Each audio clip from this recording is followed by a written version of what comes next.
Dolores, a forgotten world, hidden in the stars from its own existence, yet saved by its own weakness. A place where the creator Pandora exists amongst her creations. Little do they know that it's all a lie. Their creator, their sanctuary, even the guarantee of tomorrow. An impending doom called the Judicator comes closer by the day. Will the chosen women foreseen in the stars be enough to save the last world in existence? Stay a while and witness the words I set to page, for we are all mere spectators to the Chronicles of Dolores.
Hello, hello, hello. I am Runerook, your DM, and I'm gathered here with some incredible players for the newest session of the Promises of Pandora.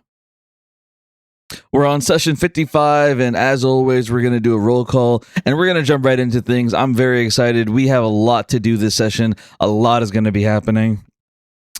So first off, Alice Solnir, are you there? I'm here. Divine News. Gwendolyn Wonder, are you there? I'm here. Wonderful News. Caliph Iron Vein, are you there? I'm here. Devilish News. Lorelei Winoria, are you there? I'm here. Deathly News. Lyra Maris, are you there? I'm here. Royal News. And Naren Phantom, are you there? I'm here. That is Ghostly News. All right, we have our 6 players, and we're going to jump right into things. I'm going to do a brief little recap as to what happened last session. As you know, our players finally left the THA. There were good moments, there were bad moments, but all in all, they're stronger than ever. And to be clear, they have been there, well, some of them anyway. The time varies, but overall, it has been 1 year inside the THA for some of them, others a little shorter. Bottom line is, they have gotten a lot stronger. They passed the test of fate, and they are now on the strongest level that people have probably ever seen mortals to be. You guys are at a whole new level, level 15 to be exact, as you guys stand at the pinnacle of strength right now. And as you all stand together, you teleport into the Wonder Foundation, a place that Gwendolyn and Alice know very well. And as you appear there, well, that's where we'll begin the story. I'm putting you all on a map. Let's begin. I ask everyone to make sure you have your headsets on correctly, and let's get started. We now begin Session 55 of the Promises of Pandora. Our players find themselves to teleport through the portal of the THA, leaving it behind forever. The THA now shut down as they appear in a place that some of them find familiar. However, as you teleport and you appear in this new room, a stone room, our players are welcomed with a sight unlike any other. a gruesome sight as they see the dead body of Iris Orlo laying on the ground beside her love, Rando. The two of them laying on the ground with blood covering them, and a note on Iris's stomach. A note that says, "From yours truly, Lord Zero." I'm posting key notes, what the image looks like.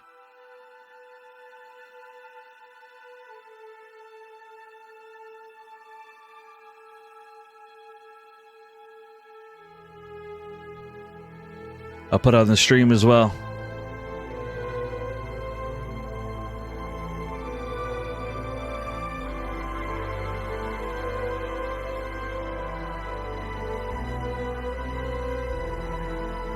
Putting in the map as well.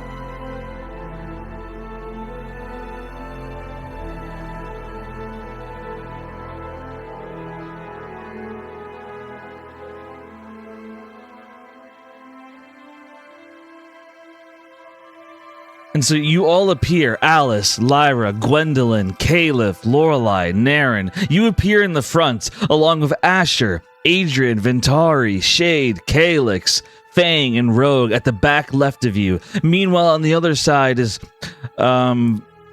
Valeria, Brock, Ozymandias, Rena, Grogu. I gotta change that name. Bartholomew, Broken, and Dirt.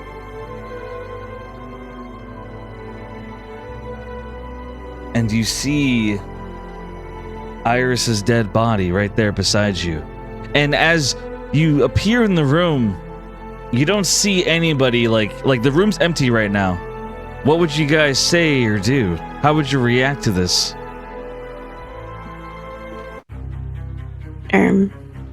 What the fuck?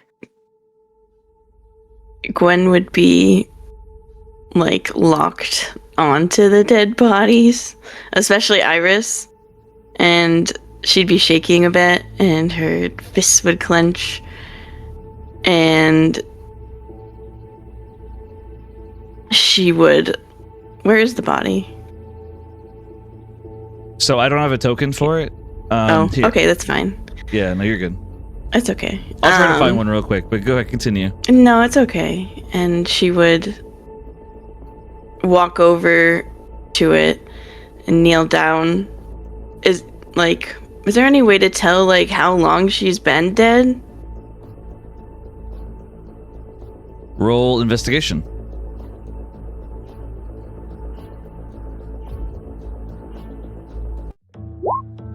$26. So for 26, you can tell that she's been dead for months. You can tell that she died right around the same time that the prison breakout happened, orchestrated by Lord Zero. Okay. So Gwen would kind of like take Iris's hand and she'd say, "No, she was training. She was training to get better, to get stronger. We were gonna take back the Empire together. I thought we were gonna rule it together. The Orlos and the Wonders. I don't understand. Iris, please. Iris, come back. Iris." And her despair would slowly start turning more into to anger, and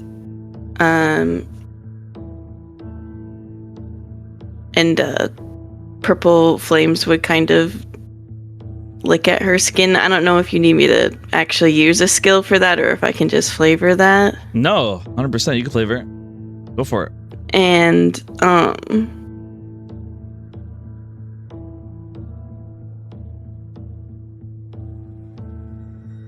and while the fire is like on her, she'd be like, "I'm gonna kill him. I'm gonna kill Lord Zero. I'm gonna kill him for this."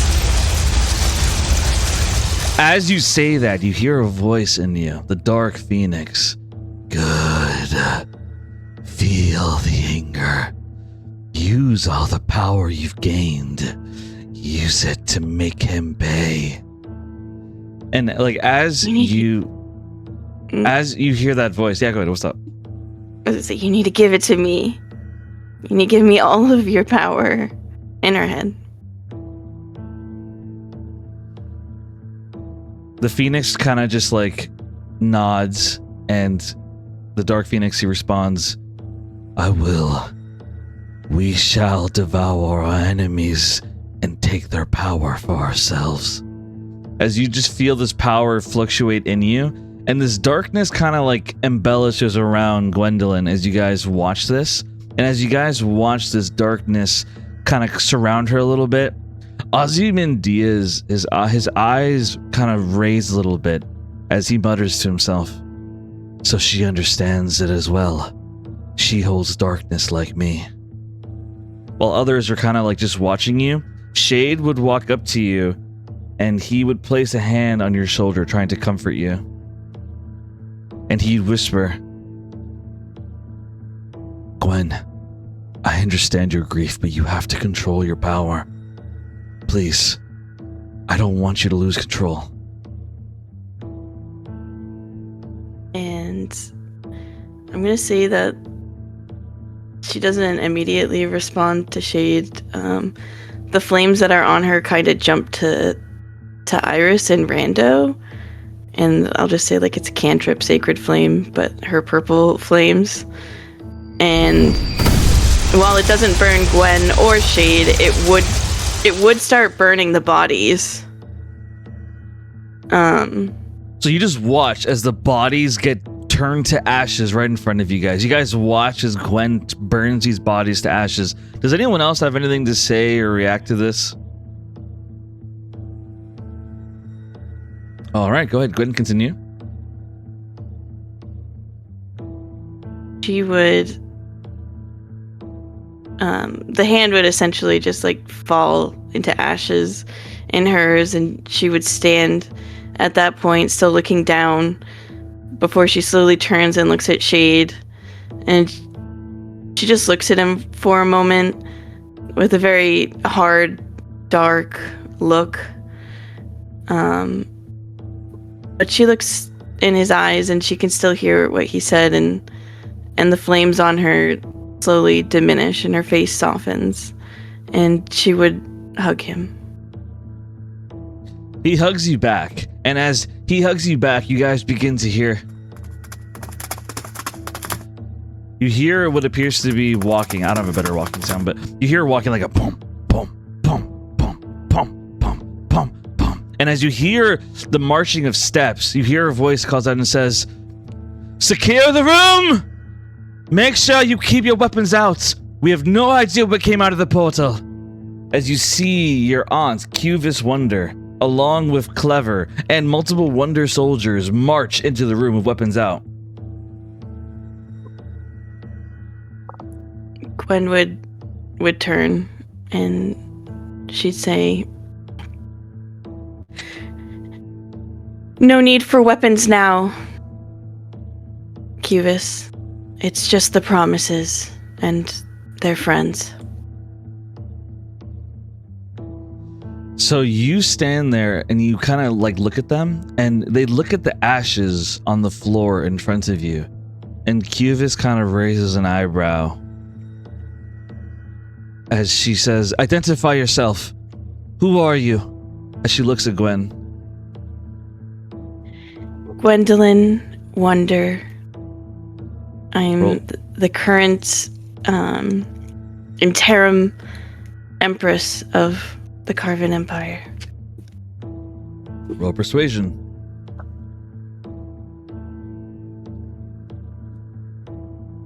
$28. With 28, Cuvis nods as she says, Apologies. We had to be sure. As Cuvis kneels on the ground, Clever doesn't kneel. He keeps his arms crossed as he looks at you in the eyes. Clever stares at Gwen in the eyes, as he glances at the ashes for a moment, and he is skeptical of you as he looks at you. However, everyone else kneels. Indigo, the Wonder Soldiers, everyone is kneeling right now in front of you guys, except for Clever, who keeps his arms crossed. And I want to get the reaction of the other players. Let's go one by one. Naren, what would you be doing, or what's your reaction to this? She's probably just been observing, questioning what's fully going on, but with the soldiers coming in and bowing to Gwen, she's just ready to let her take the lead since this is her area. Okay. Are you okay? Your voice sounds a little strained. Yep. Oh, I'm sorry. All right. Just make sure not to push your voice too hard to make it worse. Okay. Caliph, what would you be saying or doing or reacting? I think when they first came in and she saw Iris's body, Caliph never really was close to Iris, but she didn't even consider her a friend, just like an ally. But obviously, like, it makes her sad. Especially, like, because of their history with Lord Zero and knowing what he can do can be terrifying. So, like, she's sad about it, but she kind of just stays back.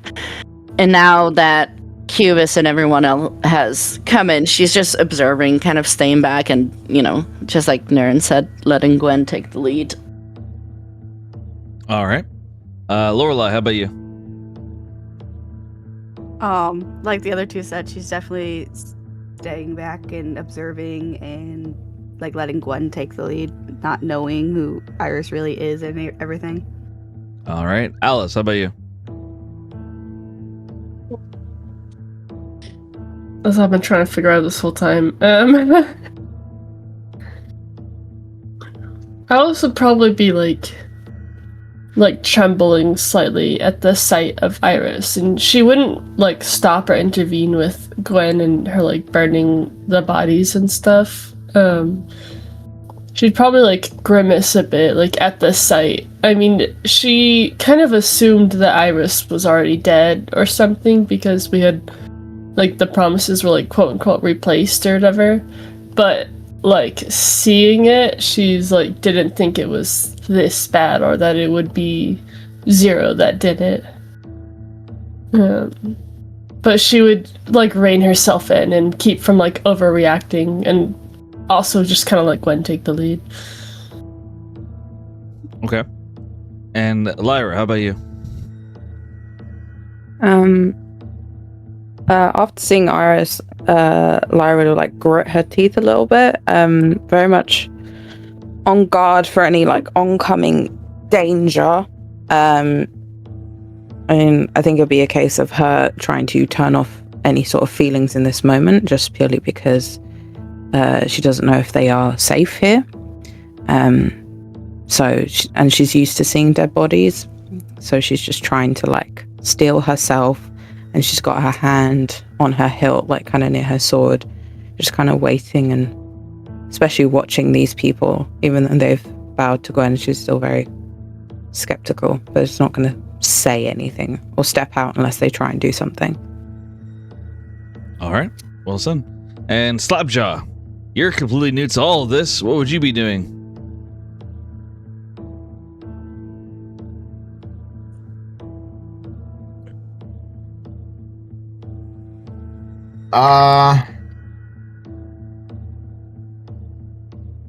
I probably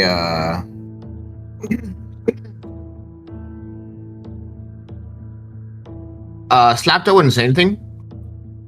I think he would just he would look at the body. He would and he would say like a silent prayer. All right. Well said, well said.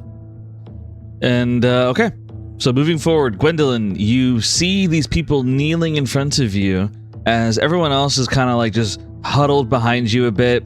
A lot of different NPCs have different reactions, like, you know, Ozymandias, he's intrigued by Gwen, seeing that she has darkness as well.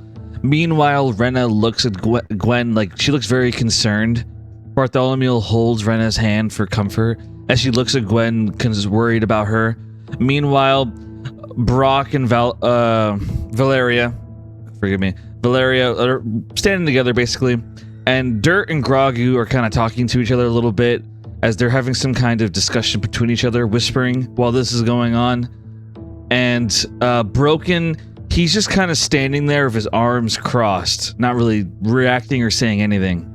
Meanwhile, Calyx would watch all of this, and he would keep his eyes on Gwen, worried about her in terms of her magical power. Ventari, Adrian, and Asher, all three of them would remain on guard, kind of surveying the room, making sure there's no threats. And Rogue would fly around a little bit, and Fang would move closer to Gwen and Shade. All right, Gwen, stage is all yours. Yep. So Gwen has faced the Foundation essentially at this point, who are all kneeling except for Clever, and a little bit of that darkness returns to her expression as she looks at him, and she'd say, "Come now, brother. Speak freely. Do you not respect your new Empress? Why don't you kneel?" I respect Gwendolyn Wonder, but I'm not convinced you're her. And why is that? Because the Gwendolyn that I knew would be crying at the sight of a dead friend. A year in the time realm, watching people you care about die, having to kill people, it can change you, brother. I can see that. I heard about what you did in the Empire. The way that you threw Emperor Orlo off a balcony. Clever! Watch how you speak to the Empress! Cuvis says to Clever, as Clever shakes his head. I'm not speaking to an Empress. I'm speaking to a woman with power who claims to be my sister. But I think that maybe the Phoenix has taken you, Gwen. Am I speaking to my sister? Or am I speaking to the vessel of the Phoenix? As Clever kind of stares Gwen down, like they're staring each other down, as you see a little bit of, like, Clever has a little bit of magical power spiraling around him right now. Like, he is anxious looking at Gwen right now. And as Gwen looks at him, like, for flavor, I kind of want, like, him to feel, like, pressure around him, as if, like, her telekinesis is kind of, like, wrapping around him, but not trying to actually, like, squeeze. Like, it just feels, like, thicker. And, yeah, no, he feels his heart beating as he feels the pressure around him from your presence as he stares you down, and he is nervous. And she kind of smirks, and the pressure goes away from around him, and she says, "Well, it doesn't matter who it is, who I am, as long as we can defeat Ovelius, and I can defeat her." Clever nods as he looks at you and he sighs. The ashes. I memorized every single person who went through that portal with you. And I'm guessing that it's Iris. Am I right? Did he know? She used a fake name. Did he know? Oh. Yes, he did. He figured it It's out. like Alani or something right there, right? Yeah. But he, I'll say I remember the two of them talking, and I remember that he suspected. So I'm gonna say that he knew, but he kept it to himself. Yeah. Okay. When he says Iris's name, her eyes kind of flick to everyone kneeling to see if anyone reacts. Cuvis's eyes widen. Iris? As in Iris Orlo? She was the woman in your group? The blonde? She was, but she's not like her father. She was probably the one that should have disposed of her father No, But you... unfortunately... Gwendolyn, you're wrong. The only good Orlo is a dead Orlo. Indigo kind of like raises his voice. It doesn't really matter, right? I mean, she's dead, right? So is the Emperor and probably the whole Orlo family. So who cares? Okay. When her aunt says the only good Orlo is a dead Orlo...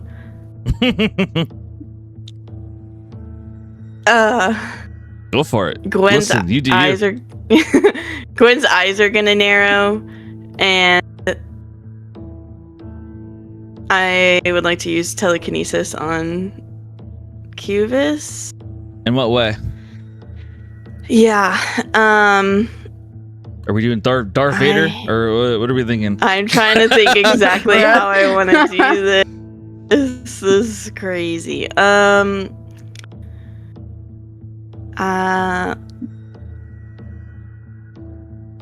Yeah, I'm gonna raise her into the air. I'd like to try to raise her, like 10 feet into the air when she says that. Empress! Niece! What are you doing?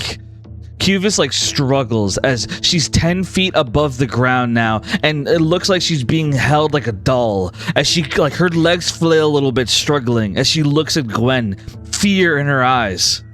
Indigo remains kneeling. The Wonder Soldiers don't move an inch. They could not be bothered. They all are loyal to Gwendolyn as they remain still, not caring about Cuvis. Clever, he doesn't move, but he doesn't keep his eyes off of you. Gwen would take a few steps closer toward her flailing aunt, and she would say, "You didn't know Iris. She was a promise like me. Cursed to be a promise to save this continent. Cursed to die for this continent without asking for it. Do not speak poorly of her." I didn't realize she was so important to you, Gwendolyn. Please forgive me. I assumed since you she sounds like she's scared to say it. So Clever finishes it for her as he says, "She didn't think you'd care since you killed her father. Brutally, I might add."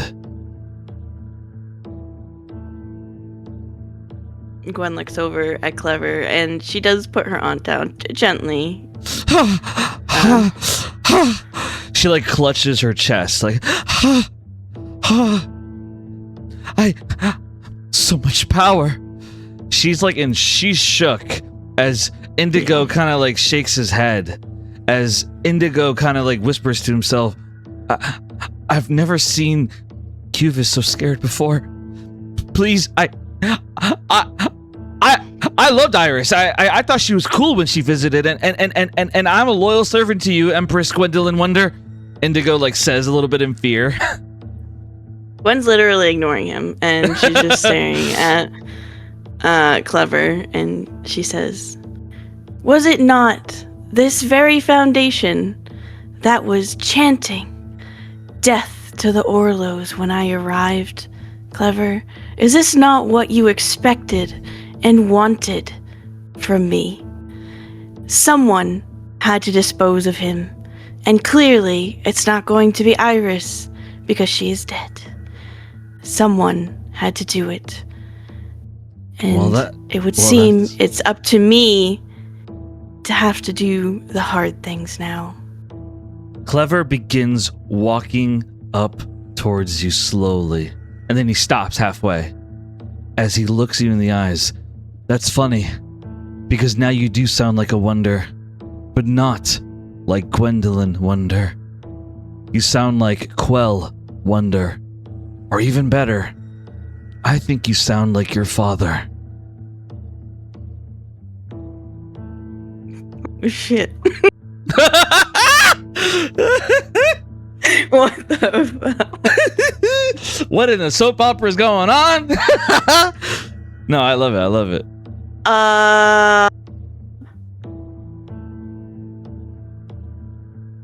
fuck, Cap? We can come back to you, and I can get I other need a players' second. reaction. Absolutely. Take your Yeah. time. Absolutely, take your time. So, as this exchange is going on, Calyx, he senses the magical power in Gwen, and he moves up to Lorelei. He kind of he puts his hand on her shoulder and pulls her back a little bit as he whispers to Lorelei's ear. He says, "Lorelei, I know that she's a promise. She's your ally. But how well do you really know Gwen? Should I be worried? Her power, she has a beast in her. One that I've never sensed before."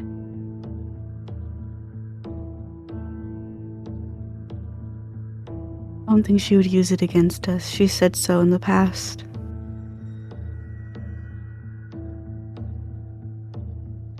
Are you sure? Or should I? He whispers to you.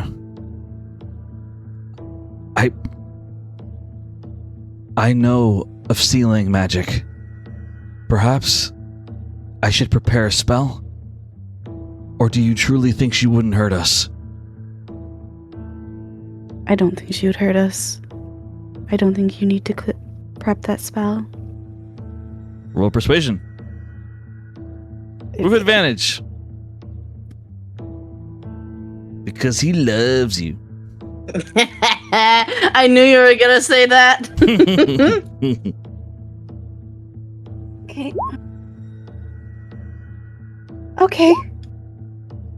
Dirty 20. So with a 20, Calyx, he kind of nods. He's always been an optimistic, glass half full kind of guy, and he wants to give Gwen the benefit of the doubt, but her power, it worries him. He's not used to not being the strongest person in the room. And so when he senses her power, it makes him feel out of control, and it makes him worry. However, Lorelei's words manage to soothe his anxiety. Calyx calms down and doesn't try to use any magic against Gwen, trusting Lorelei. Meanwhile, Ventari, he kind of glances at the soldiers, and he would whisper to Adrian, "Perhaps we can..." Adrian shakes his head. "Don't even think about it. I know the way you are, Ventari. You're always trying to find an angle, always trying to find some opportunity. I'm not going to do anything right now. We are in an unfamiliar place, and I'm not going to endanger Naren. So whatever idea you might have, keep it an idea."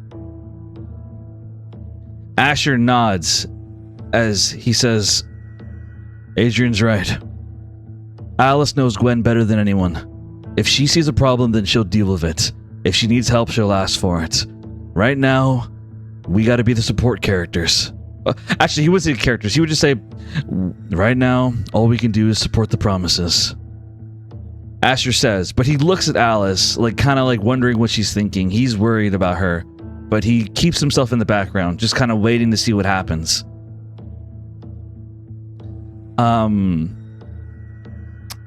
Meanwhile, the others are all kind of just watching in anticipation at this. Shade would watch all of this, and he doesn't know Clever that well. And when it comes to Gwendolyn, Shade knows that Gwen does not sound like Gwen right now. She sounds a bit different. But he doesn't want to interfere because he knows this is a family affair. And he doesn't know enough about the drama between the Wonders and Orlos to get too involved. So he just kind of stays in the back. And he's ready to support Gwen if she needs it. But he doesn't want to get involved just yet. If Clever makes a move, though, Shade prepares a shadow hand to grab Clever by the neck if he tries to hurt Gwen in any way. Fang continues kind of just standing in the background, just watching in anticipation. Unless anyone has anything they'd like to say or do, I'm going to continue with Gwen. Does anyone have anything they want to say or do? Mm-mm.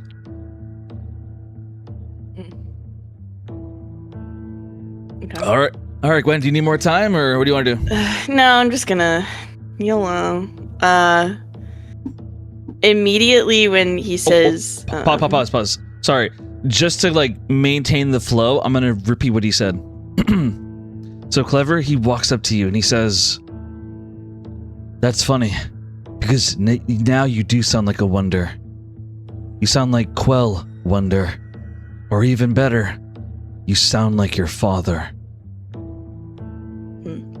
And immediately when he says that, I think the room would kind of shake, and Gwen would use mass levitate. So I can levitate up to 6 creatures. It's a con 19 save. Okay. Who's flying? Right. So this is like kind of how I want it to happen. I want obviously Clever, and of like the Wonder Foundation people, whoever's next closest, honestly, like she's kind of done. I plan to have her leave the room is what I'm gonna say, and I kind of want it to affect the 6 closest people as she walks into their zone. Like, and as she walks like closer to one person, it kind of drops another person. Yeah, that's kind of like, yeah. Mm-hmm. Okay. And she would say, "I am nothing like my father, Clever." Everyone just kind of like is in shock at what you're doing, and Clever, he just kind of stares at you and he says, "Yeah, because you look like you're about to hurt me the way he did." Well, she would levitate him high enough so that she could literally just walk under him, and then he would we'll say like 10 feet, and then he would drop back down as he was out of her range and other people were in her way, just so that she could exit the room.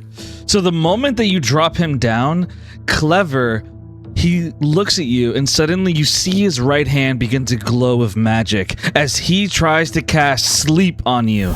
But as he tries to cast it, suddenly you see the mark on his chest, on his neck, the slave mark, suddenly begin to glow as you see veins pop out in his neck. Ah! Ah! As he falls to his knees in pain, trying to hurt a wonder. The mark makes him burn in pain as he screams. Cuvis yells at Clever, "Clever! You know better! You can't hurt a wonder!" As Clever, like, he's gasping in pain. As he says, "I wasn't going to hurt her, but she needs to be stopped. This is not the Gwen I know." Shade stares Clever down with a bit of anger in his face as he looks at Gwen to see what she does about Clever trying to put her to sleep. At this point, I imagine Gwen is like at the exit and she stops and she turns to look at him. Is there any way, and this is me asking out of character, is there any way for me? Real quick reminder, make sure to move your token of what you're doing on the map. Oh, I'm so sorry. I was looking at my character sheet. You're good. No worries. I got it. You're good. So Gwen would turn to look at Clever, and out of character, is there a, like, I know we've discussed this like 100 times and I feel like we've come up with different answers most times, but is there any way now that she is lead wonder that she can just break it, the curse mark? You could break it with snap of your fingers. And I would like to look him in the eye, then look at the curse mark and literally snap my fingers and break the curse mark from his neck.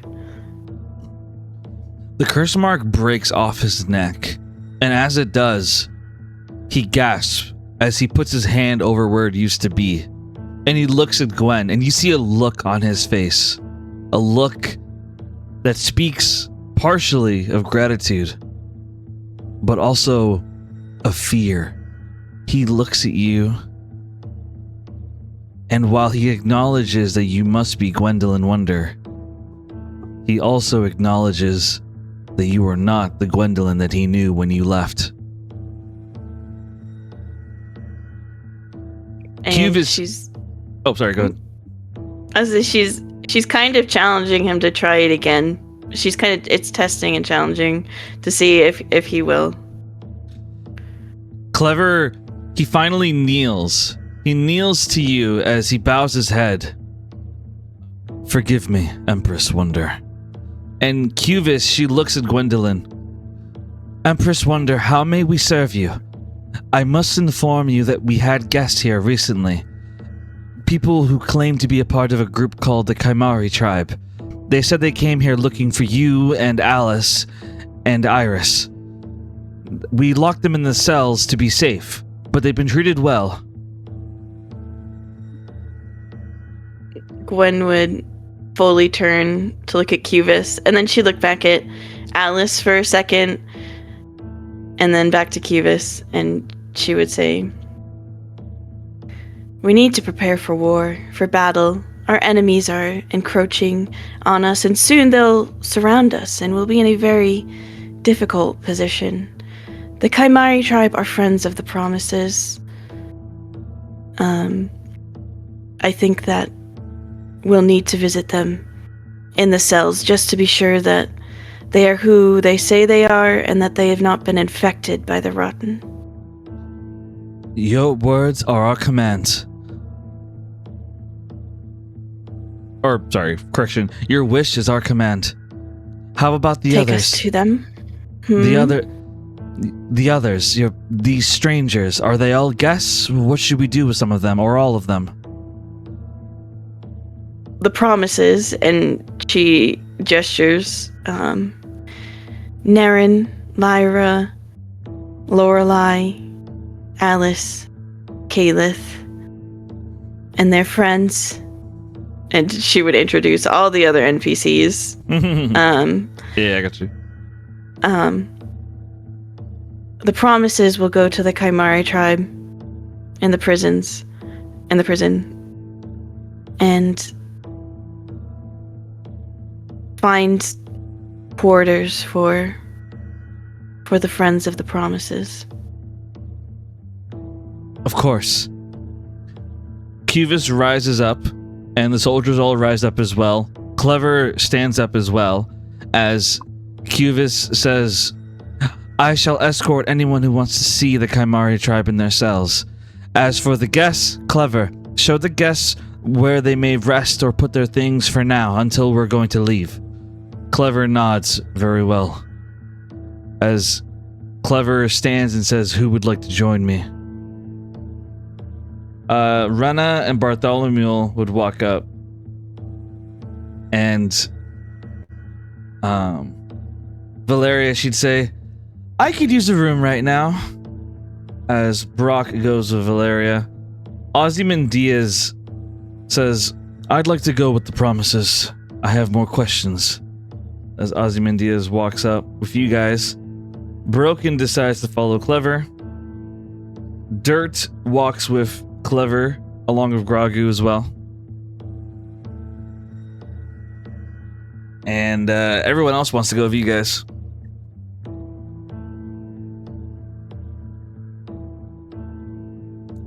So, Promises, if you have anything you want to say or do, go for it. Otherwise, line up to follow them to the cells.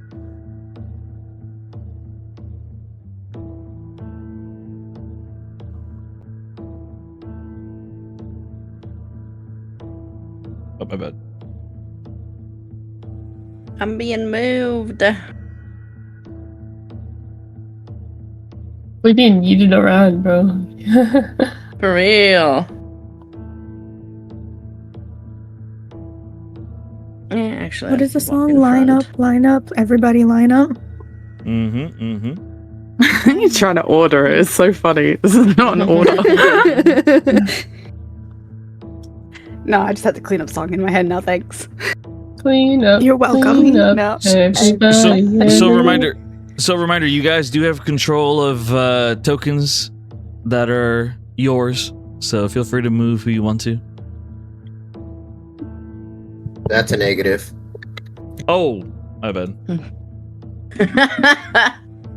That's negative. I'll walk next to Alright, there we Ventari. go. Sure. All right, Slapjaw, you have control of your token.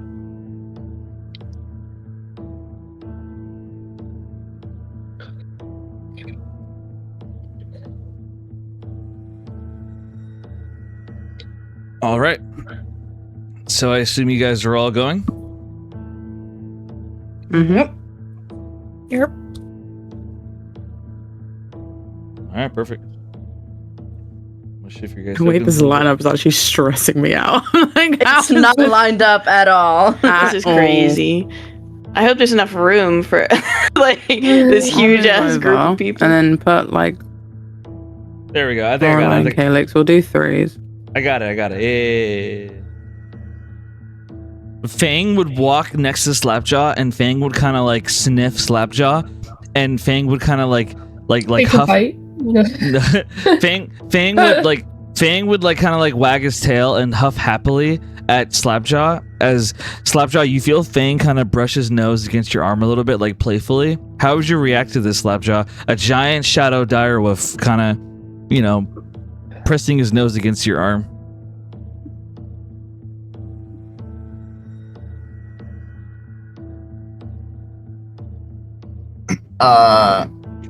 Give me like 1 second. I need to shut something. Okay, no worries. Caleb, roll a Constitution save.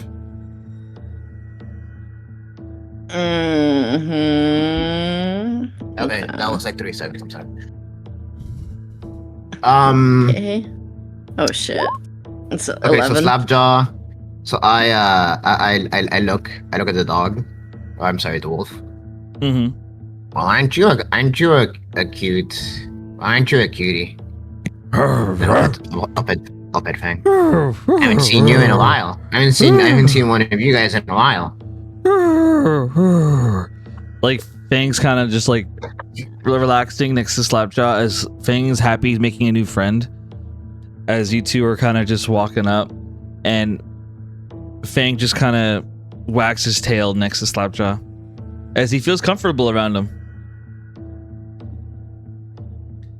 I wish I had treat for you, but I don't. But I'll get you some. Don't worry. So you guys enter the dungeon. That's an ominous name. The dungeon. A dungeon?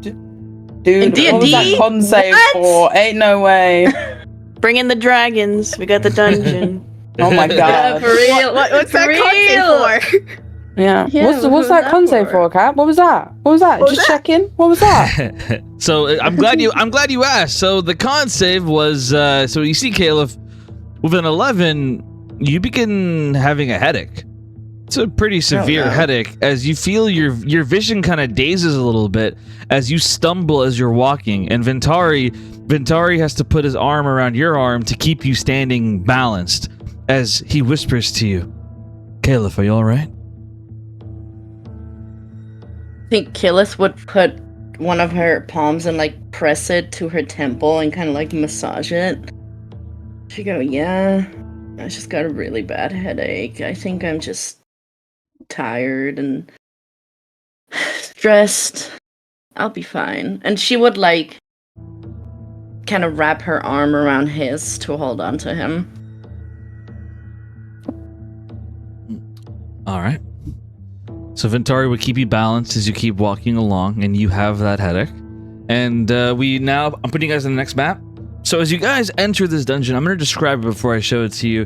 You see 6 different jail cells, and there's one man in each of them.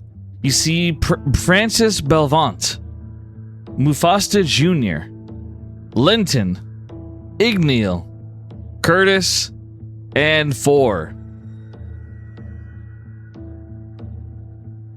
So to give some context for players, because I'm going to assume that you guys would be told this anyway, by the players who do know of who these people are, I'll give a basic summary, nothing too complex. Francis is a genius inventor from the Phantom Federation. He was captured by the Wonder Foundation and forced to work for them, and they've kept him prisoner here for a while, forcing him to make inventions for them. Francis is very snotty, very rude, but very smart. Mufasta Jr. is the leader of the Kaimari tribe. Linton is the nicest member of the Kaimari tribe. Igneal is a sorcerer for the Kaimari tribe. Curtis is an expert martial artist for the Kaimari tribe. and I believe you guys all know 4. And there you go. There's your guys' summary. Feel free to move your tokens as you like, or do whatever you may want to do. We'll go one by one. Alice, I guess we're going to view. What are we doing? Oh, yeah, she'd run up to Linton's, like, cell, I guess, or whatever. You would see Linton kind of just sitting in the corner, and he's reading a book. However, when you look inside the cell, you'd notice that the book is upside down.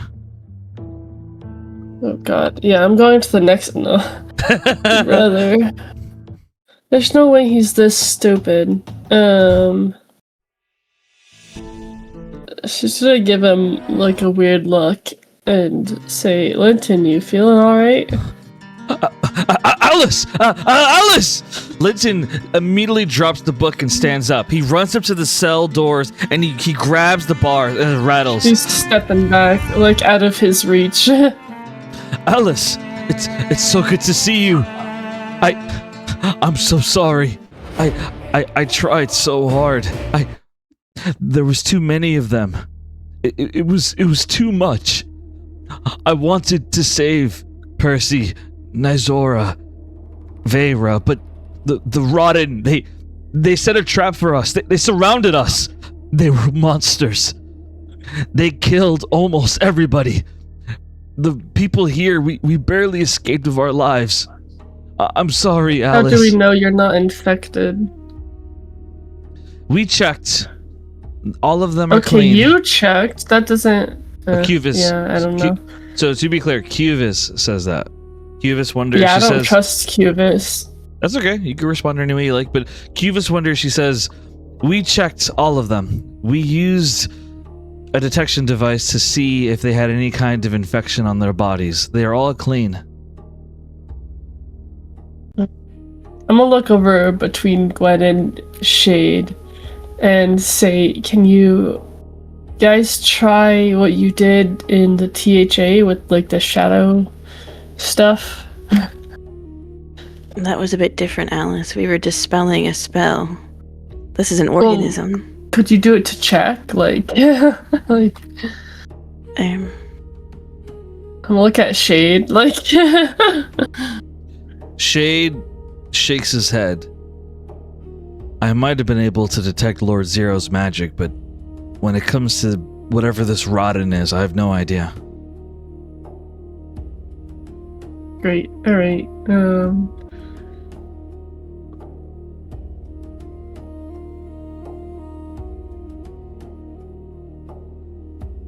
well, they could stay here, I guess. Like, I don't know. Bruh. I don't trust Cuvis! Like... Kalix steps up as he says, I can cast a spell to see if there's any kind of infections on them.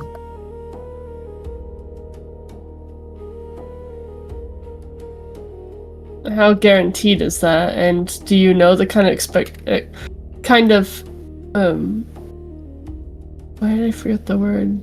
And yeah, so he says, do you know the kind of magic that is in this Rotten? Like, you've never seen it before. We have never even seen it in person before. the spell I have will be able to tell me if there's any kind of corrupted substance in their bodies, of any kind.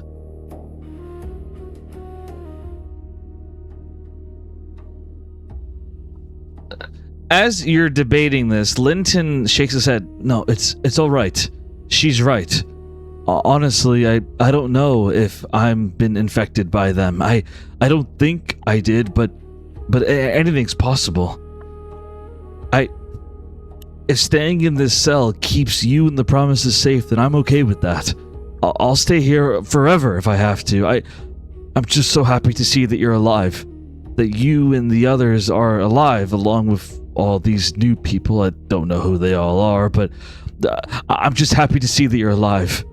Please, you have to destroy the Rotten. You have to avenge us. So many men and women and children, they all died brutally in front of me. Every time I close my eyes, I see their faces.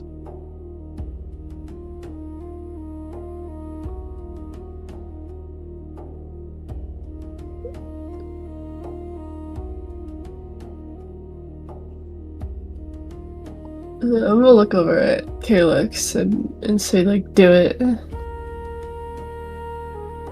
Calyx walks over.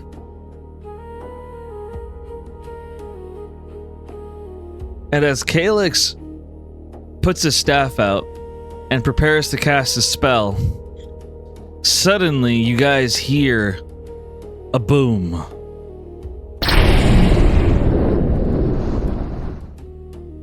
And as you hear that boom, suddenly you all begin to hear a voice, a familiar voice.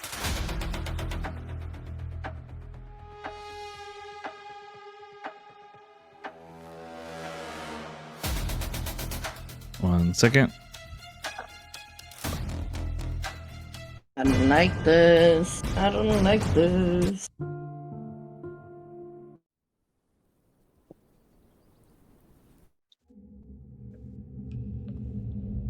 I think this will work. You hear a voice, a familiar voice, after you hear that explosion.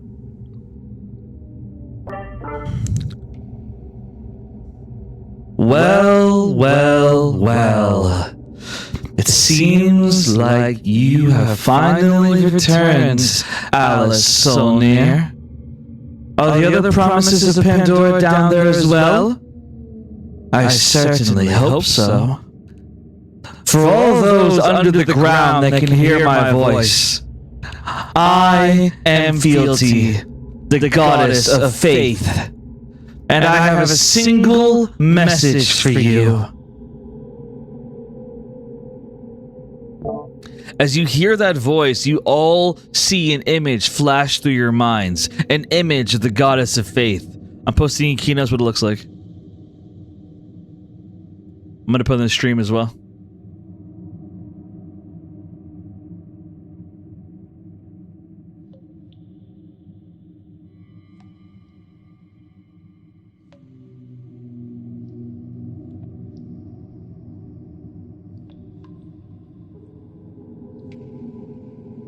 As you see her, like, through your minds, she begins to speak. And as she does, Ozymandias immediately begins to cast a tracing spell. As he does, Calyx sees what he's doing and he recognizes it immediately as he moves to back him up. Is that an incantation? You're tracing her voice? Bruh, can I smack Calyx and be like, focus? Like, bruh. Calyx steps back as he says, I'm sorry, I assume tracing the ominous goddess voice is more important than checking for infection. I mean, she already said where she was. He nods as he says, very well. And Ozymandias says, it's all right, I can handle it on my own anyway. As Ozymandias begins tracing her voice. And, one moment.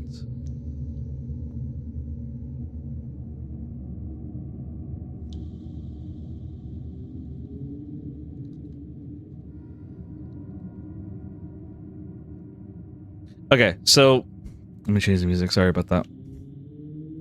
My thing glitched. Okay. So the goddess of faith, she begins to speak. And as she speaks, she says, listen to me very well, Alice. I am going to give you one opportunity, and one opportunity alone. Above your little base is thousands of my divine soldiers ready to march down there and kill all of you. However, there's a more elegant way of solving this problem. I don't want to kill all the promises. I don't even want to kill the wonders down there either. All I want, all I truly want, is you, Alice. It's always been you. I've spent years grooming you to be mine. And then you have the audacity to turn your back on me, the audacity to make a vow for yourself, to act as though you have the right of choosing your own life. I challenge you to a duel. You and Asher versus me. If you defeat me, then you get to kill me. And my divine army will leave the abyss forever. And if I win, you become mine.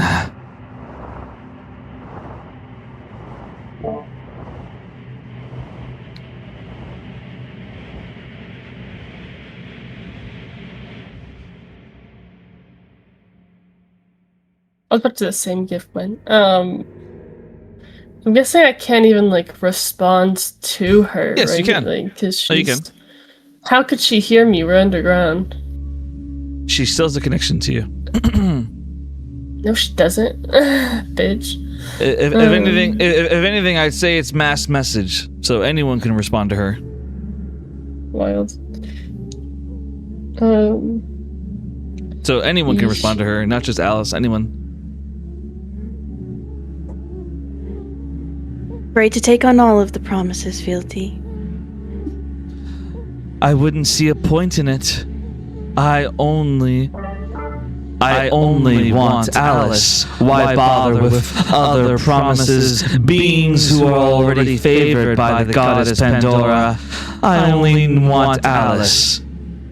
If you deny me this duel, then allow me to show you the consequences. As suddenly you guys see another image flash through.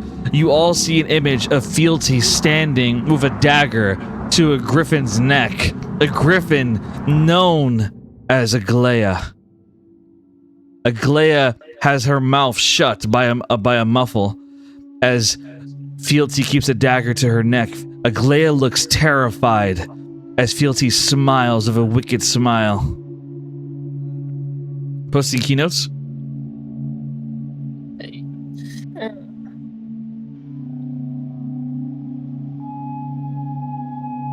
I'll make this simple. Whatever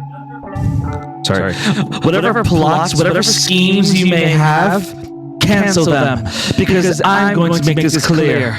If you do not step above the ground and allow me to teleport us to an arena of my choosing to fight, then I will slit this griffin's throat in half. And I'll kill Leo as well in case you actually care about him, though I doubt it.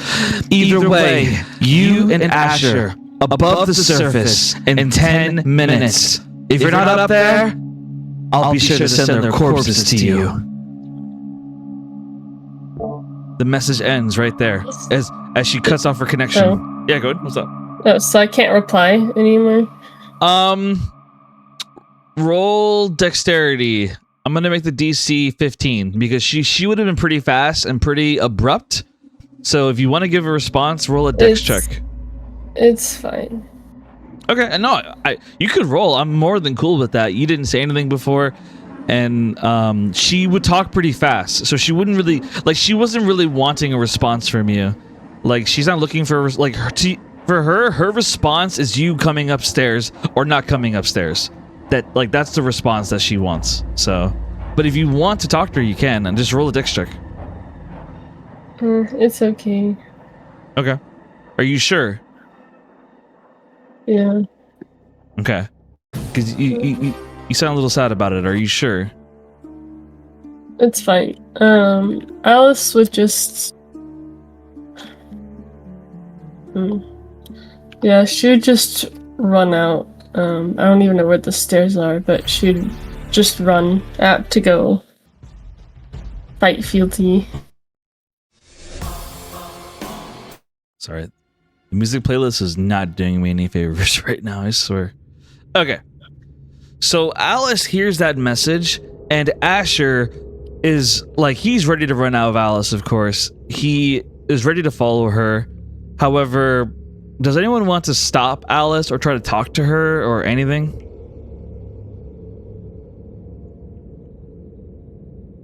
Gwen would use message.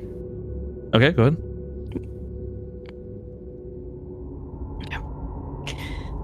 Alice, be careful. It could be a trap. Do you want us to come?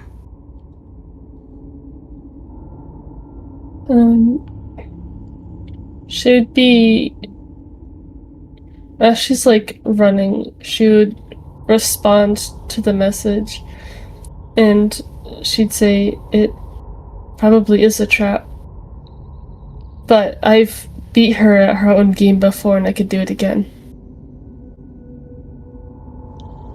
Tell me your wishes, and I will respect them, and I will make sure that the other promises do as well.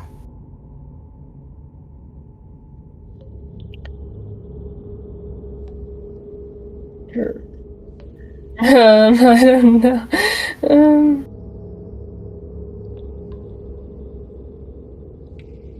She would say if she brought troops here, we need to prepare for an attack. I doubt she will keep her word. I just need to get close enough to free Aglaya. Okay. Well, you know how to get a hold of me. We'll support you, but not interfere in your duel unless you ask. She would, nod to herself, but I'm assuming she's kind of already out of sight because she's, sprinting off. All right. So Alice and Asher, they run off together. And as they run off together, Ozymandias says, all right, I did it. I was able to create a layout of everything going on above the surface right now. As he shows you guys a map of what's going on above, so everyone sees this. I'm going to show you guys a map now. I'm going to give you guys a couple of minutes to study everything you see in this map.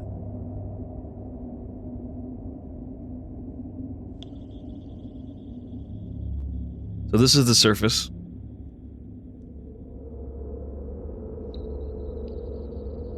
Actually, wait a second. Oh, great.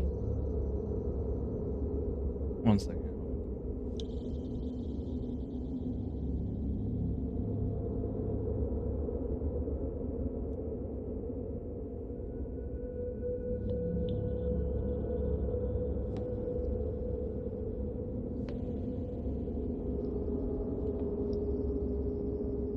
Okay, there we go. Problem solved. Okay, putting you on it now.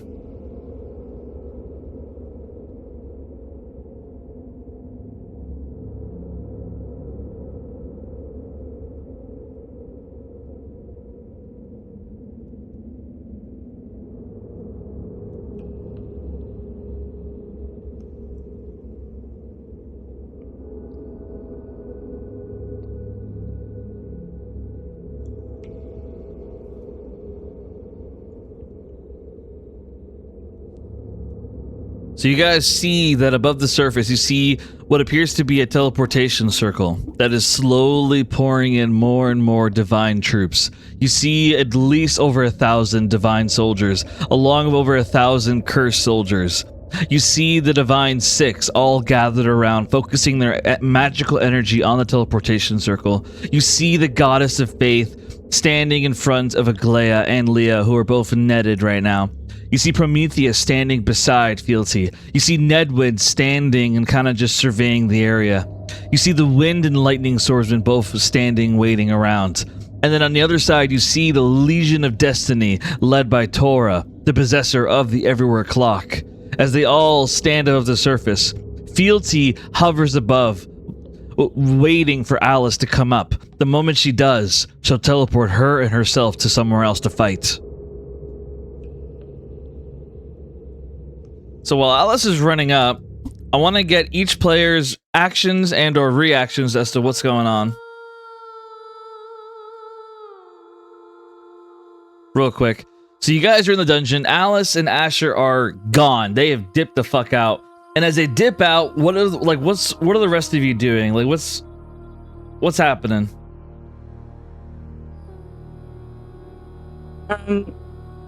I think Caliph, due to her headache that's there for no reason, apparently. She feels a little indisposed, like Fealty's voice in her head, it hurts her. So she's kind of still like rubbing her temples and trying to kind of stay upright. And she wants to help Alice, but she also understands that it's important for her to do it alone. So she's more so trying to like relieve her pain to be ready for whatever's to come. All right, well said. Naren, how about you?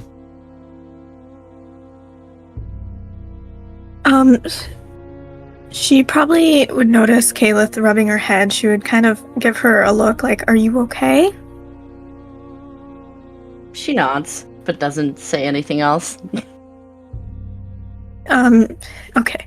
And then she would kind of just look around. She's probably a little baffled at that whole scenario with Alice and Fealty, and then she kind of just crosses her arms and keeps waiting for if anything needs to be done. All right. How about you, Gwendolyn? Cuvas would look at you and say, Empress Wonder, what are your orders? What should we do?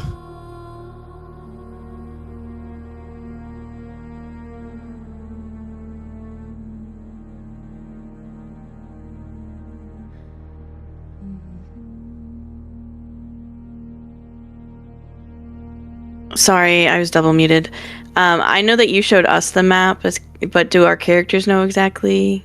Yes. Did Ozzy explain? Okay. Yeah. Ozzy, so like he showed you like a visual presentation. Mm-hmm. Yeah. She would look at Cuvas and say, they are right at the main entrance or exit to this place. Is there a secondary one so that we're not all just funneling through the same exit?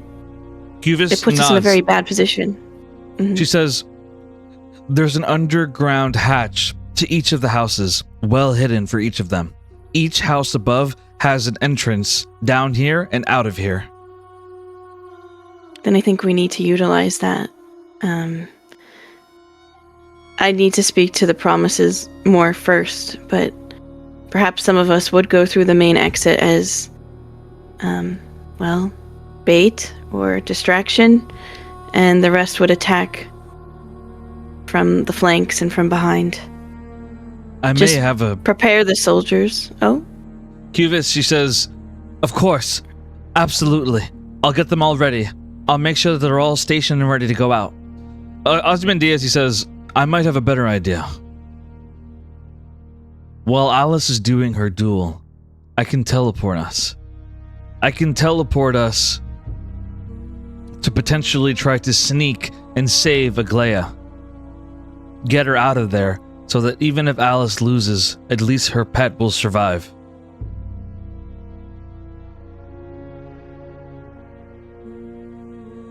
He wouldn't say pet, friend. He would. I just said pet. He would say friend, not pet. Oh, Alice.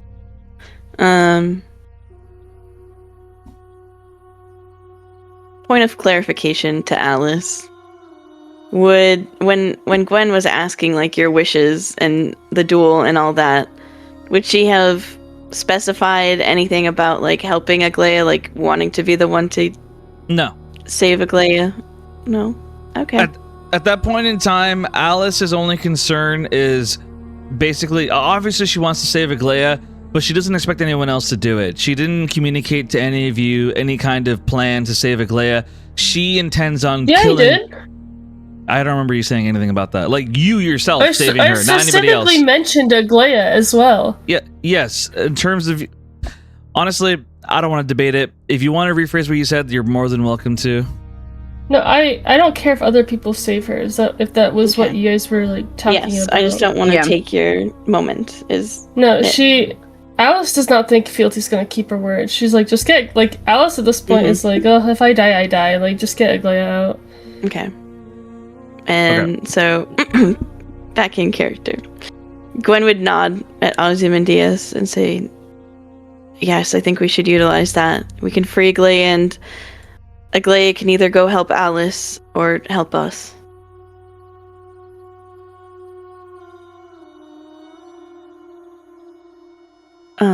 At this point, can Gwen also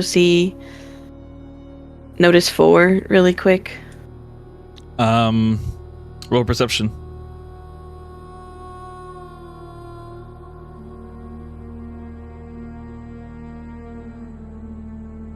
Uh, 8. You do not notice 4 is there yet. That can come in the future, though. But That's not right okay. now. Sorry. Okay. So as of right now, basically you guys are inside the room. Lyra and Lorelei, I don't think I got a reaction or response from you guys yet. What are your guys' thoughts on all this?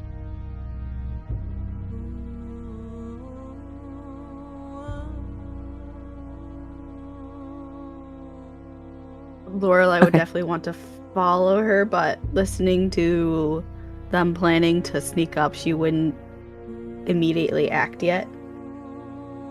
Okay. And Lyra?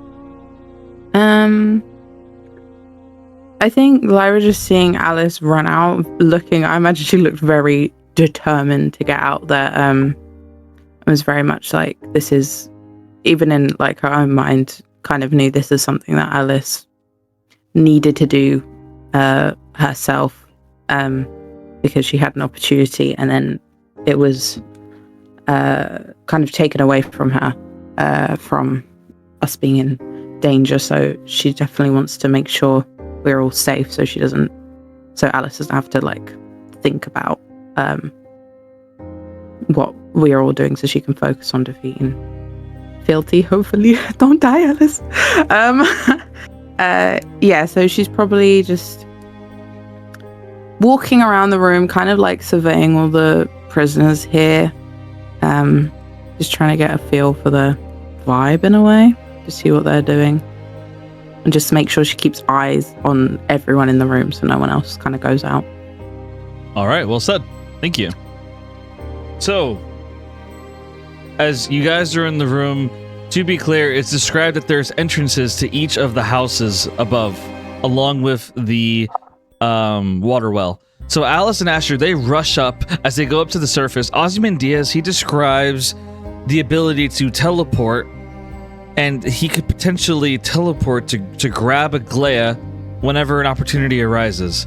So Ozymandias' advice is that you guys should sit underground for now and see what happens above. If you guys want to do something else, you're more than welcome to. That's just what Ozymandias suggested. Yes. So the last we saw, Aglaya was being held by Fealty. So Yes. How do they have Aglaya now? Just in a net? Yes, that's right. Okay. Then Gwen is fine to do that. All right, works for me. Putting you guys on a new map to show you like what the underground looks like.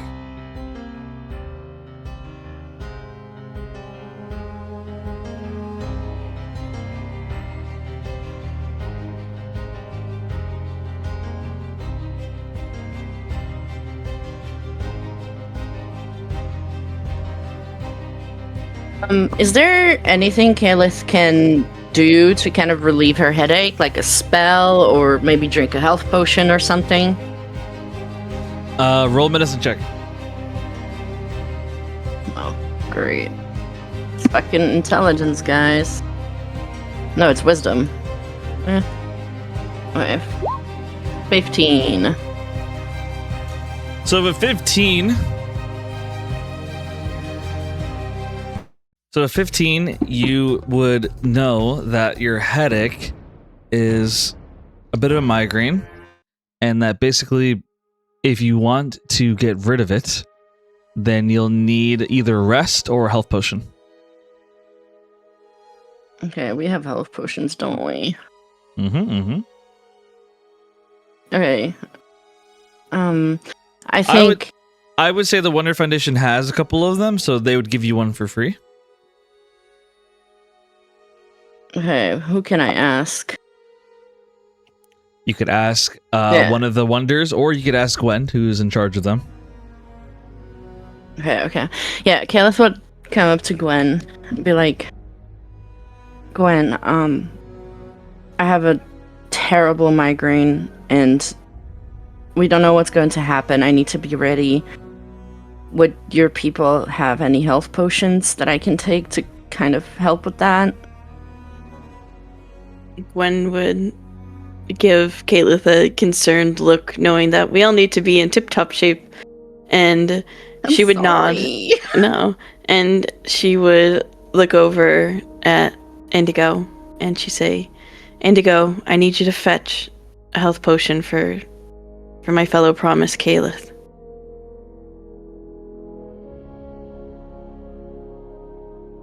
So Indigo, he would nod and say,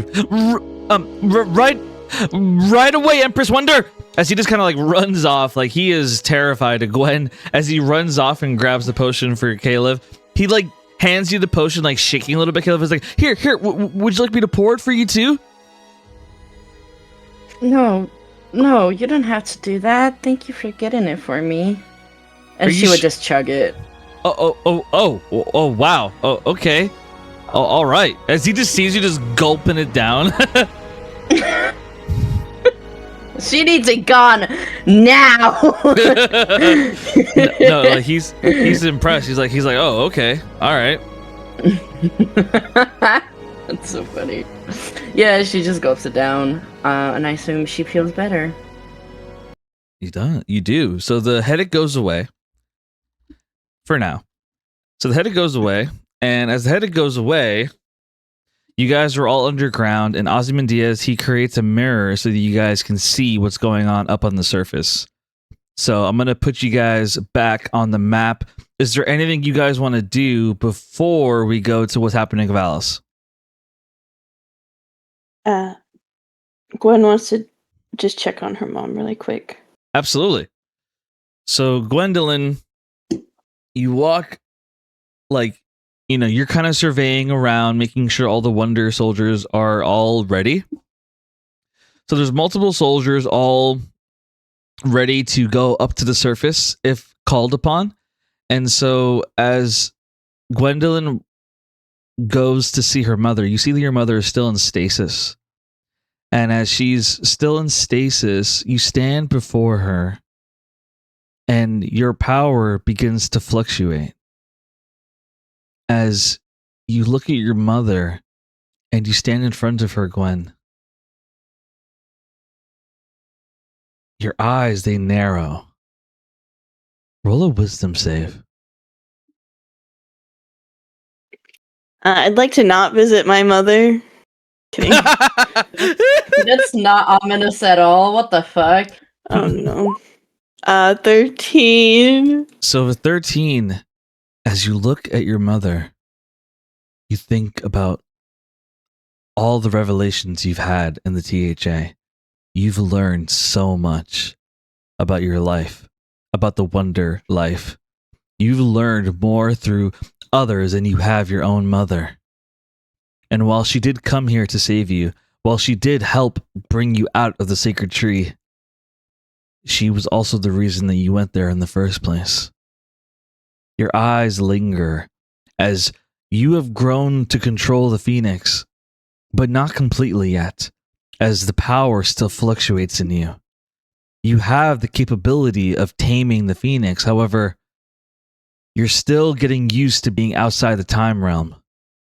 Your mother's skin, it begins to peel off as you look at her. But then you snap out of it. And as you suddenly become self-aware, your mother's skin returns to normal as she remains in stasis.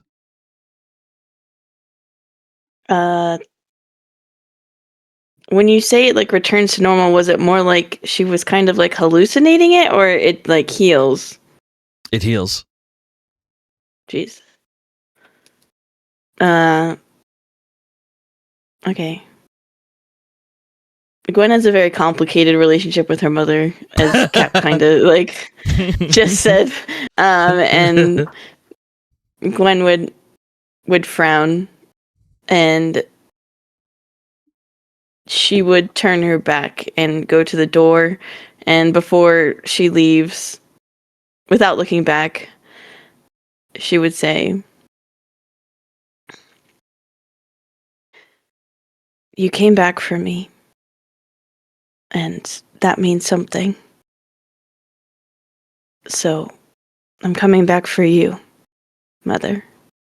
And she'll leave. All right. Well said.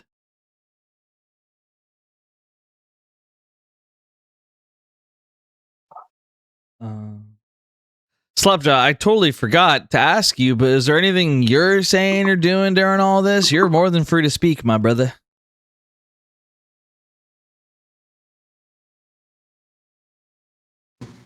I'm just observing what's going on. Okay. I'm cool with that. I just want to make sure. You're more than free to speak anytime, bro. Don't feel restricted, okay? All right, guys. We're gonna go to this. All right, we're gonna go to the surface level now. Alice, are you ready? No. Good luck.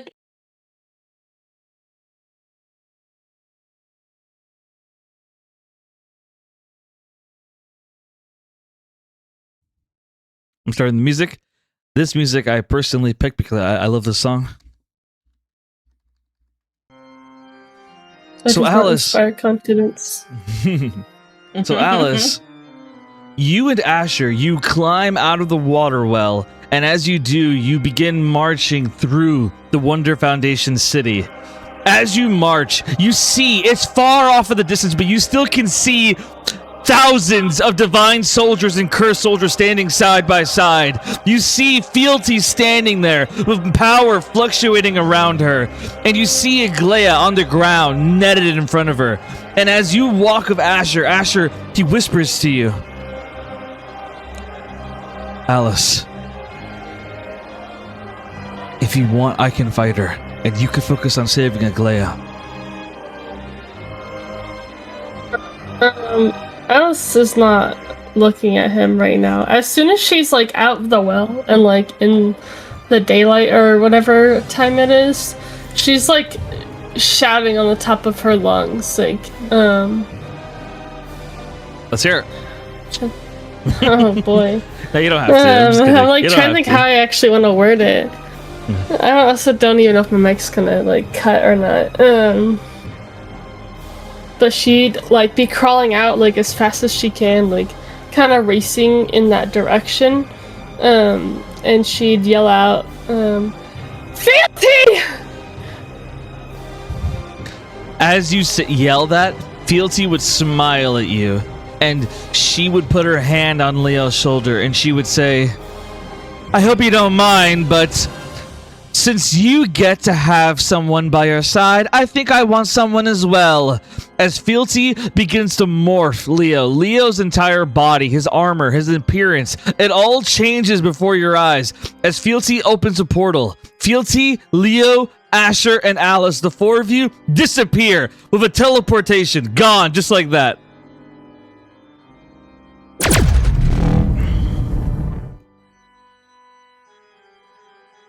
I'm putting a new map, one moment.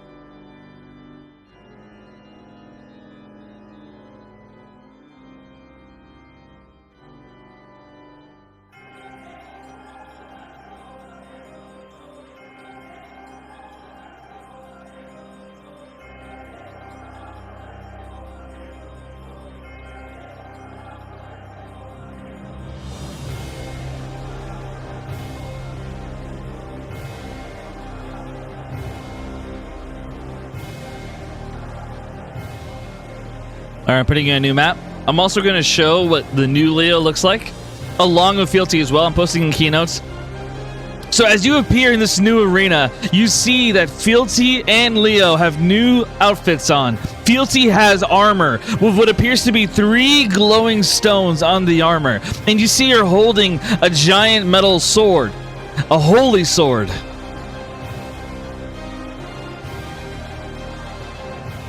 Posting in keynotes. I'll be putting their images on the stream as well.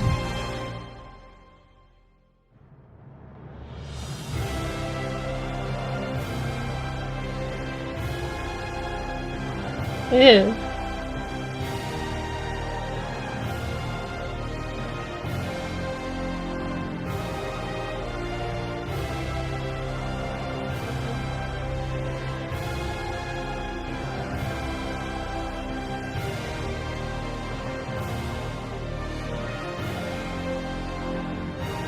Okay.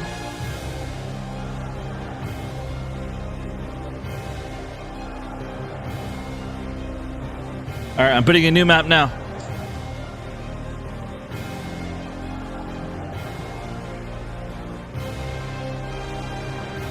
So you find yourself to be in an entirely new terrain. It appears to be some kind of zero space inside the celestial realm. You see multiple glowing objects float around. You see a broken bridge. You see Fealty standing in front of you along with Leo by her side as they stare you down. Leo frowns as he says, "I shall vanquish these villains, my goddess." Leo says as he stands beside Fealty, "Oh, Leo, you're such a hero. I look forward to seeing how much we destroy these two," as she glances at Alice and Asher. As she stares you guys down, you find yourself in the celestial realm. To be clear, you are in Fealty's domain. She has the advantage as you are inside her home, a place of memories, of celestial domain. One moment.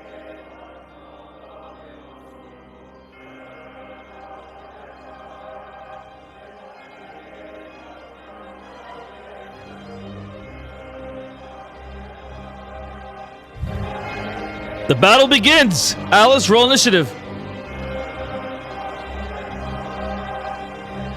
I need to turn my thingy on. That's an 8.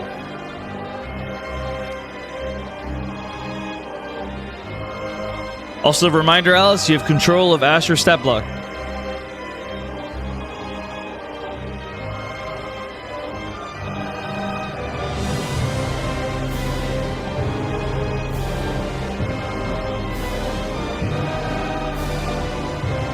Alice, how do you think you would react to seeing your childhood friend Leo look like this? I actually have no idea, to be honest. I don't know how much of her memories she has back or not. I'm willing to say all of it if you're okay with that. Since when? Like, Well, since you were kidnapped. no, that's not what I meant. Like your whole When childhood. did she get him back? I don't know.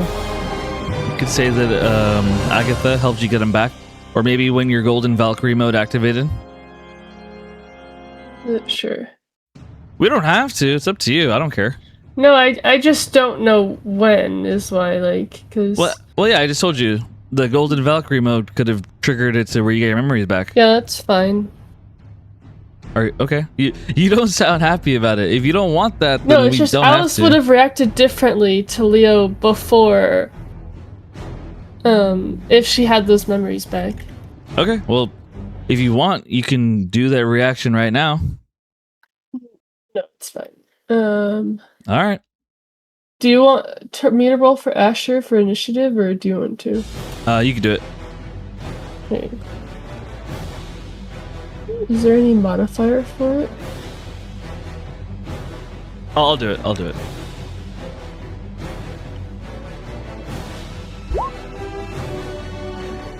I'll do it. 20. Let me roll for Fealty.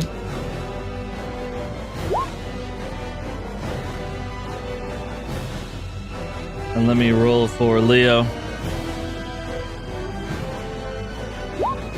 21. Wild.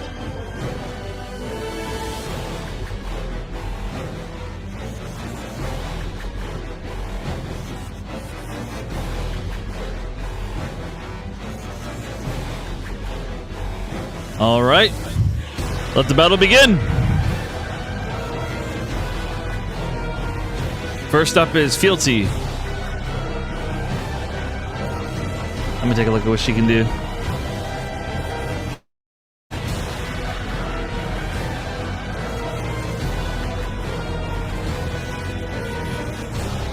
Oh yeah, by any chance, would we have gotten the items that the Kamari tribe had previously?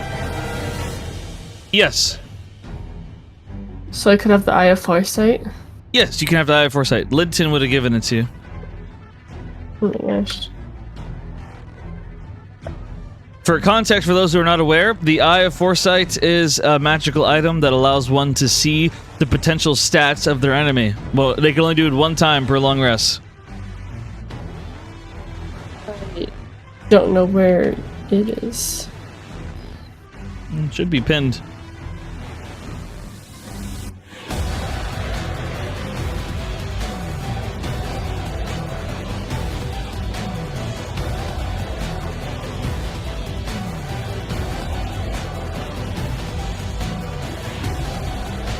Oh, I found it. Here.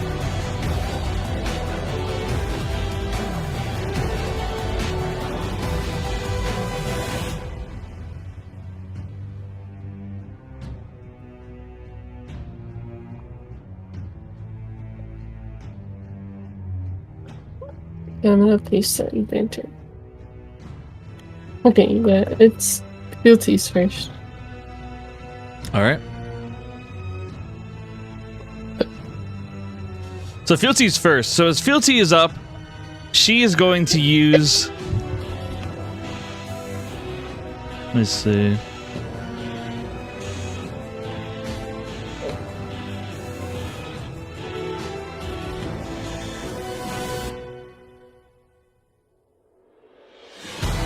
She's going to use Divine Teleport. She's using a legendary action to Divine Teleport. Actually, let me measure first, real quick.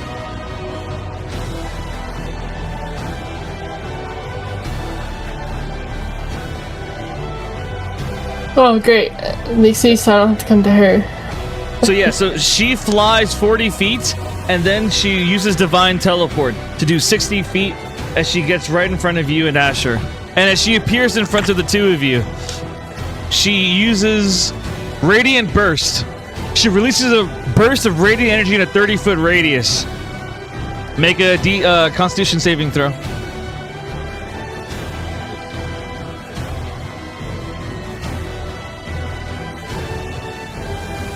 I also get advantage, and so does... Oh, I can't see it, because the stupid... So that's a 22... A 22 fails. Technically, that's actually 26, actually. Why? Because of my staff. Alright, so 26. Does Asher also have to roll? Yes, he does. I'm gonna roll for him now. He also gets +2, I believe. Okay. Oh, actually, he gets +2 twice. He gets +4. At 10, he fails. He also gets advantage. Alright.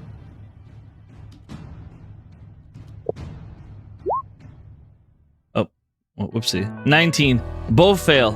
Or the 19 fails. Does he get his modifier as well? I'm confused. I thought I was doing his modifier. No, the +4 is from Alice. Why? His modifier is +4.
Alright, let's see.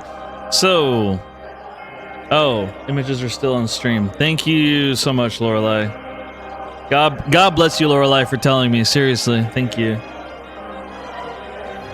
Okay, so... As the battle progresses on, she uses Radiant Burst, and so you both pass the save, so you both will take half damage. I'm gonna roll the damage now. If I have resistance to Radiant, is it halved again? Yes.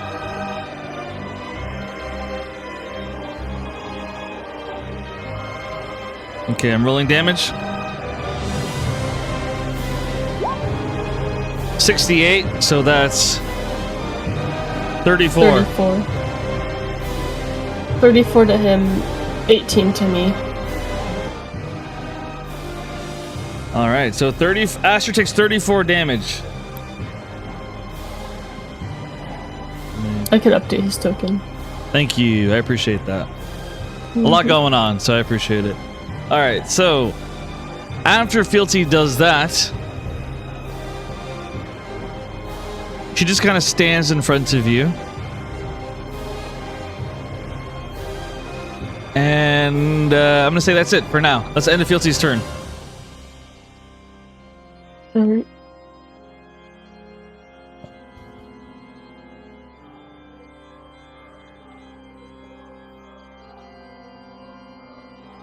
All right, so Leo the Divine Knight, the Divine Hero, he begins marching up.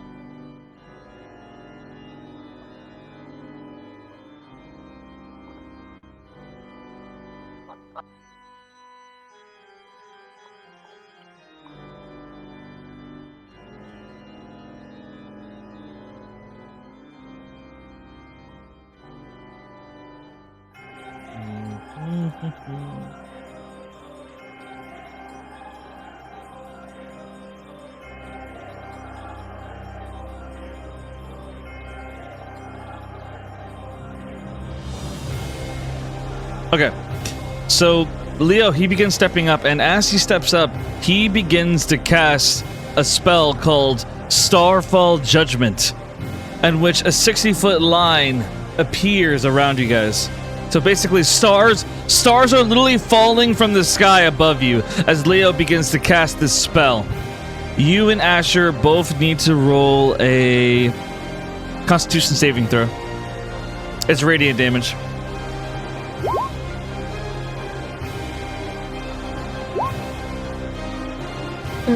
So I got 26. Is that you rolling for Asher? Or? Yes, you both pass. So you both will take half damage. I'm rolling.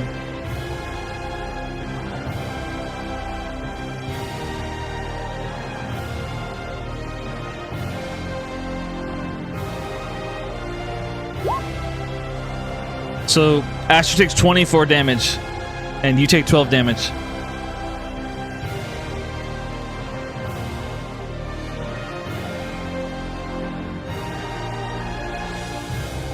So Asher's looking pretty banged up right now, as like you see like multiple wounds all over his body. He's standing by your side like firm as he keeps his feet planted on the ground, but you see multiple holes in his clothes. You see a little bit of blood trickling down from all the radiant blast as he stands beside you, and Fealty just smiles at you. Isn't it nice when you have a servant who serves you well? As Leo just stands behind her. Leo frowns, not like he doesn't seem happy or smug about this. He keeps frowning as he stares at you and Asher. I also just say, I wouldn't know. I'm not pathetic enough to need them. She stares you down and growls as the two of you just face off against each other. No, I want to hear this growl.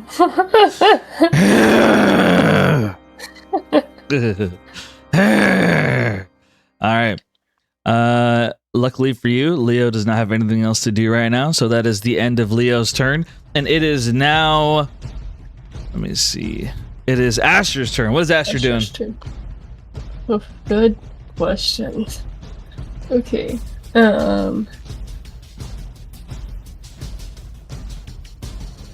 He's gonna...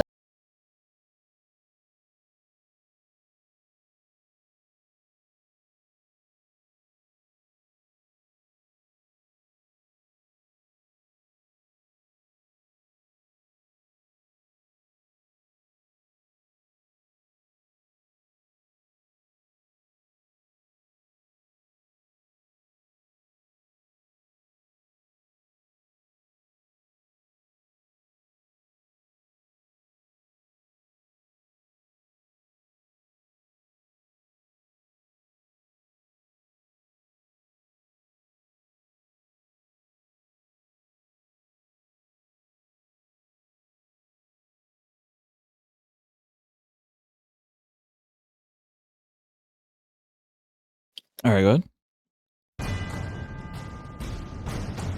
And then, yeah. That's 26 to hit. So the 26, let me see if that hits. So 26 hits as Asher moves in fast. He's kind of like dipping his head left and right, trying to not let Fealty see what he's doing. As Asher, he's like a blur. His vampire abilities, along with his natural talent at being able to move through rough terrain, becomes advantageous as he manages to get right in front of Fealty as her eyes widen in shock as Asher gets right in front of her. That is 24 damage, and I also want him to use the Blood Fury tattoo, which does another 4d6 necrotic damage. She hates necrotic damage as she feels it spread through her body. So it's 31 damage total, and then he attacks again. All right. That's 18 to hit. I doubt that hits. An 18 doesn't hit. Asher, he tries to attack again, Yeah, but this time she deflects it with her sword as she says, "Get back, you vampire!" Alice is just like smirking. Tragically, I don't have any necrotic thing I could do myself, but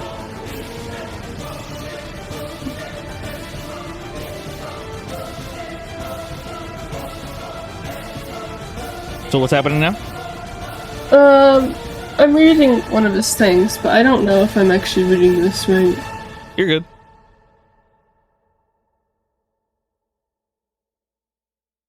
good. For Flame Cross, is that its own like thing that has to be activated? Because it just says as you hit the target. Yeah, it has to be activated. Okay, so how do I activate that? I mean, I'm guessing it takes like something. So I doubt he could this turn, but how does that work? You can activate it as an action or a bonus action. Okay. Okay, I think that'll be his turn this time. All right. So that's the end of Asher's turn. As Asher, he just kind of smirks. I've been wanting to do that for a long time. As he stares Fealty down, and Fealty just shakes her head. You have always been such a thorn in my side, Asher Donson. Always disobeying my orders. Always being immune to my influence. Why are you special? Why can't I control you? Fealty says in like pure anger as she stares Asher down. Her eyes glow as she says, I command you to kill Alice! As Asher just shakes his head. I would never kill my princess. As he stares Fealty down, and she just says, ah! You're the only man I've never been able to control! She says in pure anger as she stares Asher down.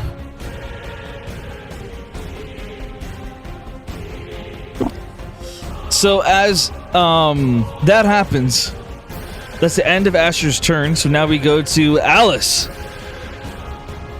Yeah, so first thing she's doing is she's gonna activate I roll a fiction. The Golden Valkyrie.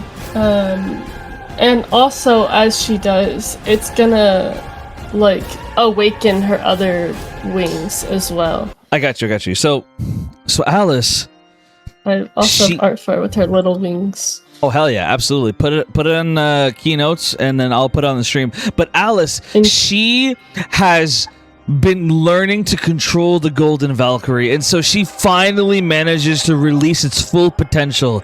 All her wings sprout out on her back as she stands before this goddess of faith, a goddess who's abused her power, who's manipulated people, enslaved people, a goddess who by all means, by all measures, has abused her power. And Alice Solnir stands here, the prophesized warrior to smite down the gods who abuse their power, stands before her, activating her Golden Valkyrie power. Her wings glow on her back as she stands before Alice.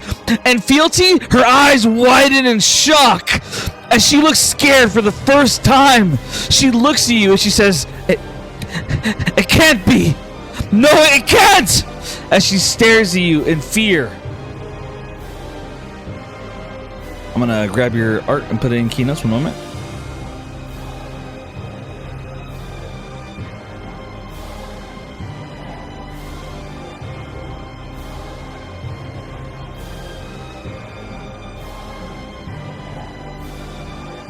All right, I'm putting it on the stream for a moment.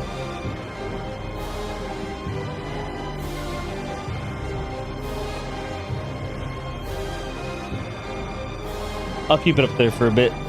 Okay, so Alice, you are now in full Golden Valkyrie mode. Now what? Oh boy. Okay. I was tempted to use the eye, but now I think it might not even matter because all it would do is just let me know things that I think I already know.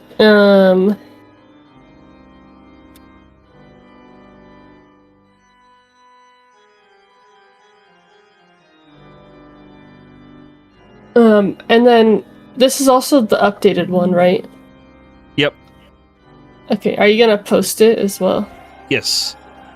So this is the updated Golden Valkyrie mode, posting keynotes.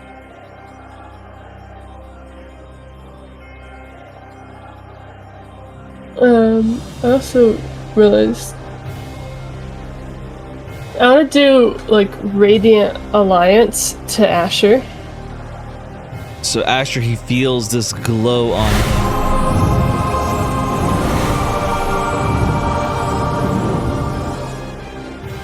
And then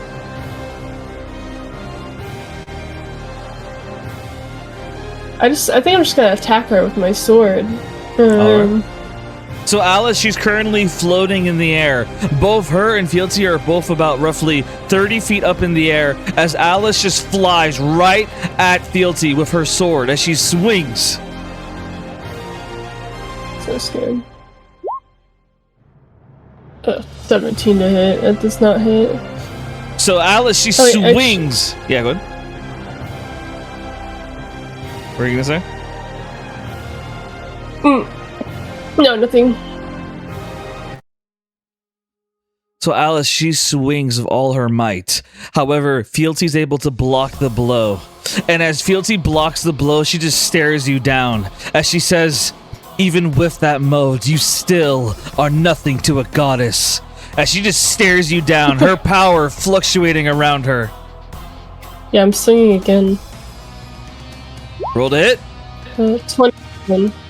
With a 21, you're close, but you're not there. You swing the sword. 27, you said?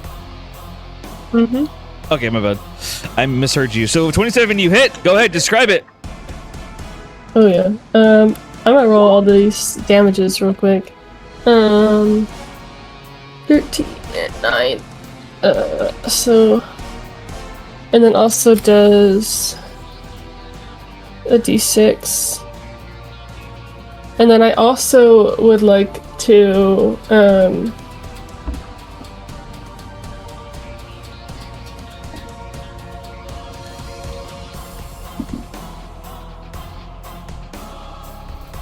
Divine Smite at 5th level as well.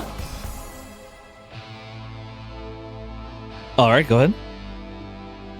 Trying to find the button. There it is. Button.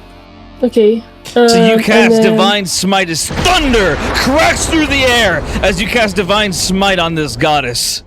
Oh yeah.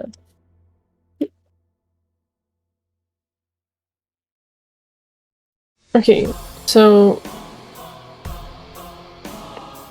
13. Oh, it rolled that already. Okay, 22.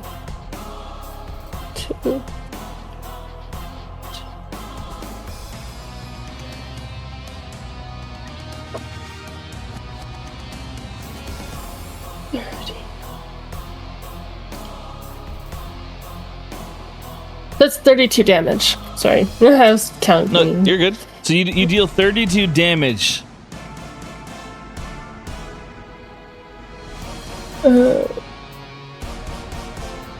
Oh, I almost forgot to mention, a passive skill of Fealty is Aura of Radiance. So you and Asher, because you're in a 30-foot radius to her, both of you take 10 radiant damage. There's no roll against it. So you and Asher both take 10 just radiant every damage. turn, or how does that work? So basically, anytime someone starts their turn within 30 feet of her, they take 10 radiant damage. Okay, since I'm taking damage from that, thank you. I want to use a reaction to cast Rageful Nimbus And I'll do it over Asher, I get. Wait. Check it. Yep, okay. Yeah, I'm gonna use it over Asher. I'm gonna mark him with a little pink dot. And so she takes 2d8 damage. All right. Make sure you're So updating your token, by she the way. takes. Yeah, I'm about to. She takes 7 thunder or lightning damage. All right. Yeah, I'm about to. I have updated his as well. So how much total damage? She takes 7 Okay. from the Rageful Nimbus. No, like overall, like with your sword Oh and wait, the divine actually. smite. Oh. Also, I was wrong. It is not 7. It's another 2d8 because the level I casted in that. Okay, so overall, how much did I say before? 32, I believe, and then 32.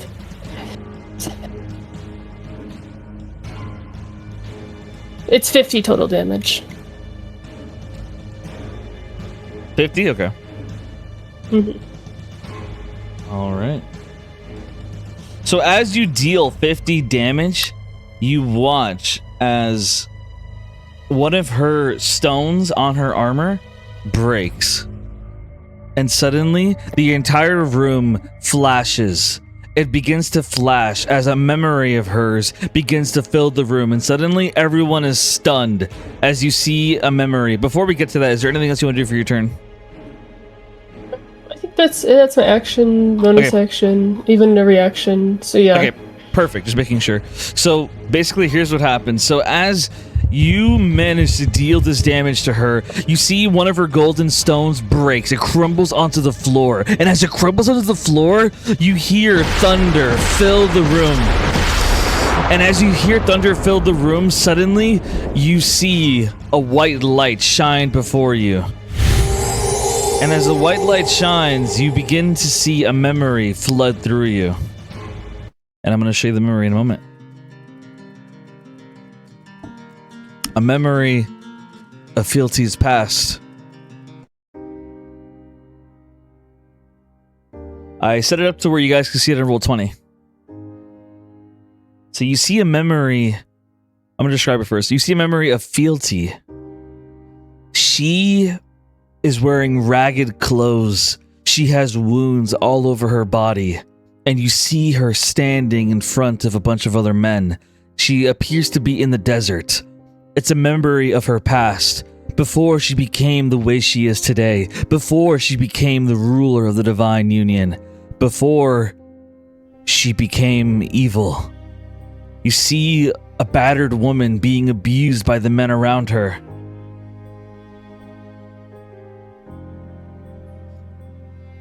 Get back to work, woman! The men yell at her, and as they do, she just mutters to herself, please. Everything hurts. Please. And as you see her there, standing, holding what appears to be some kind of coal and being beaten and hurt by the men around her, you see another memory flash through. A memory of a man saving her. A man known as Rion Carvin. He appears out of nowhere, a sword in his hand and blood spatter everywhere. He kills all the men who enslaved her. Nobody deserves this life. As he stands before Fealty, saving her, as she looks at him, admiring the first good man she's ever seen in her life. She was in love. The first love she ever had. She stood and hugged him, as you could see the warmth, the happiness, the sheer innocence in the air between these two star-crossed lovers. And just as quickly as that innocence passes, the memory fades away, and we go back to you looking at Fealty, who's heaving. I didn't want you to see that. That doesn't matter anymore! As she just stares you in pure anger. She's just laughing. She's like, see, you can be brought to your knees. I mean, not that I didn't know that, because I've done it before. Shut up! She screams in pure anger as tears flood her eyes. You have to die! You have to die! She screams in wrath as she stares you down. And that's the end of round 1. And before we get to round 2, I want to highlight something else that's happening while this battle's going on. We go back to the surface.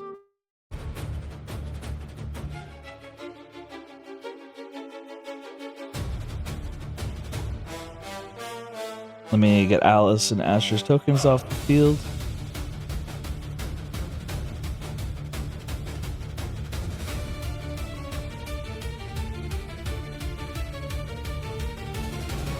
So, the rest of the promises, you all witness what's going on the surface right now. You're not able to see Fealty's battle with Alice, but you're able to see what's going on the surface right now.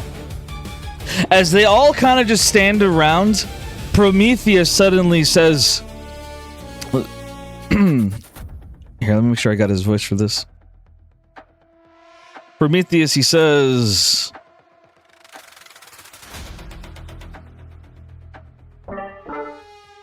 Something's not right. I sense something in the ground. I think we already know that. The Promises and their followers are down underneath us. I can sense them. I don't sense Jericho, though.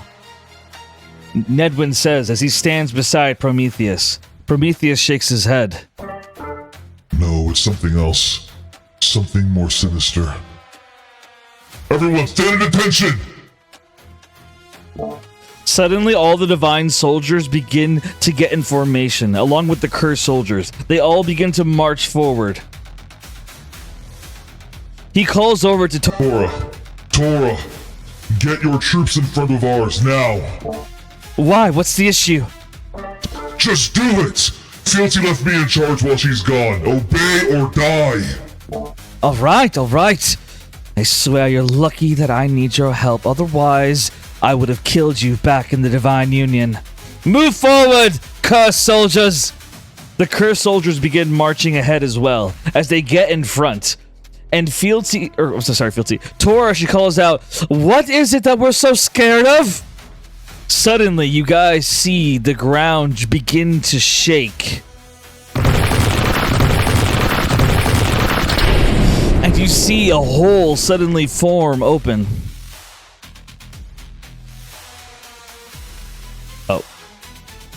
Thank you so much, Gwen, for telling me about the image. Thank you so much. Okay, so, basically, putting a new song real quick. So as you guys see the ground begin to shake, suddenly, you watch as a hole opens up from under the ground, and you see a sight that I personally think is far more horrifying than hundreds of divine soldiers and hundreds of cursed soldiers, or the Legion of Destiny, or Fealty, or the Divine Six, or even Nedwin, the guy who we all hate. We see a sight even worse. You see a tunnel open up as you see hundreds of monsters appear. The Rotten are here. I'm going to show you on the map right now. And I'm gonna give you guys a minute to like absorb. Wait, you're gonna see a lot. I'm gonna give you guys a minute to absorb everything you see.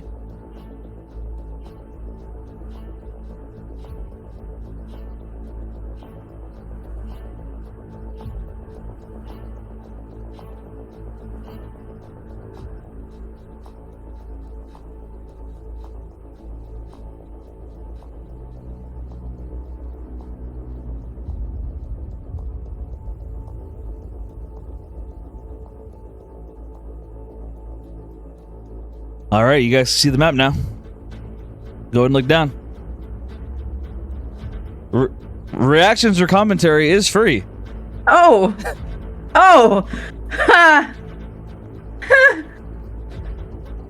Look down. We're in danger! Not each token being 100. We're in danger! How many is there? Sure.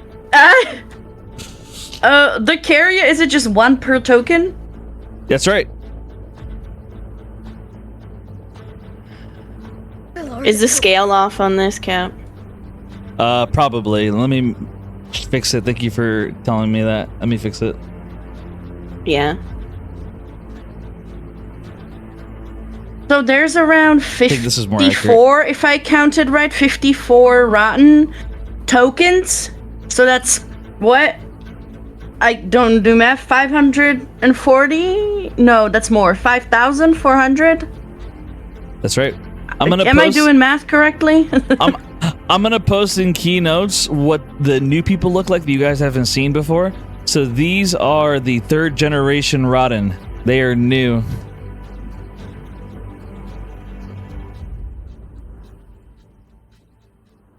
Oh no, they're hot. Oh no! The snake boy, I want him. What the fuck? Why would you do this to me? So as you see this army, the center, he marches forward and he speaks. He says, I want them all rotten. Take them. And suddenly you guys hear screeches.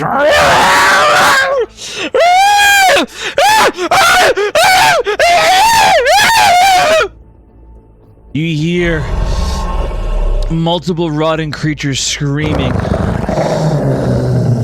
And as you hear them screeching and growling, you see hundreds of them begin to charge into the city, into the Wonder Foundation city. As you see hundreds of them charge, and as they do, Prometheus, he yells to the others. I'm not gonna turn the voice mod on, but he yells to the others. He says, "The Divine Six, keep focusing on that portal. Put enough magic to make it go automatically. We need more troops. Keep summoning more. Summon more." Black Star shakes his head, but they all obey as they focus their magical energy on the teleportation circle. As you see more divine soldiers and curse soldiers appearing by the second. One by one, more appear as they continue marching forward. Prometheus yells. He says, "Engage the Rotten! Take them out now! Don't let them anywhere near us! We have to keep the teleportation circle protected!" The divine soldiers and cursed soldiers all nod and roar as they begin charging into the city. The Rotten charge as well.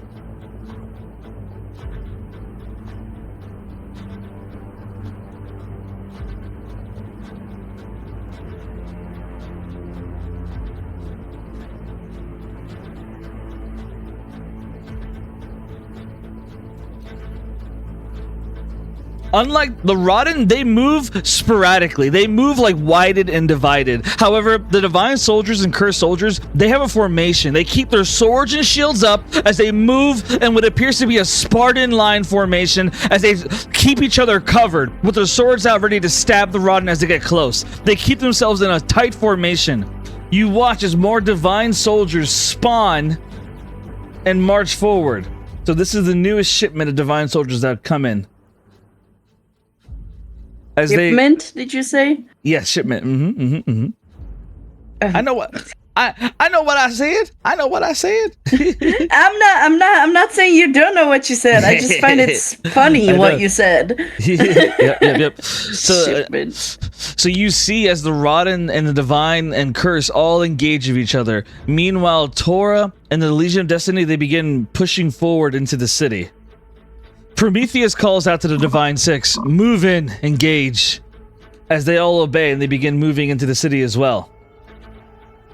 Prometheus is currently alone as Nedwin moves in as well. The Lightning Soldiers move in as well as they all move in for the battle. However, Prometheus appears to be alone with Aglaia next to him. Prometheus, he reaches into his pocket and he pulls out what appears to be a piece of chalk.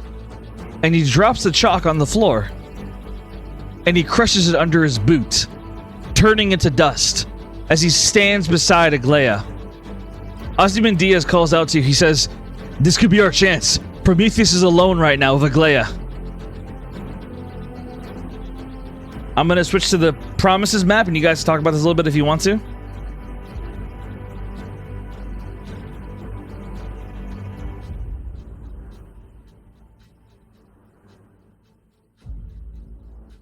I mean, the situation looks dire up there. It does not look like anything any of us want to go We into. go out there. We go out.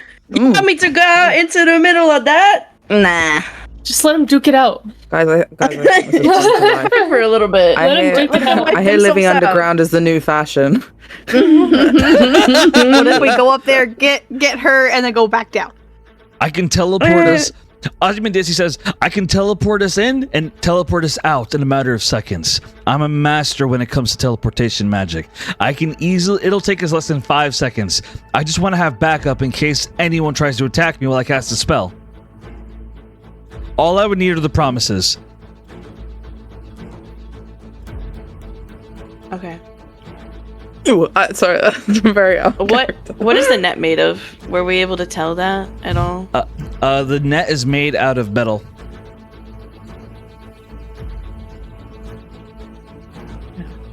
Jesus wept. I think Caliph would agree with Ozzy. She would nod. Like, this is our best chance. They won't see us because they're engaged, and it'll be fine. We'll just pop in and pop out. She's not sure about what she's saying, but she's trying to convince herself. I'll run defense in case anyone engages. While some of you try to get Aglaia out. Yeah, I'll protect Ozzy and everyone else who's freeing Aglaia. You know, meat shield style. I've done that before. And you know, use your magic. We got this. Mm-hmm. We're the Promises. As you say that, Caliph, you hear a voice in your head, Gwen. It's a Dark Phoenix. No, go with him. I want to kill Prometheus. He has to die by our hands. He embarrassed us last time. Let's show him what he gets. I had full intentions of going with him. I just didn't plan to touch the net. I was going to run defense while they were getting the net taken care of. Oh. I don't know that we should be so hasty right now. Haste is good. Destruction is good.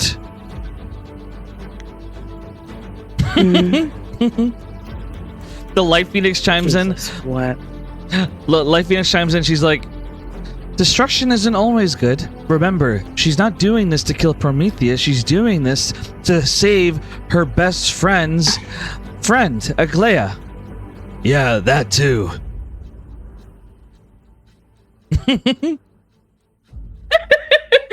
Yeah. We're not engaging with Prometheus because it'll risk the entire operation unless Prometheus engages with us. All right, sounds good. Dark Phoenix says, hoping to whatever gods there are that Prometheus engages. So who's going on this crazy mission of Ozymandias? I'm going. All the girlies? I feel like we all, right? All right. All the girlies. All right. Two girlies on defense, I want- 3 girlies on the net. I want my boots of speed. This would have been so good for right now. Lyra. I mean, I'm willing to put it to a vote right now. Like, can we give the boots of speed to Lyra right now, guys? Oh, Yeah, I'm fine with that. Yeah, Here. me too. Thanks, guys. Yo, what Cap, is that okay? Cap, is that okay? I get my Absolutely. boots. Absolutely. And my little tootsies. They go- You got your boots. You got your boots. You got your boots. Shoes. Lovely. Boots, that's my ego boost. Get your boots on the minute.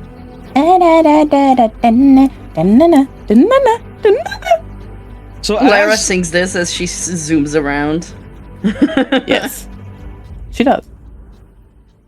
So as you guys huddle around Ozymandias,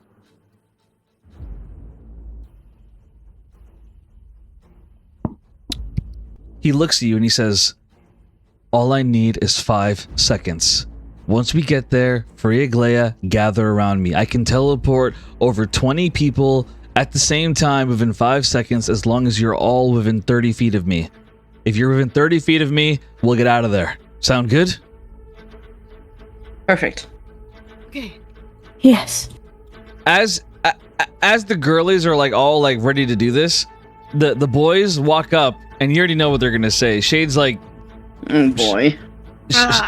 immediately Shade's the first one. Shade's like, shouldn't we go as well? You might need the help. I think the more of us that are there, the more likely we're going to be Notice. spotted. Yeah. Although she uses message and she says, but if you hide in my shadow and you stay in there, tell anyone. Shade shakes his head as he says, I have a better idea. How about Calyx nods at Slopjaw. Or no, Shade nods at Calyx. He says, Calyx, can you do what we talked about? Calyx says, yeah, absolutely. If you guys can, because Slapjaw also inherited powers from the God of Fate, I actually am able to put a mark on him, a teleportation mark. Wherever Slapjaw goes, I can teleport us to where he goes. So if you guys take Slapjaw with you, then me, Shade, Adrian, Ventari, whoever else wants to come, we can teleport to you guys if you need the help. If you guys are willing to take Slapjaw with you. That's actually not a bad idea. Yeah, he's pretty small. Yeah. That's So pretty smart, actually. All right. So Calyx, he puts a mark on Slapjaw's back as Ozymandias smiles as he says, it's good to have you, my friend. I'll never forget that story you told me when we were drinking together. Jesus wept. The story of chaos? Slapjaw, you there?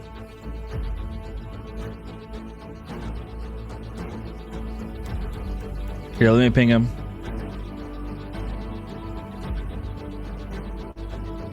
Yes. In this story, there was a bird. And what did that bird do? I don't know. No but anyway, the sky idea. was blue, and then there's a there were bird clouds. created with the sole purpose of finding the most powerful being in the world. Yes. And that is me. And then a sun drop fell from the sky. Once upon a time, a single drop of the sun fell from the heavens, and from the smoke Somebody grew a call. magic golden flower. Yes. This flower had Yeah, the ability so to heal the Slapjaw, sick and you're injured. unneeded. So Slapjaw, I just tagged you in. So what's going on is basically a lot of stuff is happening on the surface level, and the team is going to teleport to confront Prometheus. Well, kind of. They're going to save Aglaya, who Prometheus is next to, and then teleport the fuck out. Anyway, you have been volunteered to join the Promises and trying to save the Griffin, and Calyx has put a teleportation mark on your back, which will allow the boys to teleport to you if you guys need backup. So as of right now, Slapjaw, the Promises are looking at you to see if you'll go help them. Imagine they're all standing around you, staring at you. And last thing I said is Ozymandias, he looks at you and he says, I'm glad you're joining us, my friend. I'll never forget that story you told me over drinks.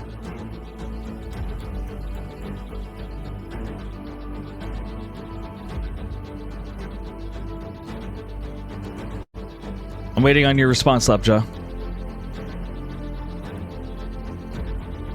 If this is a bad I'm time glad you for remember you, then... because I don't. Oh, okay. Is this a bad time for you? Can you hear me? Yeah, I hear you.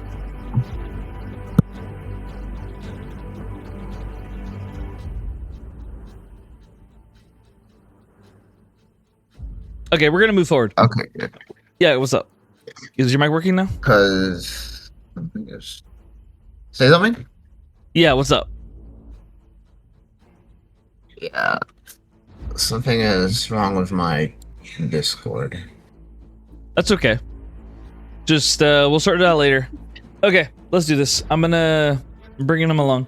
Okay. So last thing we're gonna do before we switch back to Alice is let me grab you guys. I'm sure this isn't gonna go wrong in any way, guys. No, not at all.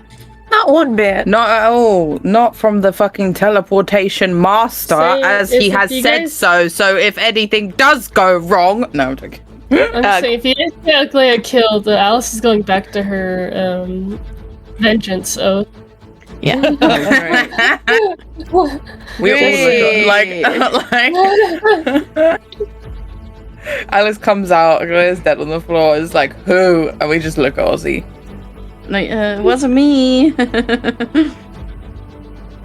Gwen's gonna look at Caliph and she's gonna say, leave Prometheus to me if it becomes an issue. She nods. She goes, oh, right. So we know that the Avengers are there, right? Yeah. No, they're in the battlefield. Okay, but we've seen them. I noticed Black Star, right? Yeah. Oh, yeah, absolutely. Okay. Alright, in that case, Caliph will nod. She'll go, I have my eyes set on someone else anyway. Well said, well said. Thank you. I appreciate that, Cab. So... Alright, guys. Let's do it. So, I'm changing music.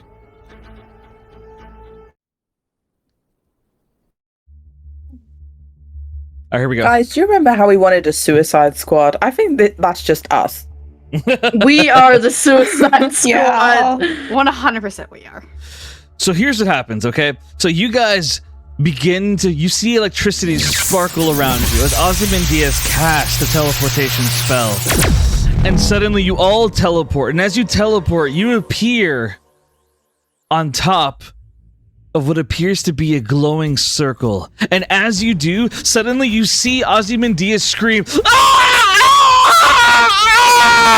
You see his skin begin to blister as Ozymandias suddenly falls onto the ground on his stomach, his eyes shut. Ozymandias is unconscious.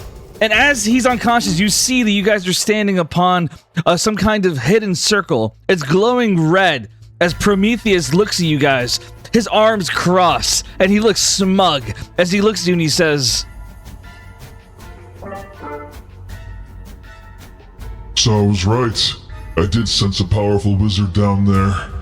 I'm glad I prepared that anti-magic trap circle. as Ozymandias is unconscious on the ground. And as Prometheus looks at all of you, he says, Give me one moment. As you watch him begin snapping his fingers, and as he snaps his fingers, you guys suddenly see behind you gusts of wind begin to form, and you see teleportation circles forming all around the arena.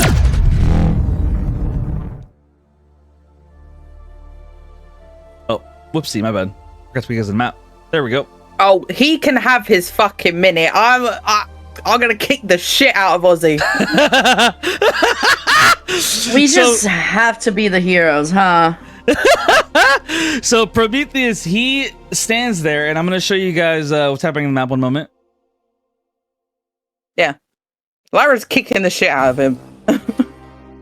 Kick him while he's down. Yeah, he deserves it. Yeah. Quite literally. So you see these teleportation circles form all around. Let me remove this. There we go. So you see these teleportation circles form all around the arena. And as they form around the arena, you guys watch as the lightning swordsman and the wind swordsman, they get sucked into the portal. Ah! Both of them disappear into the portal. You then watch all of the Divine Six and Nedwin get absorbed into the portal.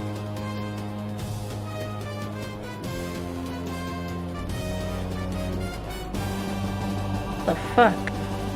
Yeah, huh? What? He proceeds to send all of the Legion of Destiny and Tora into the portals.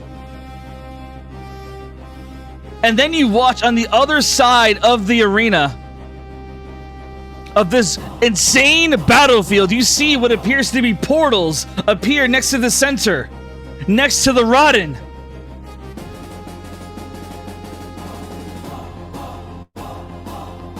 As you watch the third generation and Lord Zero and the Gentleman and Power and the Censor himself all suddenly get teleported through the portals made by Prometheus. They all disappear.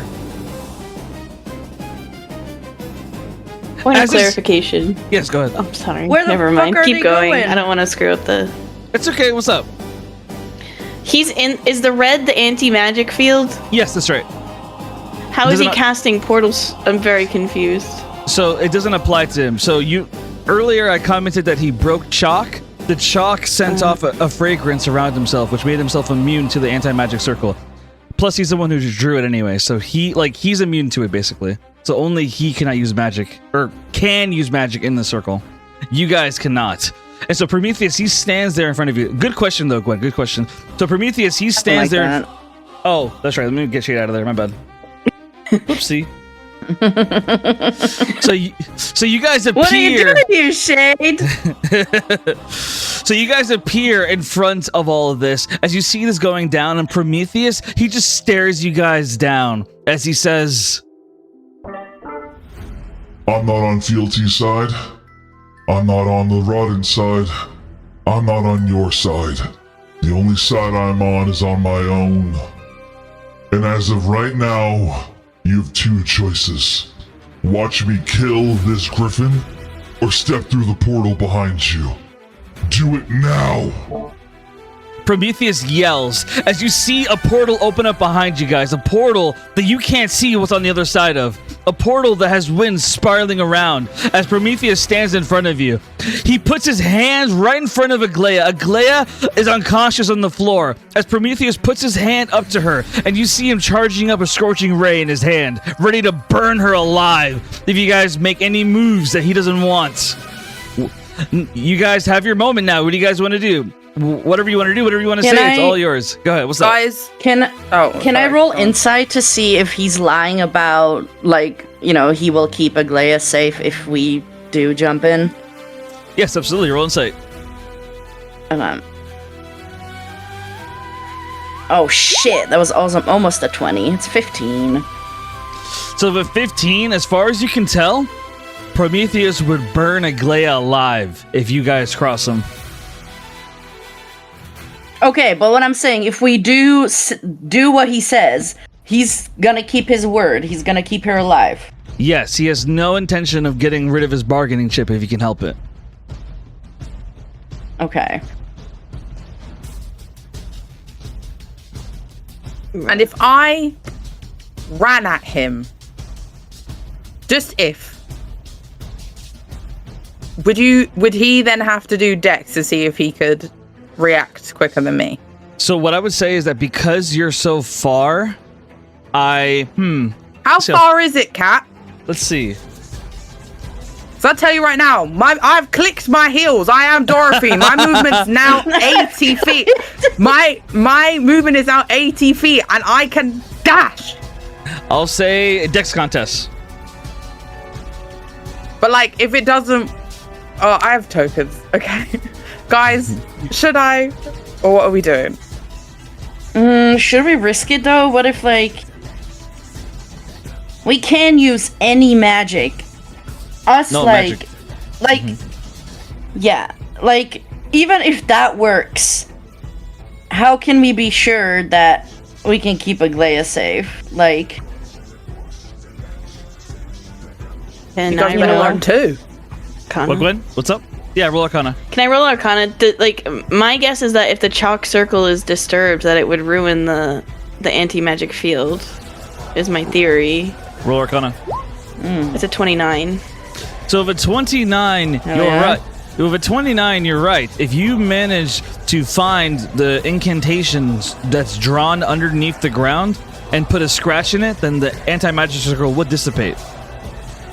It's not just like walking over and like rubbing your foot over the chalk and No, you have to. messing it up. No, you have to. So basically, you would have to kick some dirt on it, something like that. It's not like I can't just walk up to any spot on this circle. I'd have to find a very specific spot. That's right. Okay. Yep. Ew. As far as you know, incantation spells would have six points of magical origin. So there would be 6 different points on the circle that you could like put something over it, and it would interrupt the process. Okay. Can I? And we need to disturb just one? Yes, that's right. Am I able to roll something to see if I can see or know? So that's the tricky from part. My position. Any caster can choose anywhere that they have their incantation marks. So you could roll perception to see if you'll be able to see. Okay.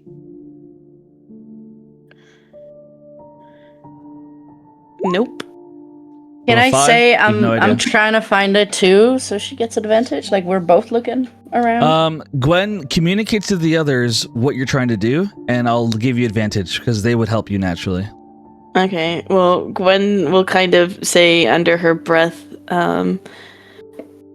it's a magical circle. It has like ley line points. There should be 6 of them.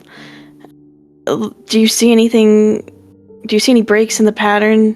We just need to disturb those breaks. All right, well said, Gwen. Roll. Could I use Yes, go ahead. find traps?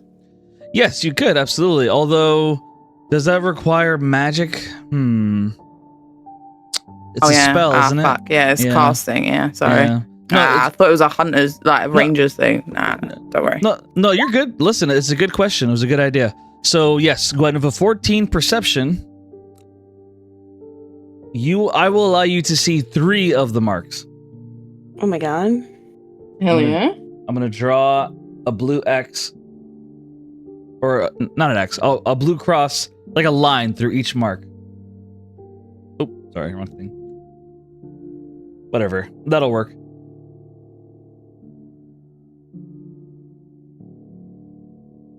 So these blue circles are 3 breaks in the circle. Okay.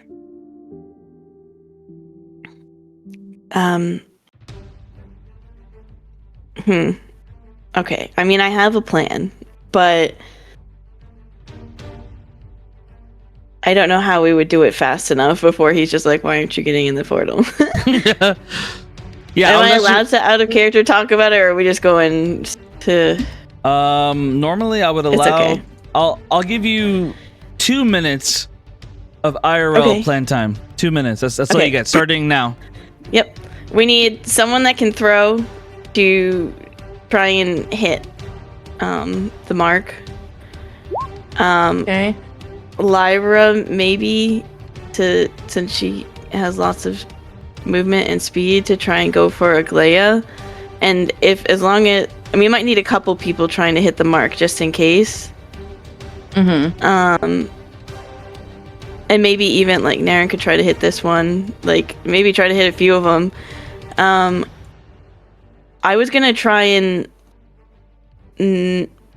get Prometheus away. So like I could do Dimension Door and Quicken Spell, and then Eldritch Blast him with where it would push him back into the Dimension Door, and it would take him far away, like 500. Okay, so let's say at the same time. Tell me what you want me to do. Okay, so at the same time, Gwen does Dimension Door, Lyra runs for Aglaya, me, Naren, Lorelei, and Slabjaw all aim for the thingies to try to disrupt it. Yep. Okay. Gwen has to wait until you guys hit and break and hope that it breaks in order to get you're just away. charging up your spell while we're doing that. I can't even charge until the anti-magic is gone. Oh shit, that's true. Yeah, that's the issue. So it has to be very coordinated. But I have trust. And then Lyra would we need Lyra to voom and Gwen to be able to cast kind of at the same time.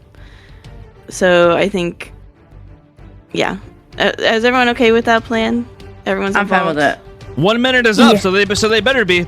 So after your 2 minutes of planning, Prometheus rolled a perception check, and so Prometheus notices that you guys are conversing a little bit. You guys are discreet. You're whispering about it, but Prometheus, he doesn't know exactly. Like, he has no idea what you're planning, but he knows you guys are not stepping into the portal, and so he's like, "You dare!" And suddenly he tries to suck you guys into the portal. So I want everyone to roll a strength save.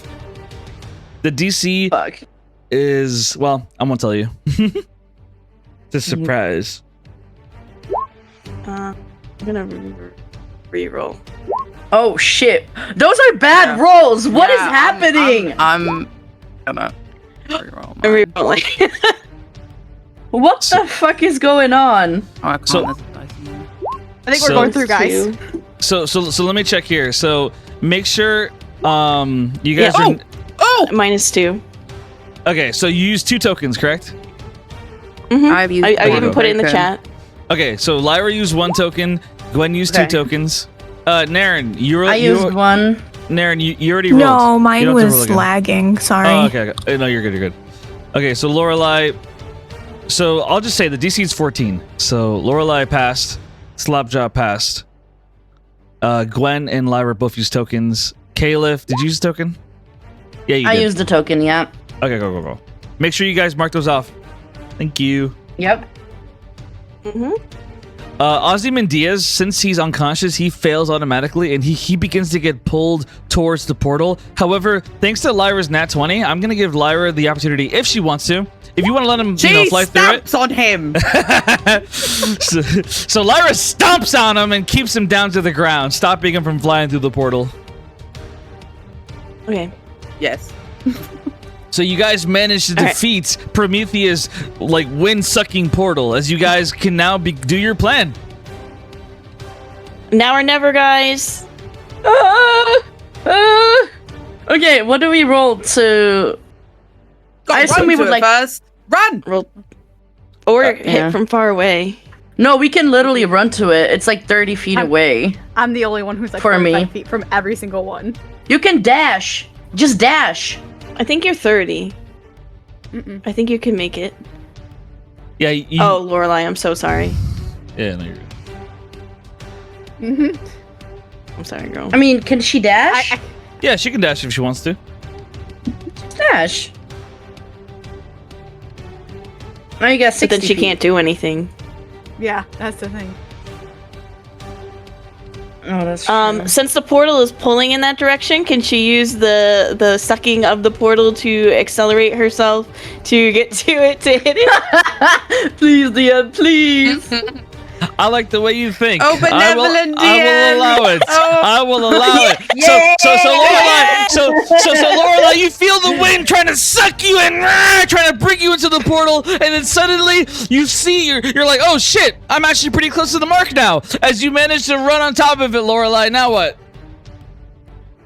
She would try to kick it away. Make sure to. There you go. Yeah. So you roll. Roll strength. Let's see how good of a kicker you are. Let's see. Oh boy. No. So Lorelai sucks at kicking. Like, she tries to kick the dirt. She does a little smudge. Like you kicked it like you're, I don't know. I can't think of a good insult right now. But yeah, you suck at kicking. So do you want to do a token? No. No? Okay. There's chances for everyone else. Yeah. Fair enough. All right, I respect it. You're like, I want to hold on to them. I respect it. Okay, so Lorelai, she fails at being able to kick over the break. Who's next? I'll go. All right, so Caleb just begins sprinting. However, Caleb, as you're running, I want you to roll a con save. Fuck you.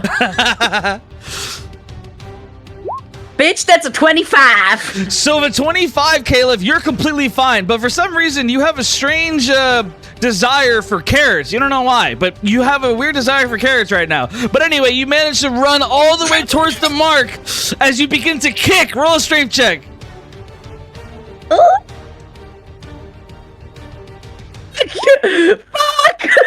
It's 8. Oh my god. So if an 8, Caleb sucks at kicking 2. Caleb's like, like Kato's Carrots yeah, so much. yeah, she's thinking about carrots. She's thinking about carrot cake. Like the carrot cake is just flowing through her mind right now. Like she wants some carrot cake right now. And so when she kicks like someone who doesn't have carrot cake, and she just misses it completely.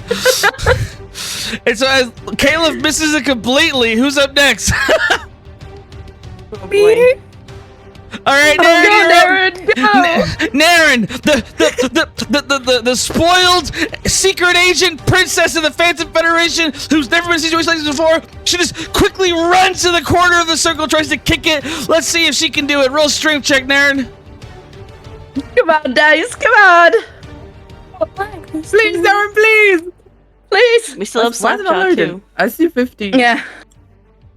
We got this, Naren. Bro, Slapjaw going last is a bad go. choice. He does Or they can go not have a token. simultaneously. Yeah! Okay. Yay! Naren rolls an Yeah. 18. So Naren, like, she's used to kicking people, probably from her days of kicking peasants. No, I'm kidding. But no, Naren, she's able to kick perfectly, you know. So Naren, she manages to kick right across the break of the circle as the anti-magic circle begins to blink. Like, it begins to blink. It's not completely gone, but it begins to blink. And just like that, you guys can use magic again. What about Okay. Slapjaw? While that was... Oh, wait. Slapjaw, sorry. Keep Yeah, I want Slapjaw's Slapjaw kicking to have a too. chance to smack it. Yeah, Slapjaw. I don't know if you heard everything that's Lick going it. on. Slurp. Yeah, I think his Discord's having issues. What am I supposed to kick? You're kicking Ash. One of the circles. It's a magical circle, and those points are like keeping the anti-magic up. So if you destroy it, you'll help us. Strength check. Strength check? Yes, see how quick well you frog. kick. No, I'm joking. Oh yeah. Could Slapjaw just jump on it? So like as you're thinking about carrots, you watch as Slapjaw just hops up and he just kicks the dirt onto it, like breaking it. And as you look at Slapjaw's back, you notice that his skin is orange, kind of, just like a carrot. As you look at Slapjaw, and you're even more hungry for carrots eat now. Slapjaw! You're even more hungry for carrots now. Lyra, go.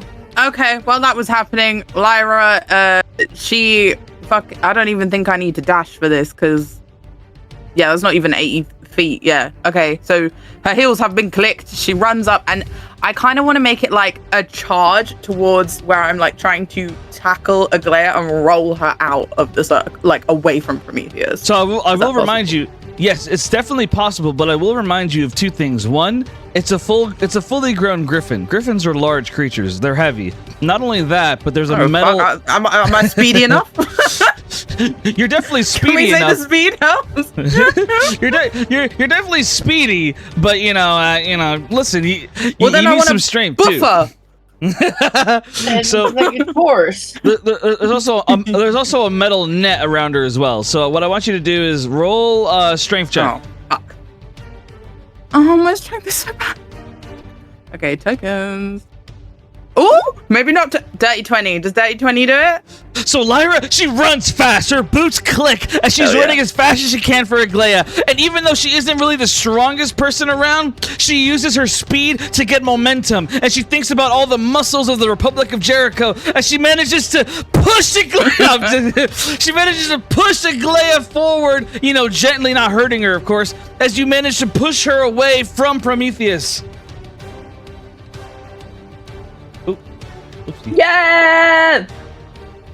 Yeah. I want her out. I want to, we're rolling, out of this place. So you manage to push her away a little bit. Aglaya remains unconscious, but you push her away a little bit as the circle's flickering, it's flickering a lot right now. As you guys manage to pull that off, as you guys see this happening, and Prometheus, he shakes his head as he says, You're missing your opportunity. Go through the portal, and you can end all your enemies.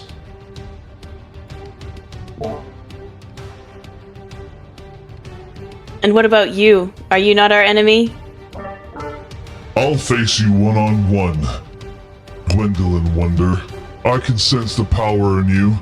You're the second strongest one after Ozymandias. I would be honored to duel you. Honored. There's no honor in this fight after what you did last time. He looks at you a bit confused. Last time. Ah, yes, I remember. You're speaking of the time when I had you gagged and bound because of how much of a threat you were. Yeah. There's no honor in that. But I'll fight you. Good. Away from the others. I'm glad we agree. Prometheus uses a legendary action as he taps his chest. And as he taps his chest, you watch as the portal, its wind begins to spiral stronger. And Lyra, you keep your hands on Aglaya, keeping a grip on her. As you feel yourself, Caliph, Slapjaw, Naren, Lorelei, you all feel yourselves being pulled into the teleportation circle. I want all of you to roll a strength save. Come on. Oh, safe? Sorry. Oh, was I left out of that? Yes, not you, Gwen. Oh. Oh, that sucks. So, yeah, no, so since this is a legendary action, unfortunately, none of you have rolled high enough. So all of you fail. As you all fail, you're pulled into the portal. Lyra, you're able to keep your grip on Aglaya to make sure that she stays with you, as you keep Aglaya comfortable and safe. Caliph and Slapjaw, you get pulled towards the portal. Naren and Lorelei, you do as well. The anti-magic circle is affected by the wind as well. As you watch the anti-magic circle, it disappears, Gwen, as it's now fully gone. Sorry, Cap, question. Yes. The boys downstairs, they can see all of this, right? Yes. Where the fuck are they then? So because of the anti-magic... well, in the beginning, they were tempted to go through, but the anti-magic circle prevented them. Now, after that, it's up to you guys. If you guys say, come back us up, then they'll teleport on Slapjaw. But you guys haven't said that yet. God, they should. So you guys move through the portal. So Lorelei, Slapjaw, Caliph, Naren, and Lyra and Aglaya, you guys move into the portal as you disappear. Gwendolyn remains on the field, facing off of Prometheus. Ozymandias moves through the portal as well. So let me grab your guys' tokens. Whee!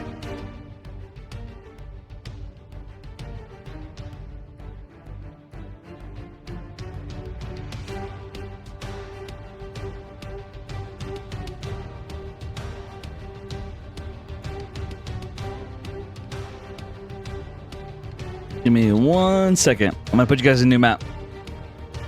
After I show you the map, we're gonna switch back to Alice.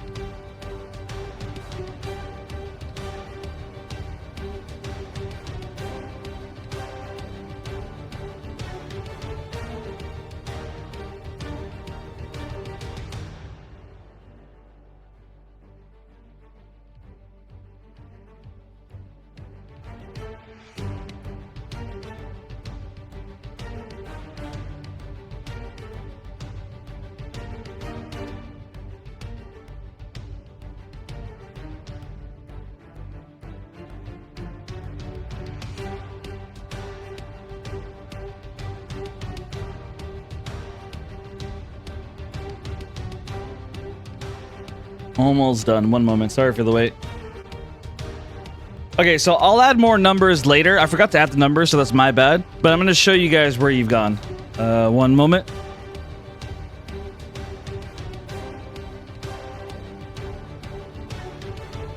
Let me remove We're gonna be you fine, guys. guys. Oh, yeah, totally. Yeah, Not have a gun. Dude, I fucking blame Ozzy. When he's down, I kick the shit out of him. When he's up, I kick the shit out of him.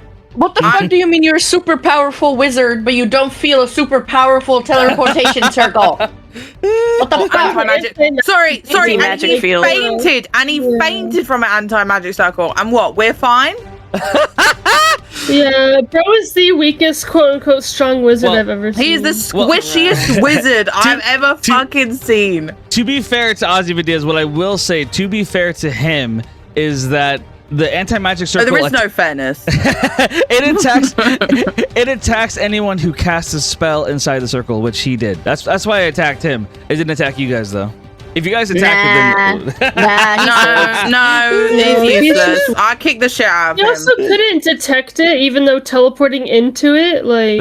Nope, he couldn't detect it. Bruh. Prometheus is Bro, strong. Prometheus is strong, can I say? Should have left him in the tower. Yeah. Wishy ass wizard. Bruh, if he dies and then we can't even use him to teleport us towards the trees, I'm gonna be so pissed. That's the only reason I don't want to kill him right now. Literally. I just kick the shit out of him right now. No. So Gwendolyn and Prometheus face off against each other, and I'm going to put you guys on a new map, and I'm going to explain how this map is going to work, and then we'll come back to it later. But I want you guys to see it to kind of like begin to mentally process yourselves. Oh god. Okay, here we go. So I'm putting in the map, and then I'm going to explain it to you. I'll give you guys a minute to process, and then I'll explain it. What the fuck?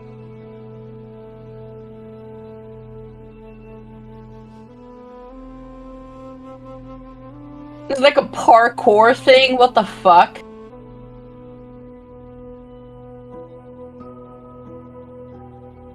Parkour.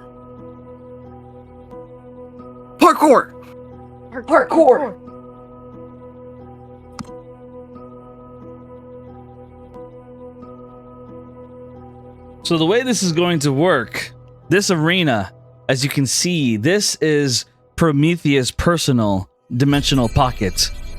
This is where he has decided to trap all of his enemies, where he has sent everyone who he wants dead. He wants everyone out of the game.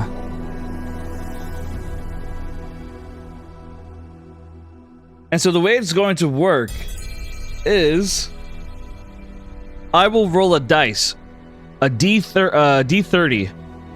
I will roll a D30 for each person in this room. So the players, the Legion of Destiny, Nedwin, the Divine Six, the Rodden, everybody. Everyone in this room will roll a D30. And what number you roll will determine where you land inside of this place. And as far as you know, there's no way out. Only the last man standing. Or woman. Last man or woman standing. He just took us inside of a video game. What the fuck is wrong with this guy? I was like, Lewis is not gonna play Prometheus. There's not gonna be any aura farming. And then, yeah. Yes, indeed. All right, guys, we're going to take a 10-minute break here. And then when we come back, we're going to get back into this fight with Alice and Fealty. So 10-minute break starting now. Thanks so much for listening. Meow. Meow. Meow. Meow. And right now, I'm gonna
Exactly, Alice.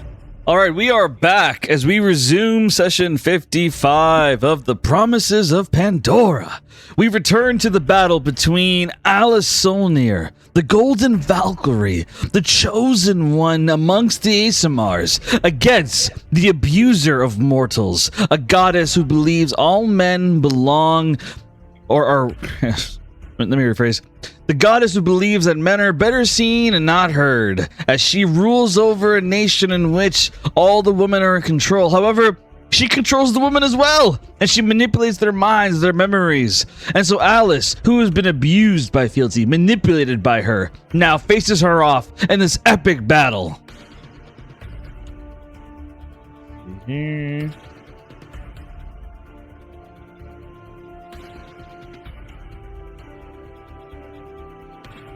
All right, we're back on the map. So Fealty is up next. And her turn is up as she stares you down, and you've done some good damage to her. As she stares you down, and she pulls out her holy sword. And she does multi-attack. As she attacks Asher with the holy sword. She gets disadvantage because of his cape and armor. And me, right. I think, actually. Alright, so does a 29 hit? Yes. I think, yeah. So 29, she hits him with the holy sword. Rolling damage. She deals 16 damage. And she's also gonna take damage from the Rageful Nimbus. I have to roll that real quick because I put it at 3rd level. Alright. She casts Divine Smite. So she takes 4 damage? The roll's so low. Anyway, she takes 4 damage. Alright, nice.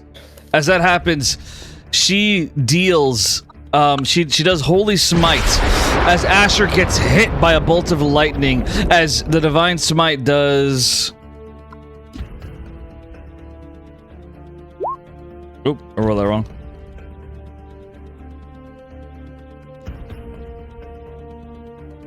She deals 28 damage of radiant damage to Asher. So a total of 28 plus 16, that is 44. So Asher takes 44 damage. Okay, and I also... You said 44? Yeah. Okay, give me a second. I also want to use a Channel Divinity Rebuke the Violent, so Fealty has to make a Wisdom save. Alright.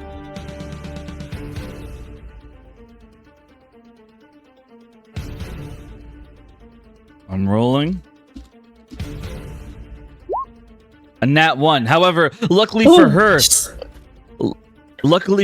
and unfortunately for you, I'm sorry, Alice, but she is a goddess. She uses a passive skill, Legendary Resistance. She can use it 3 times a day, in which she has advantage on saving throws. And so I have to... Well, actually, wait a second. No, sorry. Yeah, if she fails a saving throw, she can choose to succeed it instead. And so with the nat 1, she chooses to succeed it instead, using 1 of her 3 legendary resistances. And so she passes the save. She takes half the damage she just dealt. Alright. Then. So it was 44, so 22 damage.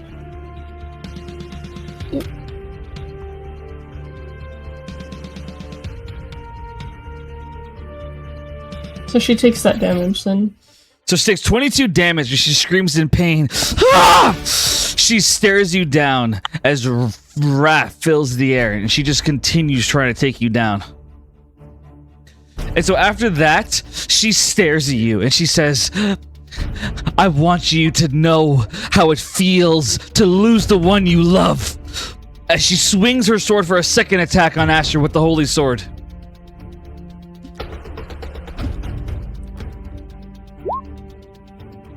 Does a 28 hit? Actually, no, sorry. It would be 20. Does 20 hit? It does not hit. So she misses the second swing. She goes for her 3rd and final swing.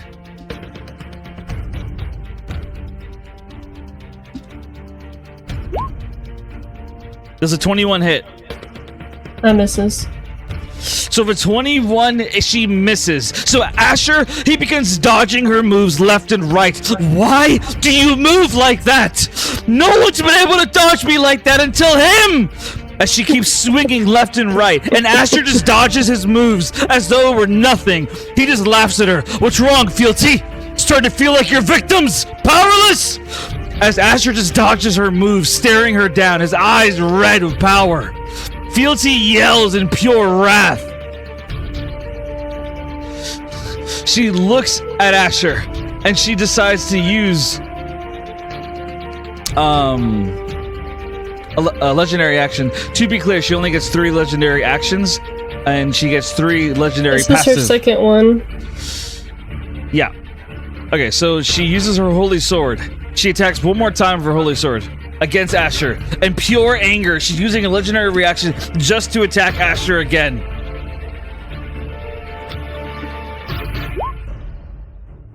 Does a 23 hit? Yes, she misses. Nope. So for 23, Asher manages to dodge it again as she yells in pure fury. Alice is just laughing at her, like she's like, "What's wrong?" Like, don't laugh at me! Suddenly, her eyes glow as she uses a reaction, and suddenly you see a figure appear next to her. How many reactions does she have? Oh no, well, it's complicated. She has legendary passive, and then legendary actions, and then she has reactions. It's a lot. It's a celestial being. So basically, she uses her one and only reaction. So she uses a reaction in which suddenly you watch as a figure appears next to her. Don't laugh at me! Do I need to remind you of your failures? As you see what appears to be a spirit form of Davis appear next to her and look at you with sad eyes. My failures? See, that was your failure, Fealty. Because I know you made that deal with Ovelius, and that is what signed your fate this evening. Because I will end you for what you did to him. That was your choice, and I'll make you regret it. She looks at you shocked. She was expecting you to crash out like in the past, the way that she was able to use Davis's death against you, to guilt you. But for the first time, you don't take responsibility for what happened. For the first time, you acknowledge that it was Fealty who did it, that it was her fault. Fealty shakes in shock as she stares at you. What happened to you? You are not the Alice that I know. You never knew me. I was a puppet, remember? You controlled every move. And now you're going to lose to a puppet with cut strings because I'm not yours anymore. I'm gonna give a token of inspiration to Alice. Well said. Token of inspiration to Alice as you face her off in this battle. And as you face her off, it is now Leo's turn. Leo is furious by what he sees as he begins moving in. Don't talk to my goddess like that!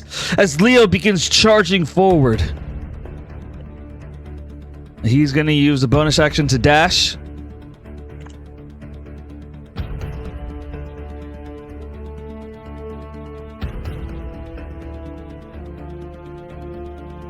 Yeah. Okay, cool. Yep.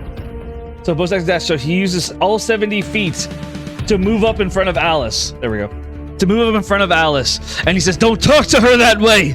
As he goes for a multi-attack with his divine blade. He swings at Alice twice. Disadvantage on both.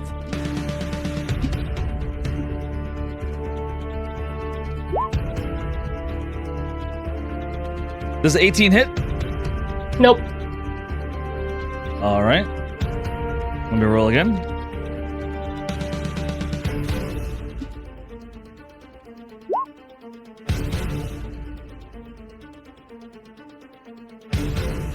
.22 also misses.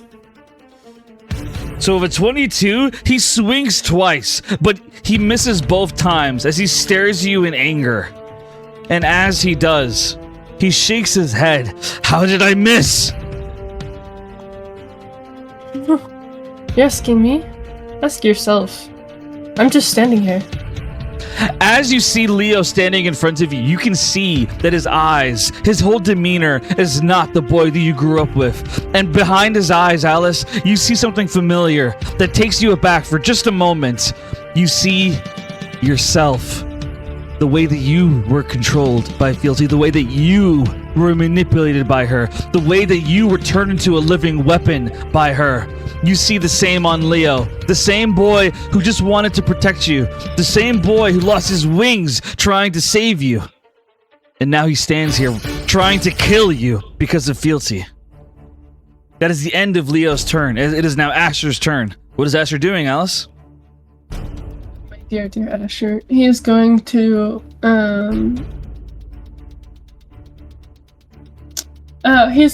activate Flame Cross using his bonus action, and then he's going to attack twice at Fealty with his longsword.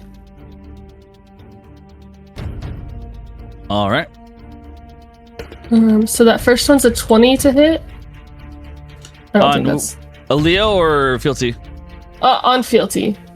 On Fealty, it misses. Can I use a token for him to roll again? Yes, I'll allow it. Oh, bet. Okay, that is... I'm gonna check that off. I'll do it in a second after I roll. 13? I'm using it on. I don't care.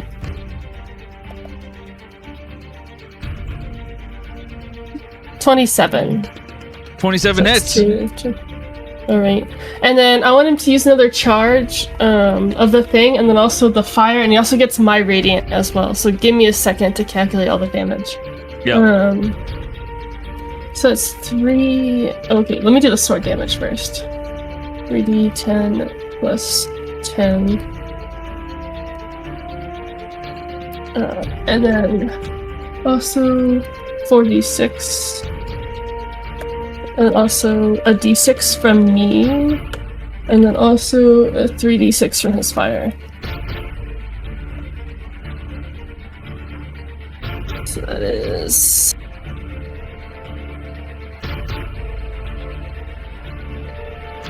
She's immune to radiant damage, by the way. If any of this damage is radiant. She's immune? Yeah.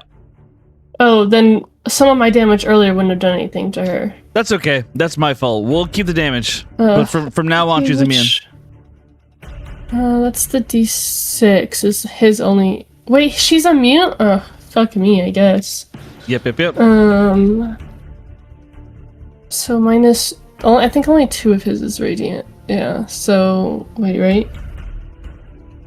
Is she vulnerable to necrotic? She is. Oh, okay, bet. Okay, let me recalculate this. Minus 2. That means he would have taken more damage earlier, too. Okay, that's the 4d... Actually... 6. No, sorry. Plus 9. I'm so sorry. I read the sheet wrong. She is not. She is actually resistant to necrotic. I read the sheet wrong, my bad. Okay. I think that's 4. But like I said, we won't apply any of the pass. We'll apply that for now. Math slacking right now. Okay, that's 67 damage then. 67? Alright. And he's gonna attack again, too. Alright. So you deal 67 damage as she screams in pain. Stop. Come on. I'm just doing that so I can separate the dice rolls. Okay, and then he's gonna attack again. That's 23 to hit on the second attack. You hit? Alright. 3d10 plus 10. So that is... I need to calculate this real quick. And then use another point, which I am checking off, of his tattoo. So... I'm just gonna do 2d6 since she is resistant, so just half the number of dice used to make it easier to calculate. And then 3d6. I also need her to make a con save twice. Alright. It doesn't say what the save is though.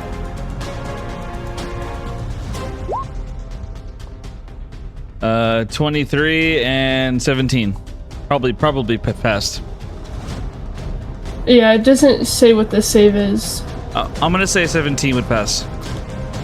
Okay. Wait. Oh, okay. Then it's no. Then she's like not on fire, basically. Oh wait, is it 3d6? Oh, it's 66. Well, give me a second. I won't add it to the first one. Okay. 32 plus 4. That's halved already. Okay, so she takes 89 damage from the second attack. And that's not counting radiant and also halving the necrotic as well. Alright, 89 That's damage. 89 damage. So 89 from the first attack, and then I don't remember how much was for the second one I meant. The first attack was something, the second one was 89. No, you're good. I calculated it. So you deal some massive damage as she screams in pain, and suddenly you see a second golden stone break, and another memory flashes through. I'll make it quick. As you see another memory of her life. A memory of her and her husband, Rion, looking after the Carven Empire. The two of them happy, in love, looking over all the happy men and women together. That memory flashes through the air. Everyone sees it until you resume back into the battle. Alice just like shakes her head and she's like, and you threw everything away. What, for vengeance? I've been down that road before. You don't know anything! Shut up! Well, clearly I know more than you do. I mean, look at you. And then that'll be Asher's turn for now, I believe. Let me mark off his tattoo charge. Okay. I also need to mark off the tokens real quick.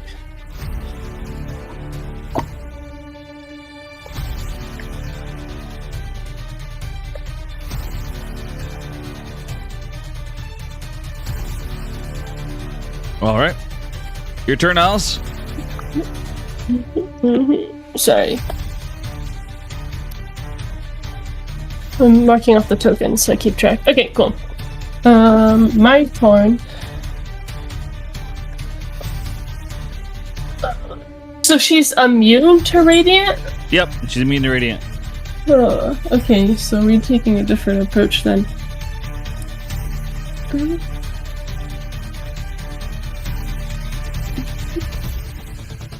I want to use the Skyward Strike on Fealty. So she has to make a dex save.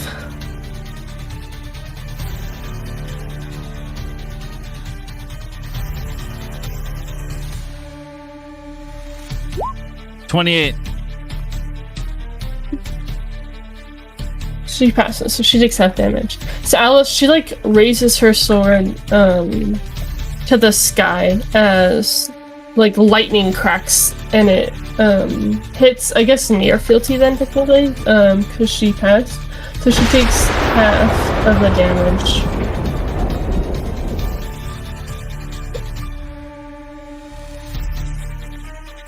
So she takes half of 27, so that'd be like, what, 13? 14. So she takes 14 lightning damage. Alright.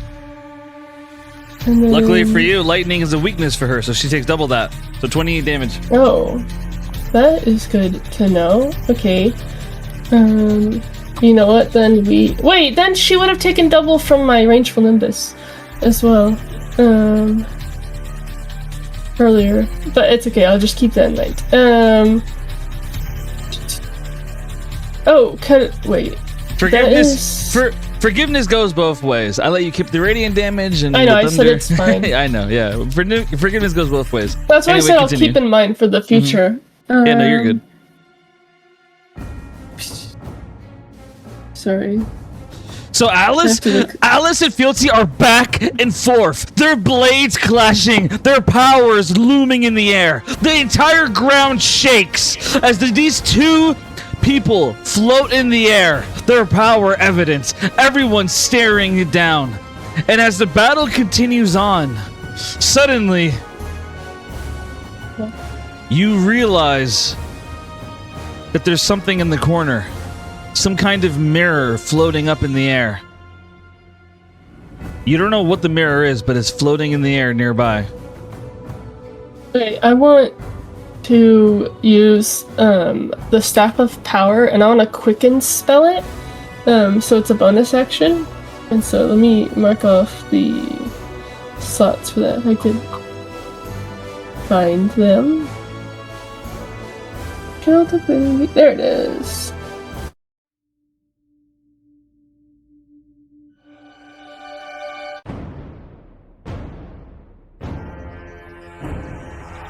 Yep, okay, 2. Okay, yep. And I want to use the staff to... so we talked before about altering this spell, a fireball, instead of it being lightning damage, permanently because of it being her staff and stuff, and fireball is Gwen's thing. So I want to do basically like a lightning sphere. That's fine. We'll call it on, I mean, I'm pretty sure it could get...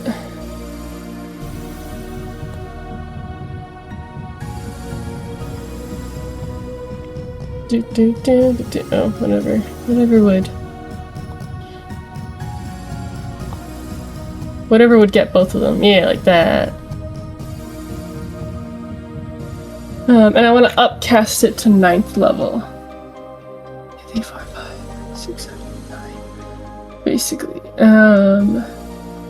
And so I need both of them to make a dex save. Alright.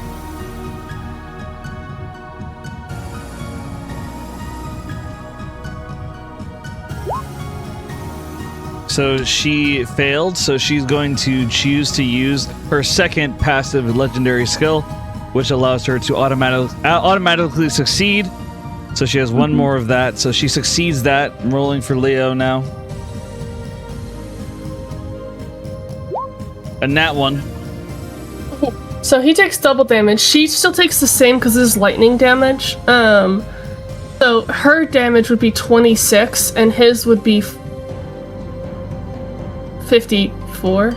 No, 52. All right.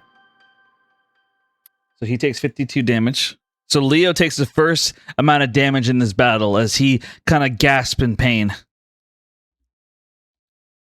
And then Fealty takes 26. And she's going to kind of glance over at Leo. There's like a slight, like, sad look in her eyes. But she doesn't really have the patience for, like, sympathy when Fealty's right here. Like, she's like, I could solve this after we defeat her if needed. And she'll just focus kind of back on Fealty. And I think that'll be my turn. All right. Well said. So now it is Fealty's turn as she looks at you with pure wrath in her eyes. She looks furious.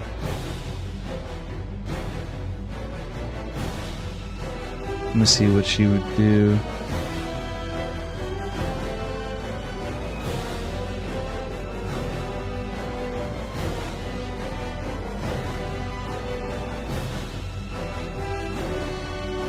Alright, so she'll use her third legendary action to give herself Healing Touch.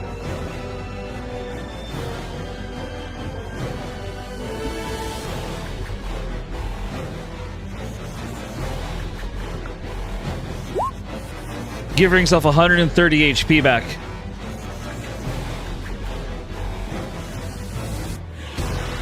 So you watch as she begins to heal herself.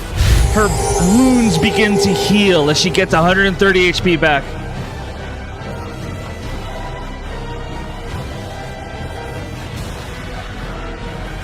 She stares you down after that, and she looks at you and Asher and decides to take you both out in one blow. She uses Radiant Burst. Both of you need to make a con save.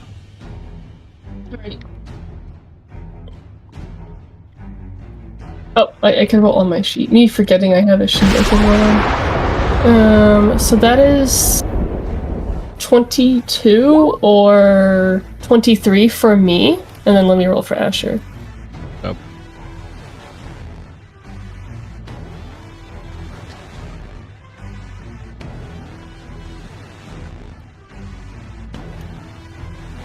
Oh. Asher got 15. So Asher fails. You passed. I'm rolling damage. And I want to use Aura of the Guardian and use a reaction, so I take Asher's damage instead of him. All right, are you sure? I'm sure. So Alice, she stands by and she sees that Asher's being overwhelmed. He's not as powerful as her. As Fealty's power begins to overwhelm you, you manage to do so much damage to her. You practically had her on her knees, but suddenly Fealty managed to heal her wounds as though they never happened in the first place. And afterwards, Fealty managed to shoot off a radiant burst. You watch as radiant power floods the air, and Asher's about to be burned alive. But Alice, she takes the hit for him. Asher mouths the words "no" as he sees you taking the damage for him. I'm rolling damage now.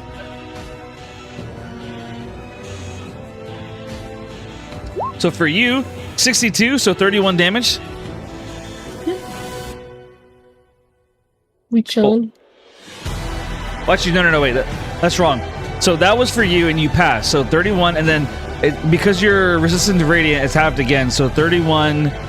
And that's 16. Like 15. 16 damage. So you take 16 damage, and now I'm rolling again.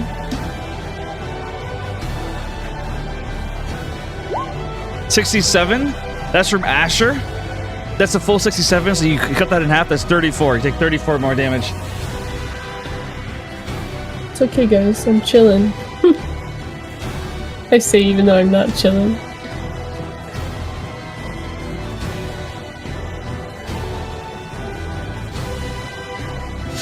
So you take 40... Yeah, all that damage. So Alice, she is badly injured. Like, she is standing, but barely. As you see multiple cuts, multiple wounds all over her body. Alice is barely able to keep herself standing. Alice, as you stand there, your stance is rigid. Leo and Fealty, they both look like they're completely healthy. While you, Alice, you are on your last legs. Lie to me. You are on your last legs as you stare at them.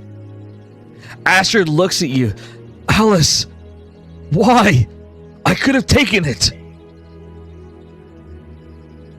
She kind of frowns at him and she'll say, "No, you couldn't. But I can. Because we do this together. Or not at all." I love you. He says, like, painfully, as he looks at you and he sees how badly you're injured, and he is in pain at seeing this. She just kind of smiles back at him and she says, "I know." Leo is up next. As Leo, he looks at you. Are you prepared to die, Alice Solnir? I'm not the one dying today.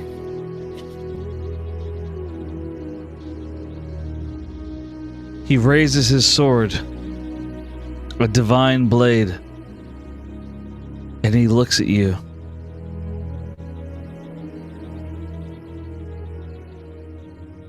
But then he looks at Asher, and he looks between the two of you.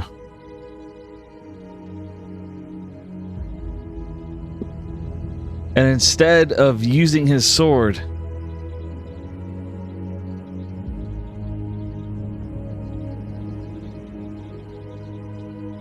let me see. What would he do? Let me see this sheet. Let me double check here. What would Leo do?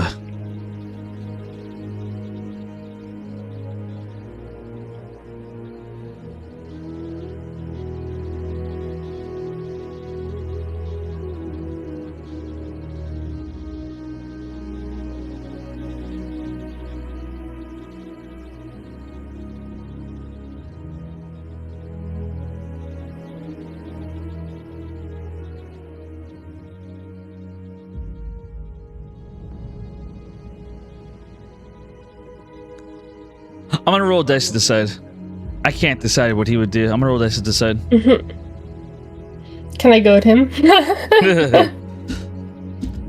Well, so I'm deciding between Divine Blade or Divine Burst. So I'm gonna roll D2. Divine Blade is 1, Divine Burst is 2.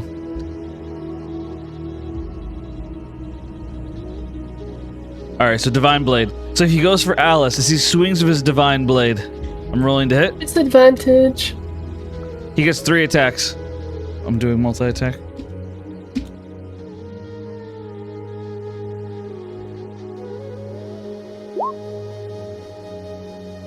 Do any of those hit?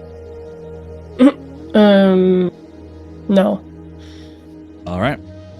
And one's a nat 1. Does he hit himself? Good question. Or Fealty? That'd be better. Can he hit Fealty? Sure. He hits Filthy. Oh my gosh, bet. So he hits Filthy and Roll I'm gonna roll damage damage. on that bitch. Yeah. Well, actually... Yeah, okay. Yeah. Cool. I got it. Alright, so 2d. He does 11 damage. We can even like flavor it because Asher also has a reaction, but I mean it doesn't really matter because people already have disadvantage to hit us.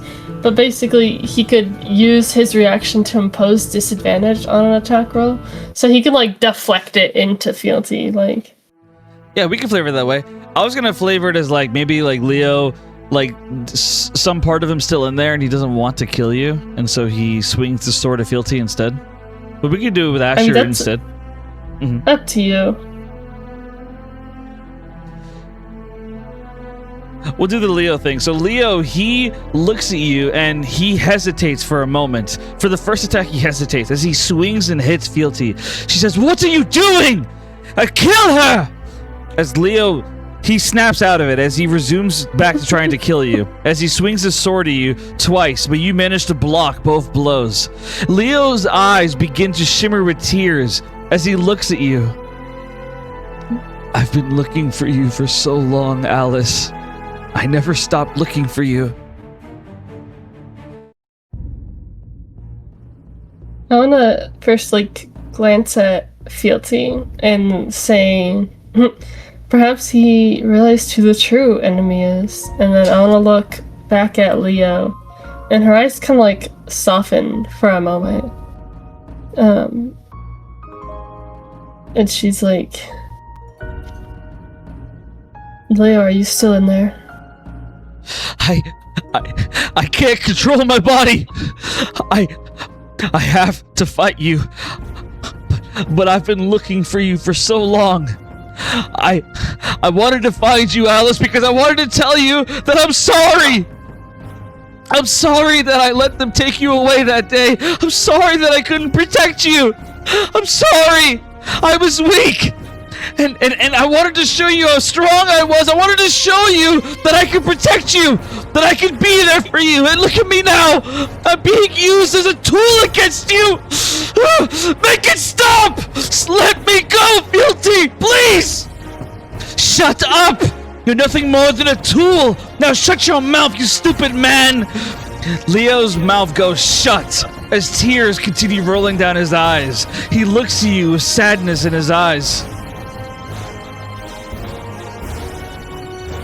I look over at Fealty, just staring her down, and I'm saying, "You said you brought Leo into this fight, what, because Asher was here with me? What if we take both of them out? Just you versus me, or are you too scared to do that?" "Oh, you don't get to arrange the terms. We're already here, and I'm going to kill both of you." Yeah, sure. I was just trying to give you an easier way out. Enough! This Stop Leo? talking! Stop talking! She screams in anger at you. Maybe there is a bit of the Leo I once knew in there, but he pales in comparison to Asher. So I was trying to give you a leg up in this fight, but if you're really that desperate to meet your end, then by all means. She is furious at this point. It's Asher's turn. Fuck her up, babe. Anyway, alright, I'm gonna Okay. So he's doing his wombo combo. 20 plus 11. So it's a 30 to hit for the first one. That hits. And then I want him to use another charge.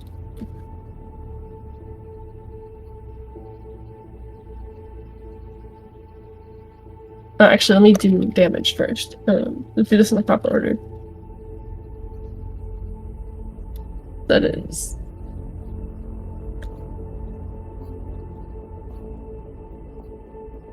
Okay. And then 46. So that's sheet 17 twice. And then the fire damage. That's 66. Let me actually roll that properly. Oh, okay, I did read this improperly. Okay, I'm gonna keep track of that for when it's Fealty's next turn. Plus 1, 5. Okay, so that's 77 damage.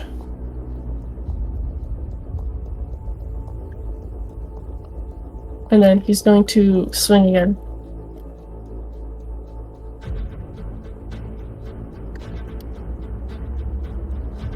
He deals 71 damage. 77 damage, and he swings again. All right. That's a 21 to hit on the second one.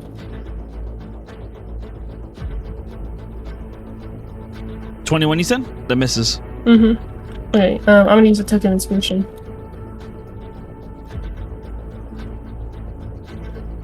20? Yeah, I'm using that token. 18? That's 2. 3 tokens. That's a 23 to hit. All right, 23 hits. Can we mark up the tokens? I'll just put on the same thing. So that's... Okay.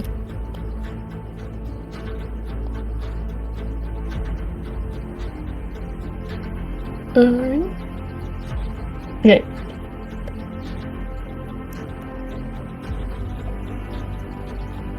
Okay.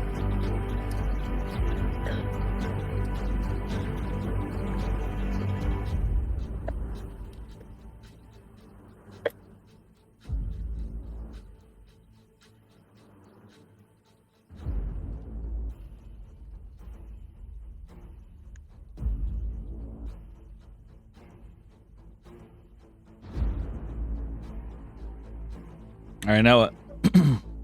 Wait, I'm calculating his second attack damage. No worries. Plus 18.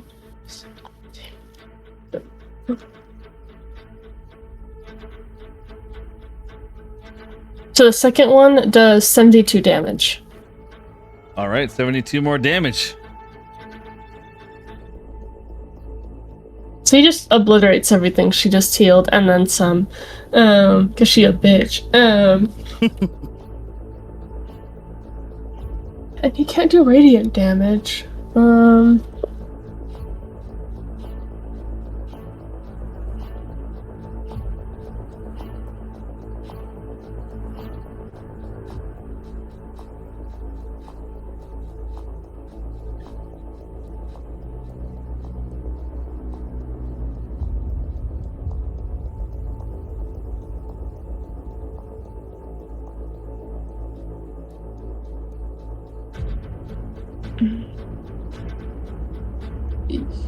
Yeah. I forgot. Anyway, okay, yeah, that's his turn then.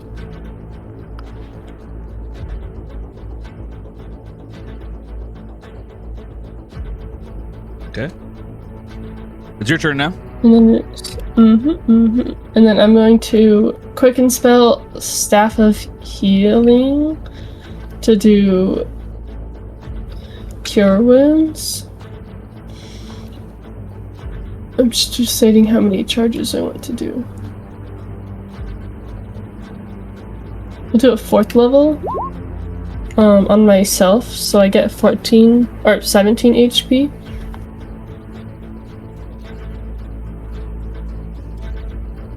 All right, so you cast healing on yourself.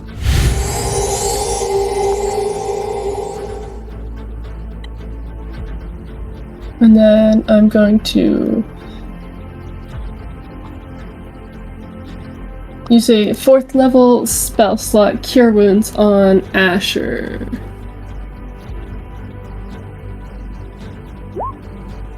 So he gets 35 HP. 35 HP? Okay. Mm-hmm. Okay, that locked on. And then that is my action, bonus action. All right.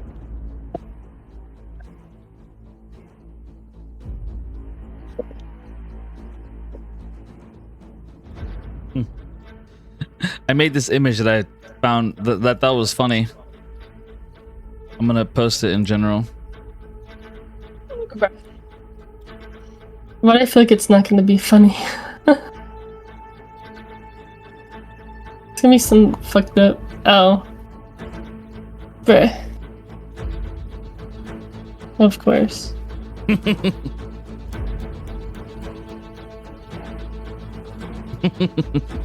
Leo had a serious downgrade last time I saw him. Bro's not looking hot.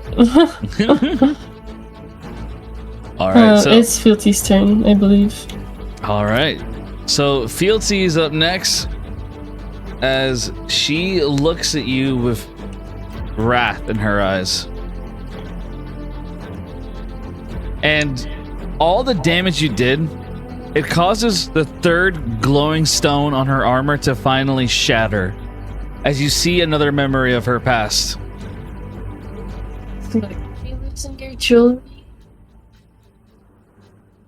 You see the memory of when everything changed for her, of when she lost the love of her life.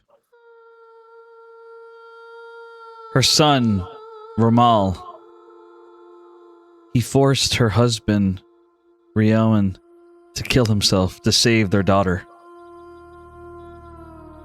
She was mortified by the fact that her son would kill a good man like her husband. It proved to her that men could not be left uncontrolled, that men would always destroy if they weren't properly contained. You see this memory flood through your mind. I'm showing roll 20 for anyone who wants to see it.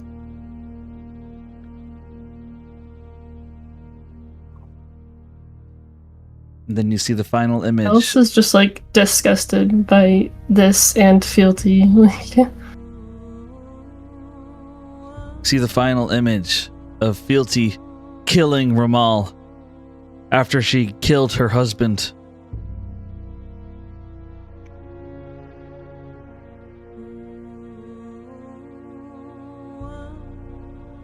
After you witness that, we go back to Fealty, who has tears rolling down her eyes. Nothing but pure fury as she just looks at you with content.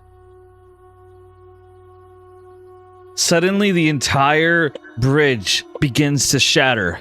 The whole bridge falls as Asher quickly grabs your arm so that he doesn't fall down with the bridge. Suddenly, you're floating in the air. You watch as metallic wings appear on Leo's back from the armor he's wearing as Leo floats in the air along with Fealty, as the 4 of you are floating in the air right now, but you're holding on to Asher for now. I'm putting in the new map now of what it looks like on the bridge. Or without the bridge.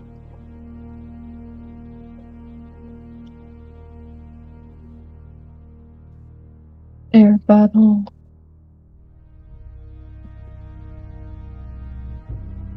You find yourself to be floating in nothingness, glowing embers, as the 4 of you all float in the air.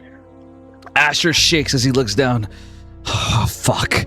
Should I turn to my bat form? He says as he looks at Alice. I don't even know what all he can do in his bat form. Not much. She would shake her head then. And she'd say, like, what's the use in that? Fealty is annoyed as she immediately looks at you and she says, enough of this! Enough! She uses another radiant burst. Both of you make a con save.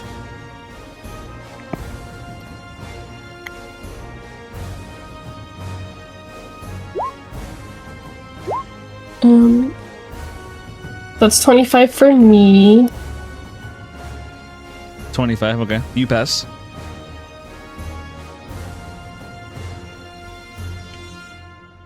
Oh boy. 22 for Asher. 22 would fail. 22 fails? Yep. Oh boy. Alright, let's see how much damage. Alright. 68 damage. Shh.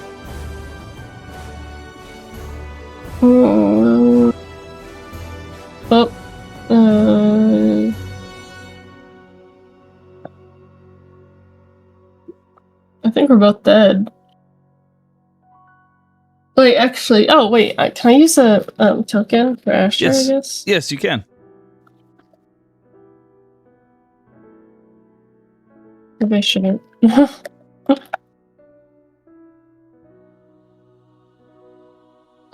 18. Yeah, no, that's one token. I'm not gonna waste all of them. He fails. Are you sure? Yeah, I don't have that many left. I used like 5 just to fight alone. This could be the last time you ever use tokens again, though. No, I'm still alive. He might not be. Wait, actually, am I alive? It's halved and halved, right? Yep. I'll I roll. passed. Yep. Let me roll for you. So it's... Wait, it's different damage for each of us? Or is it just halved and then half? Oh, no, you're right. You're absolutely right. Yeah. So 68. 34... 17. Yeah, I'll be fine. All right, fair enough. So 17 damage. So Asher is on death saves. Can he use a reaction? Depends. I mean, yeah. What's the reaction? So, with his Blood Flurry tattoo, when he takes damage, he could, as a reaction, do like a melee attack, basically. Yeah. Hello. As he's like going down. Okay, bet. Can he use 2 at the same time? Not necessarily 2 attacks. I mean, an attack and then also do the necrotic damage with it. Sure. Bet. Okay, that's... Alright, Asher. You got one last hit. Oh.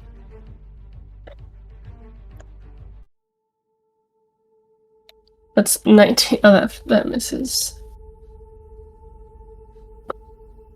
That's okay.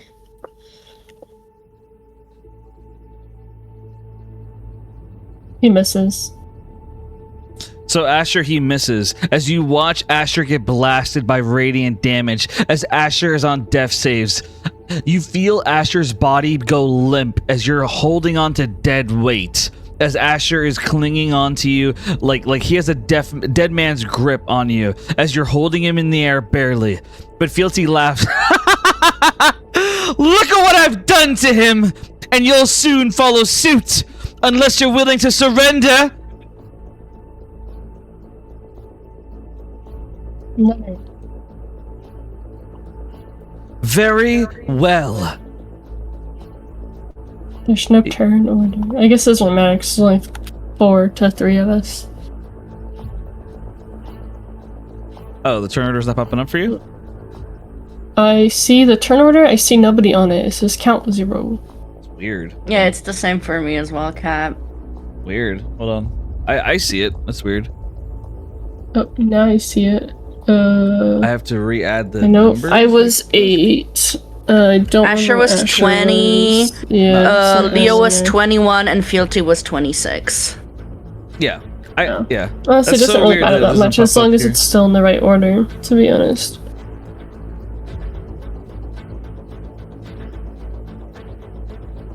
So strange. I don't know why that happened. All right then. I think it's because it's a different map.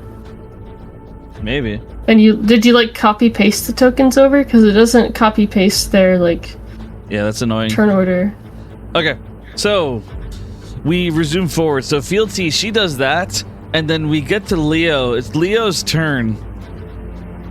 As Leo, he looks at you, but he hesitates. He knows that he can't kill you. That you're his childhood best friend, that he cares about you too much.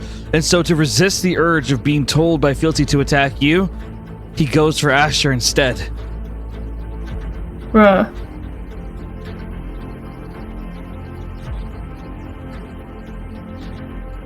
You watch as Leo, the divine hero, moves in on Asher and he attacks with his sword. Wait, I do not know him as a divine hero, nor have I ever, nor will I ever. Fair enough, I respect that. And so he What do you uses mean? his multi-attack to attack him. I'm gonna roll to hit. Well, actually, no. He's on death save, so he wouldn't have an AC. So Leo, I want to use my reaction to take that damage instead.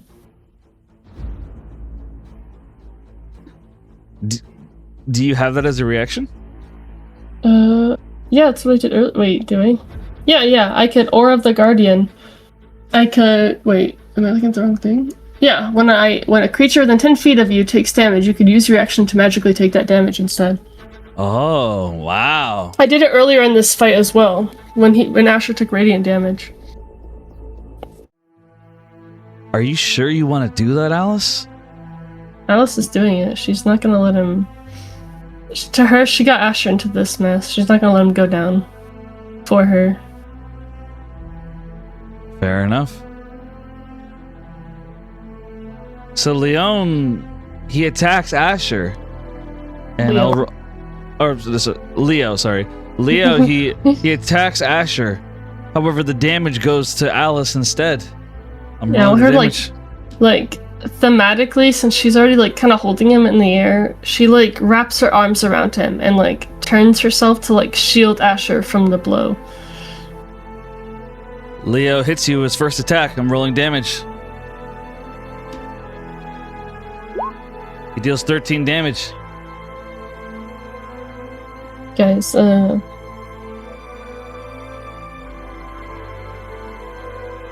yeah, that's all my HP. But I do have a thing. Wait,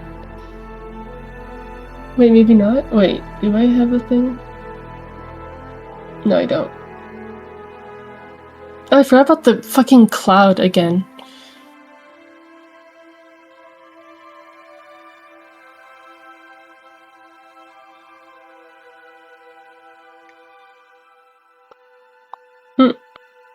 Does he have to roll to hit against me? I'm guessing not, because he didn't. No. Because I'm just taking the damage. Yeah.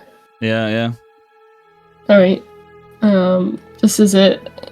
So Leo, he swings the blade into Alice as Alice enters death saves as well.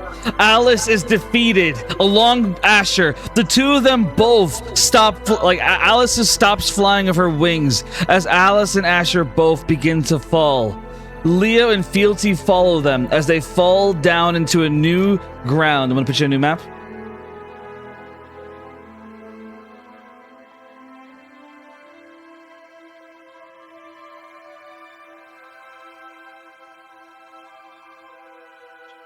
And so as you appear on a new map, Alice and Asher lay side by side on death saves. I'm gonna have Asher roll a death save. How many times was he planning to hit Asher? Like, was it just the one? I'm gonna say yeah. I don't know how that works. I would say that he would have attacked. Well, that's a good question. He has 3 attacks, but I assume he would have stopped after, you kind of stopped being able to fly and both of you began to drop. So It's up to you. yeah, no, that's what happened. So basically, you would stop being able to fly because he hits you, and so your wings, they go away. And so the two of you begin to fall as Leo and Fealty, they grab your bodies and they bring you down onto the ground. They lay you side by side as Leo, he stands there. Why did you make me do this? Why? Oh, relax, Leo. She's not dead. Not yet. I have to take her body for my own. She has the Golden Valkyrie just as I anticipated. I have been raising her for this very moment. I wanted that power for myself, and now I can finally have it. Alice remains by Asher's side. I rolled one death save for Asher. He passed. A memory flashes through Asher's mind. A memory of Alice and his first real date in the library when they had lunch together and they talked about all the crazy things in their lives and talked about interests they had. One of the first moments where he felt normal and safe and truly happy. Alice, roll death save.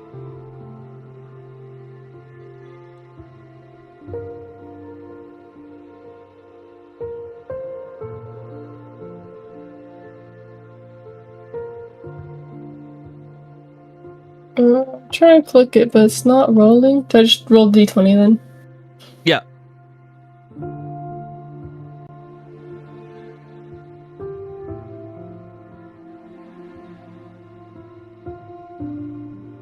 It didn't roll. Do you want me to just roll for you, or what's up? No, I'll just roll it as an intelligence check, because I have +0 on that. Sure. If that's fine. Oh, that's a 3. So you fail your first death save as you see a memory of the first time Asher protected you inside the abyss, when he covered you away from the bat monsters in the cave, when he made sure that you were covered. As you both lay there on the ground, getting closer to death, Fealty, she hovers above you, and she pulls out her holy sword, and she raises it above your heart. All I have to do is swing this sword into her heart, and it'll be absorbed into my sword, and I will absorb the Golden Valkyrie into myself. I will have everything that I've wanted. I'll be the strongest goddess, the strongest woman, the strongest being to exist. She raises the sword, and as she's right about to swing down into Alice's heart, suddenly there's a gust of wind. Fealty gasps as she steps back, and a man appears in front of her. It can't be. You're dead. You're right. I am dead. I've been dead for a long time. I'm your memory, Fealty. I'm the part of you that doesn't want to do this. The part of you that knows that you weren't always like this. How dare you appear before me with that face? It's me. It's Rion. Do you really want this? What do you mean, do I want this? She defied me. She betrayed me. No, that's not what happened. Fealty, you know that. You manipulated her. You abused her. You took her from her family, from her home. And now you used her best friend against her. And now you're about to kill her. When you know as well as I do that you see a part of what you used to be in her. The part of you that wants to stand up for others. Killing her isn't going to bring me back. Killing her isn't going to give you what you want. Why? Why did you have to die? Why? Because everyone dies, Fealty. Everyone in this life has to end eventually. Don't you know who that is? As he nods at Asher. He's my descendant. Our descendant. He has the blood of Ramal. She gasped Is that why I can't control him? You put that restraint on yourself, remember?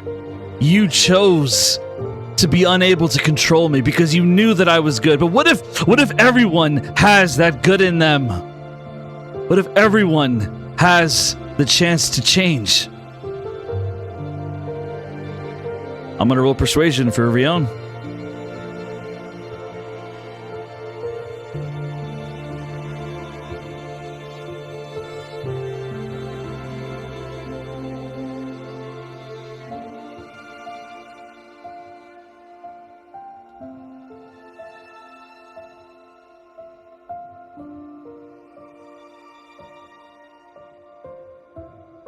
Okay, I rolled. So, Rion, he looks at her, and fealty, she hovers the blade between Alice and Asher. And she cries.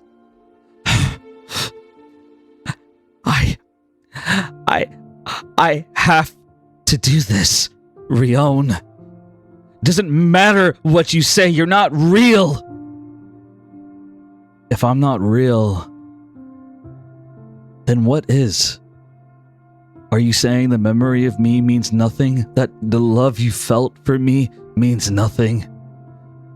If that's true, then what is the point of having memories at all? What is the point of loving at all? I know that you remember me. I know that you know this is wrong.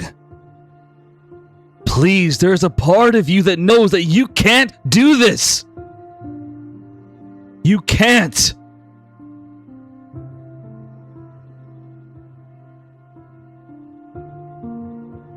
Fealty shakes as Rion steps forward. Fealty is distracted, and so her influence on Leo is gone.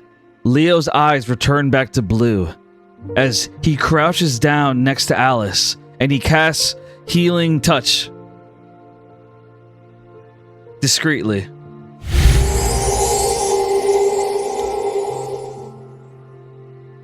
Alice gets 38 HP. So Alice, your eyes, they open as you get 38 HP, and you see Rion standing in front of Fealty as Fealty is shaking with tears in her eyes. You don't know what I know, Rion. I've seen what men are capable of. I've seen how much they've hurt others. They're not like you. There is nobody like you. There's no one in this world who's like you, Rion. You know that. You have to know that. Maybe they're not like me because you didn't give them a chance. You never gave them the chance to prove to you that they're more than what you think they are. You controlled them before you gave them a chance, Fealty. Please, I know that they're still good in you. Because I love you. I've always loved you. I love you more than the whole world. Rion wraps his arms around her as you see Rion and Fealty hugging each other. Alice, what do you want to do?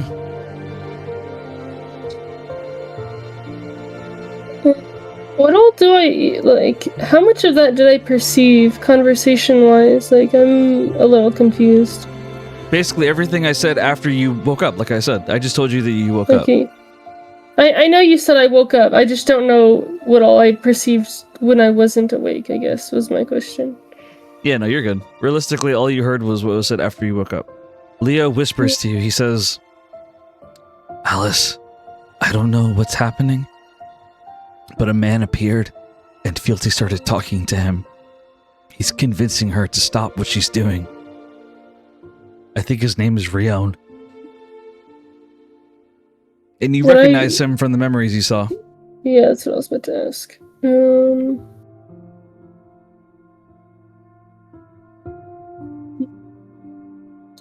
Can I heal Asher also discreetly? Also, Alice, I've been able to hear myself through your mic a little bit. Just heads up.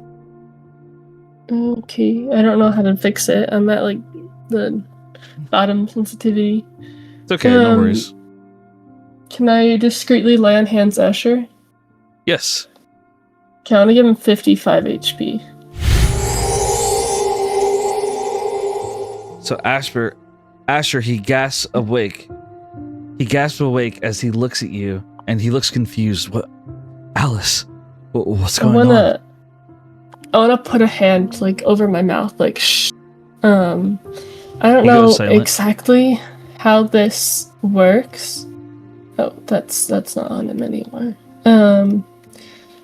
But theoretically, using my old sword, so not the Holy Avenger, but the first Holy Avenger I had, because Astra like transferred the powers from one to the other. So with my original sword, that's like a Divine Union sword, could I give it to Asher? Yes. And I want to hand it to him, and I want to point at Fealty and whisper, like, whatever it takes, like, stab her with this and see if you could transfer her magic into this blade. Asher nods. All right, say And- less. She'll help him with that too, if she can. I don't know how that would work. No, you're good. So Asher, he would take the sword, and he would say, Asher, he would begin moving stealthily, trying to sneak around Fealty.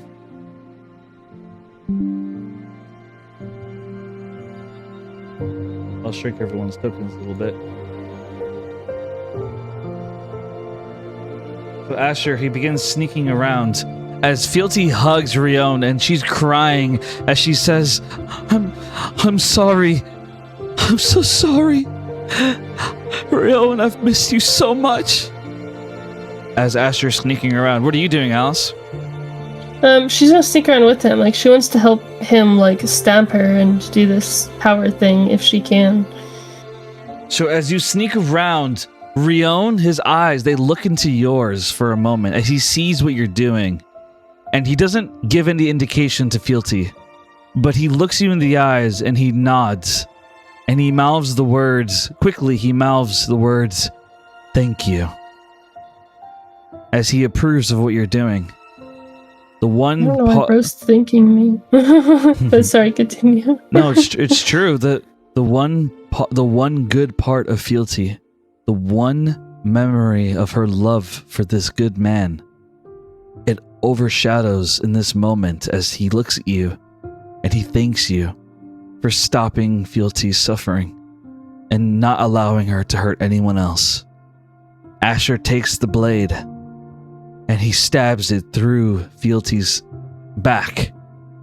She gasps as her eyes begin to glow, and then they shimmer out, and the power transfers from her body into the sword as her body collapses to the ground, lifeless.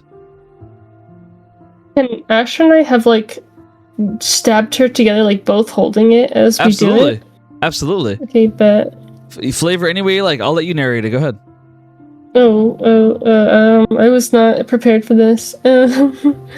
Basically, they're like both holding like the hilts together, and I drew the sword long ago, but I could try to track down the art, but anyways, because it was the art or the sword she used like all the years she spent serving Fealty, basically, and all those like innocent people she slaughtered was with this sword.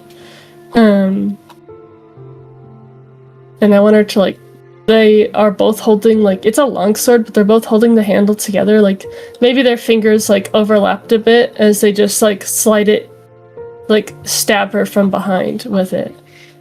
And then her power goes into it. Fealty collapses to the ground. And as you do that, Alice, you feel the energy shimmer in the sword, and you realize something. Because of what you've done, you can feel Fealty's power through the blade. Fealty's soul is trapped in the sword. But more than just her soul, her power.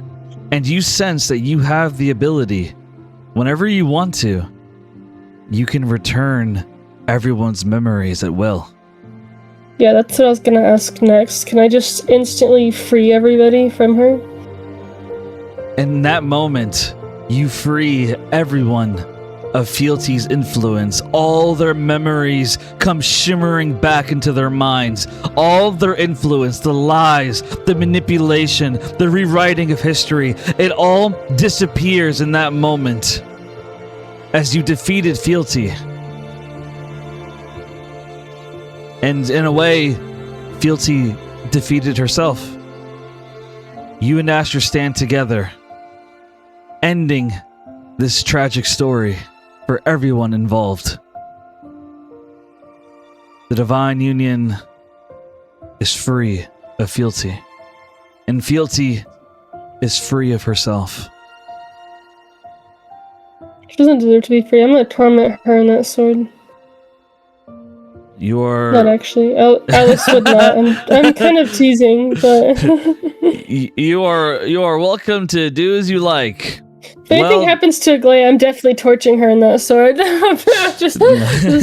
No. You very well done. I had rolled persuasion to see if Rion was enough to stop her.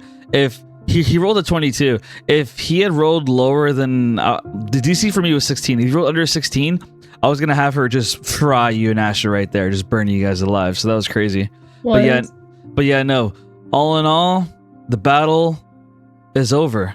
Leo's armor disappears. The mechanical wings disappear. Thank God, that shit was ugly as fuck. Just saying. Fealty's bad taste in armor. No. And so you guys now stand there victorious. And with that being said, we're going to take a 10-minute break, everybody. That is the end of Alice and Asher's battle against fealty. She's just gonna like cling to Asher after that. Like she kind of is in disbelief that any of that actually worked. And she's gonna kiss him. He kisses you back before they're teleported back to wherever they come from. So since you won't, so to be clear, so since Alice will not be in the next 2 sessions, I'm going to say that Alice's battle will end around the same time as your guys' potential battles will end. So she'll pop up after. Fair. She'll pop up after your guys' battles are over. So letting y'all know. Mm-hmm. Oh, okay. Wait, okay, actually, wait, I might have a weird idea to flavor this. Since fealty has, like, you know, mental link connection to every citizen and, like, soldier and DU person, can I use the sword to send out, like, a mass message to all of them? Absolutely. Although, to be clear, this speech will not take effect until after you're back from vacation. So do you want to say it now, or would you rather save it? I'll wait, then, okay. I guess. There's no use. Good. Yep, sounds good. So just save it for when you're back. Yep. All right, everyone. 10-minute break. Starting now. Now.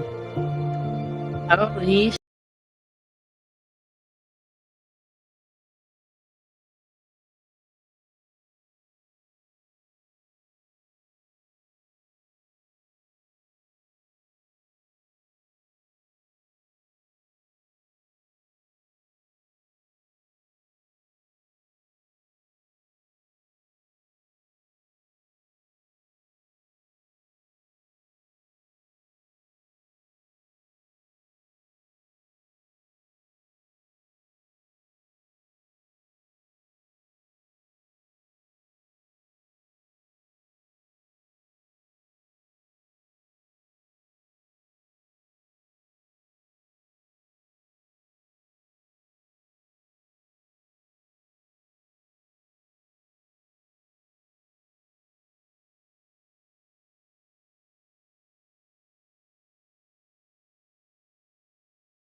Yep. All right. Hello. We are resuming session 55 of the Promises of Pandora. I have everything set up. So Alice has stepped out. Now, when it comes to Prometheus's domain, basically, I'm going to roll a dice to decide where everyone is going on this crazy map of ours. So let me. Actually. So the way it's going to work is I'm going to roll dice to decide. Do you guys want me to roll for you first, or you want to see where everyone else ends up first? What would be Can we funner for you roll guys? for ourselves? Yeah, you can roll for yourself. Okay. What we rolling? How do I roll a D30? D30? D31. Well, actually, Where wait a the second. fuck do I get that? You have to do a manual roll. Okay, hold on. I can just do it for you if you're not sure how to do it. Which is Yeah, okay. you do it, mate. I'll tap out. My what is it? You tap Exclamation point D31, right? Yeah, I've tapped out, partygoer. I don't want to do this D31 roll, okay? Nope. Actually, it's D32. How do I do it in the Bitch, channel? you said 30, then said 31, now 32. Okay, make up your mind, boy. I'll just do it for you. Yes. Guys. Okay. Before anything, let me start the music, and then we'll get started. I'll start rolling for each of you. Fuck. Okay. All right, everyone. So the rolls begin as you all randomly teleport inside of this arena. I'm gonna roll for each of you. Let me go to the dice channel. I'll roll for Lyra first. Lyra and Aglaya.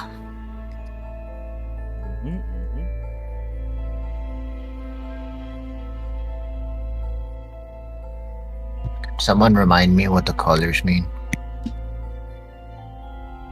So green is health. What colors? Oh. Green is health. Blue is armor class, and red is passive perception. So Lyra got a 2. So Lyra and Aglaya. I can find Island 2. Oh, it's a big one. Oh, there we go. And Aglaya, please. Thank you.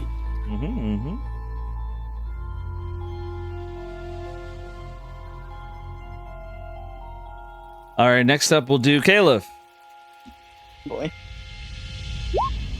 17. That nice. Here. I put myself there. Nice. Next up is Naren. 21. 21.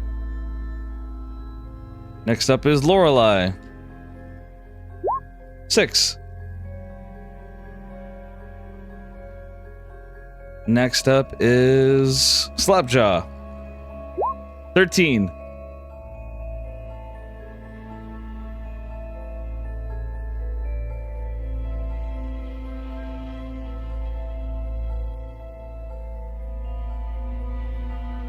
Okay. And then Ozymandias would be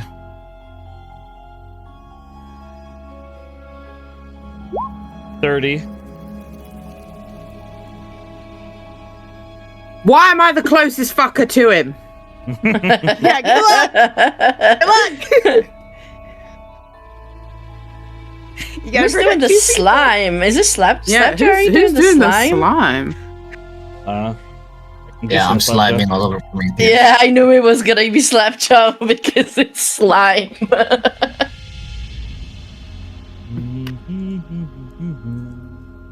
I can make somebody else if you want. No. Where are you? Over here? Okay, I'm rolling. Thanks. Okay, so center. I roll for center. 19. Does anybody else want the slime? It's a good luck charm in the back in Pawn City. 1. That'll be For what? Fertility? Vegor. I'm just gonna say it's good luck. Oh, thanks. She's already pregnant. We don't know that. You got 2 Ma'am. 1s. Where? Oh, I'm sorry. I guess I'll pick somebody else then. I don't I want see a 1 here. I don't want to you're right. intrude there. But that's fine. He can stay on that island because that island's not connected to me, so it's okay. He can stay there. Here, where are you, Lyra? You're over there. Oh, I'll stop here.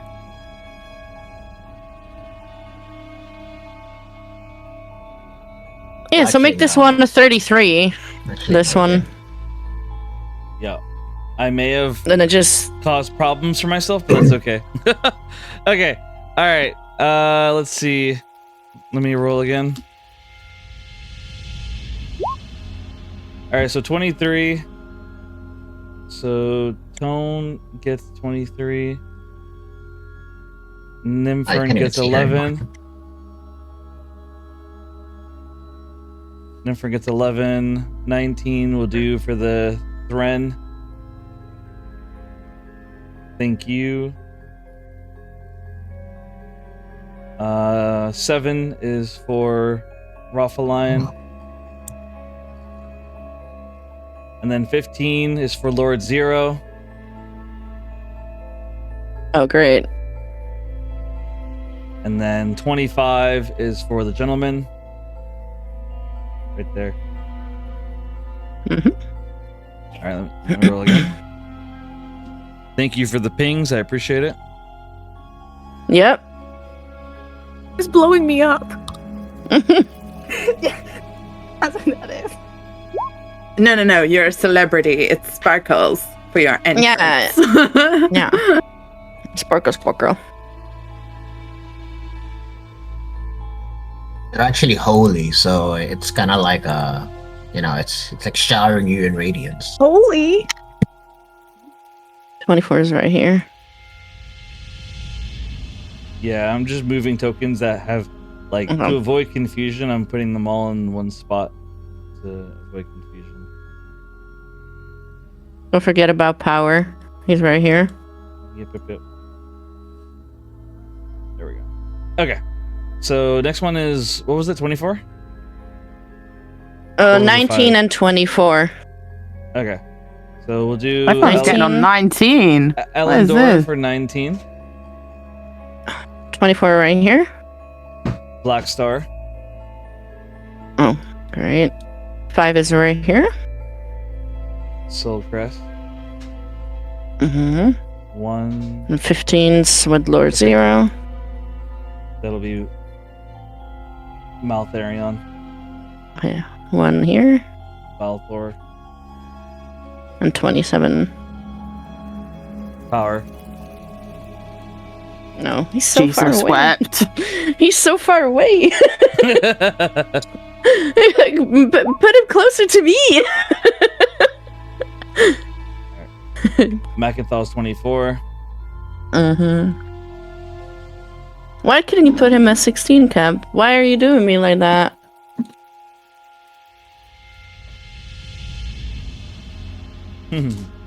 Next one is 16. That's Zachary.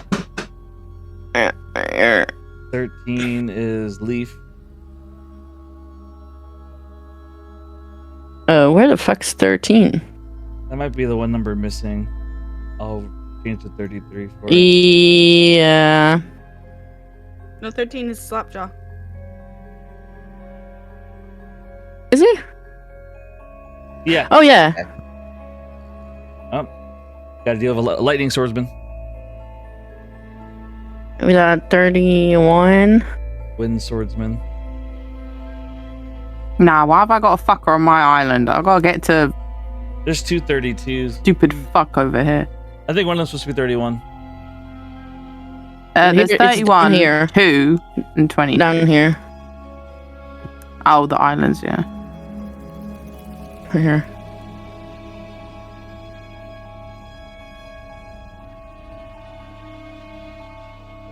Okay, 31 is there. So 31, that's where the wind swordsman is. And then 22's right here. And a 2 it Well, was it's Lyra. 2 is 2, then 22. Nedwin will go to the 22. Tora will go to the 2. Actually, that would have been crazy if Nedwin came to 2. I'm gonna switch it around. Yeah. Yeah, let's look at this For the dude. plot? Yeah. For the plot? Yeah. Hey, why can't I get power closer for the plot? Well, you know. This is preferential treatment. No, okay, you know what? Roll the rest of them and then I'm gonna pick where he goes. Okay? Make it fair. I'll give you a token for it. Oh, okay. Is that a deal? Watch one of them roll a 17. Yeah, that's what I'm hoping for. Or a 20.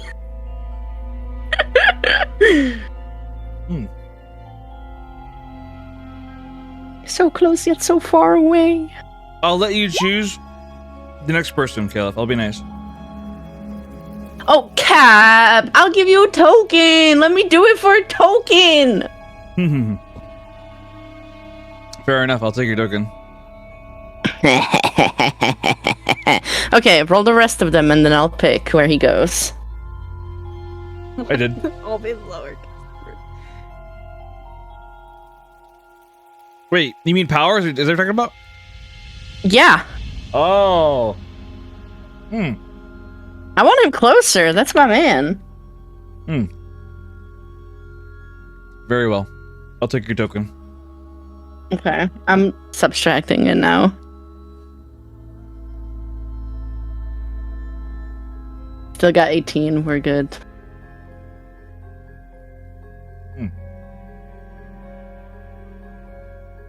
Also, Caleb, putting him closer to you puts him closer to Lord Zero too, as well. I don't care. I just want him closer to me. I can't have influence over him if he's too far away. Okay, girl. I'm pregnant. What? We don't know if she's pregnant yet. I'm just Those doing two it. symptoms, man. She could just have the flu. You just really. I would love for Cap to do that. Like you got a really bad flu. No, that's what it is. Cap said it's yeah, I'll either tell you what's pregnancy going or on. the flu. So yeah, I'll tell you what's going on. So beforehand, I already rolled a D2. So 50-50. 50-50 odds. I rolled 50-50 odds to decide whether or not Caleb was pregnant. And I'm giving her symptoms that can either be pregnancy or the flu. And she has no idea which it is. She's apparently a symptom of the flu is craving carrots. Yeah. I guess. Yeah. Never had that symptom before, but you know, the more you know. Anyway, I want power. Can I just pick any place? Or Sure, why- switch with someone? Sure, why not? No. Any place. Okay, sure? Mhm. Yeah. Put him next to me. I would have Put him on 17. No, put him on 17. There you go. I'm doing it for the plot, you guys. Are you sure you want to do that? For the Yes. I'm doing it for the plot. If I die, I die. Very well. I'm pregnant and the baby's yours.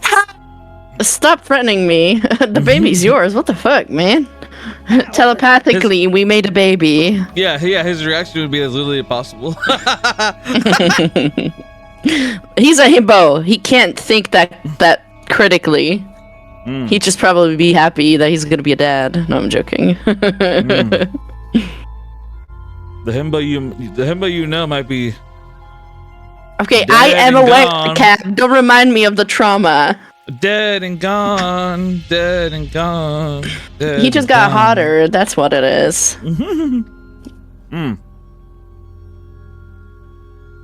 Forgive me, I'm eating. I'm almost done.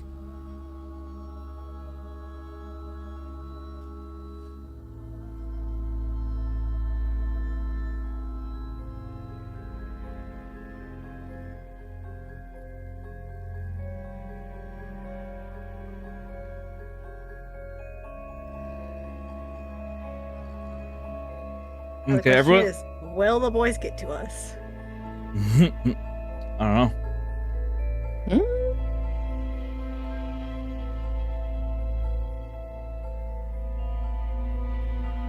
Depends on. I don't if- like that it's just me and Slapjaw on this side of the map. It just depends if Calyx's magic is stronger than Prometheus's.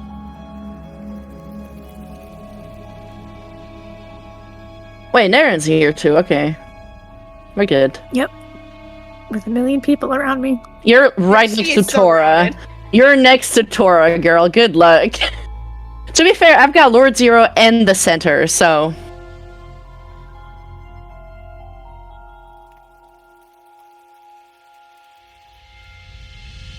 And Lara's got Nedwin and passed out Ozzy. slightly Best farther combo. away from Ozzy. And whoever these two are. This is Well- Vagor. Oh, I got Snake Boy. Ooh, he's close by. I might call across the way. Hello. I think Snake Boy and Balthor will be fighting. So I think you're okay there. Yeah, Valthor, I'm not. This Blue Walker guy is kind of fun. He's kind of hot. I'm into still curious it. if one wrong wind and Thread, or however his name is, will lose his bottoms. Oh yeah. Who's losing his bottoms? Thren? Oh, Thren. Like Tiger Boy. That boy. Yeah, it's Yep. Oh, yeah. one breeze. Yeah. That is single breeze. That is like one. and we go PG-18, bruh. If he didn't tuck more, I feel like he's. Oh wait, no. Let me check the image. If he didn't roll up the things, and that is one tuck away from coming out. But I mean, we might be grateful for it. I don't know. We'll see. See if we are disappointed or not. We're too far away to see. Come closer, Tiger Boy! Yahoo! Me and Tiger Caleb boy! might see, if anything. We'll let you know if we guys got a peek, you know, catch and print or whatever kids these days say. Crazy. Have you You guys guys are heard about wild. catch and print? I need to tell you about that later. That is absolutely wild.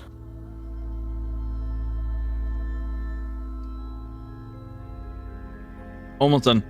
I'm just removing all the numbers real quick.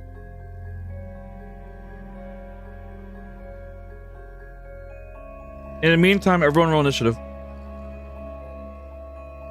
Oh.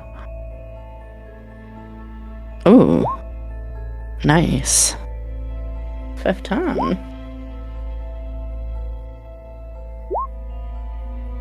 That's one Okay, upon- Lyra, show off. Huh? What?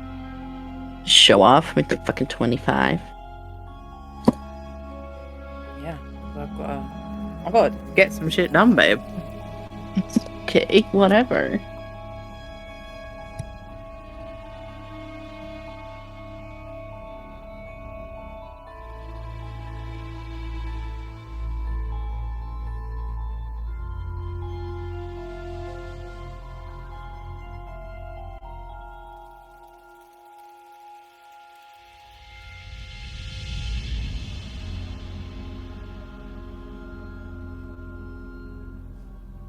Man, I cannot wait for some of the emotional damage that's gonna go down.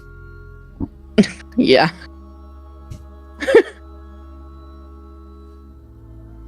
I'm already like foaming at the mouth of all the things that I can make. With Okay. all the things, Okay. with all Oh, the okay. things, with all the No, things no. that I can make Foaming at Nedwin the say. fucking mouth. Crazy. Just the He has idea. rabies. Wild behavior. Just the idea of everything Nedwin can say to Lyra is having me foaming at the mouth, bro. What do you mean everything you can say to me? What does that mean? What does that mean? Also, you didn't remove the 2 above Lyra. Because yeah. Let's just say that Nedwin he's good at talking. He's got a way with words, is what he's saying. Talking about what? He don't know me. He knows you, man. I know everything So? about you. I know everything about you, Lyra. Because I Fucking care. stalker. Stop. I've already got a list of exes he's working through. Yeah, I'm not surprised. You're exactly the type that my brother would be into. Yeah, a lot of people are into me. That doesn't even make sense because no, she wouldn't.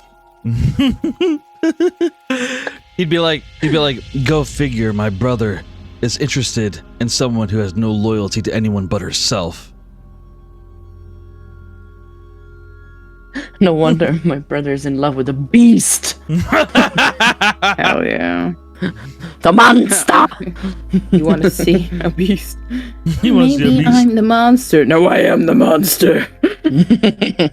I'll show you a monster. Yeah, this is gonna be a crazy arc. Oh shit, Cap, we can see the center stats, by the way, Oh shit! on the map. You guys don't see that. You guys don't see that. Yeah, You no, guys I totally didn't don't see see that. No. You didn't see that he's I strong don't as know. fuck. I didn't even get to know what fucking you're look. talking about it. I didn't. Oh, was I not to take a Yeah. screenshot? You don't want to see that.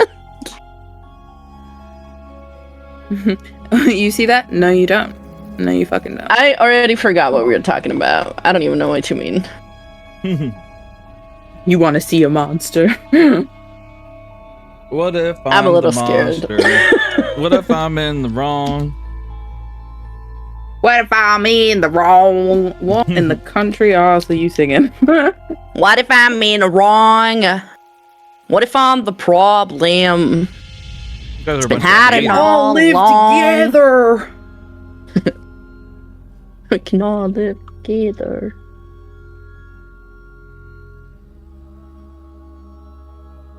I'm plugging in the Stop initiative acting right now. like you know the way ahead, like you know the rules. There are no rules, man. We're lost. So I'm curious, guys. Who on this map is the scariest to you? Don't know.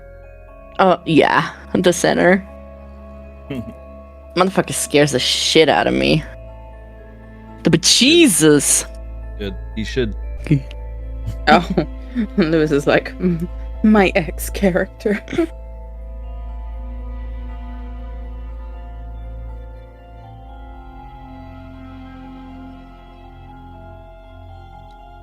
He's just bombing everyone now. Yes, if only Slapjaw actually had bombs, that would be fun.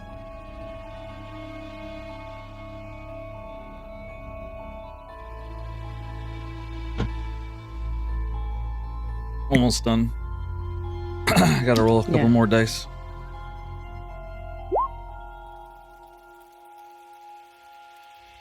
I personally am more scared of Lord Zero. Not gonna lie. I think Lord Zero's pretty scary. I'm just gonna kill all of these bitches. Is the scale correct, Cap? No, I'm gonna adjust it. Okay, I was wondering. I was like, that seems too close. Yeah. I think I'm dead, whoever that was. Yeah, like 15 feet away from Tora would scare the shit out of me. Yeah. Slapjaw, did you roll initiative? Yeah. Did it come through? It said something happened with it. Oh. No, it well, did. What do you get? It did come through. It's a 17. Oh, there you go. Yeah, take the 17. Because it keeps saying that it's not sending, but if you guys can see it. We got our initiative, everybody. Man, oh man. Oh boy. There's so many 15s. Mm-hmm. Are you 15? Not that many. Yeah, she is. So am I. And Tora. Yeah. The person that scares me the most on here. Yep. Glad I am so far away from her. Yeah, good. Yeah, I'm lucky. Sorry, Karen. Don't know how that feels. Oh, there we go. Now this. Oh no, the scale's still off. Oh, yeah. Let me fix that. Thank you.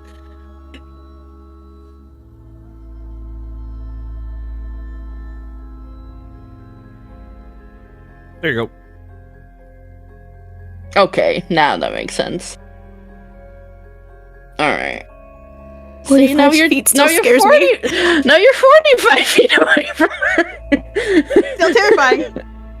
That's less than one dash. You're good.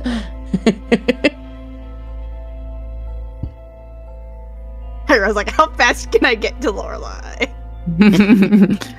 I mean, I could do it, but I'd be leaving the Griffin and leaving Edward when I do want to kill him. You want to come to your mans and be like, I killed him for you. Mm-hmm. Oh, yeah, because then he'd be upset, wouldn't it? It's gonna be painful when it's gonna be painful if this works out to where Jericho finally catches up to you guys, and you guys gotta tell him that Lyra was killed by his brother. No. Me telling him that I killed his brother. No, I think ours is worse. I don't know. I don't know how Jericho would react. I don't know. Give me like, and we will never find out. ABC options. What do you think? What do you think off the top of your head? ABC. What are the different reactions he might have? I'll be nice. ABC. Here are 3 different reactions.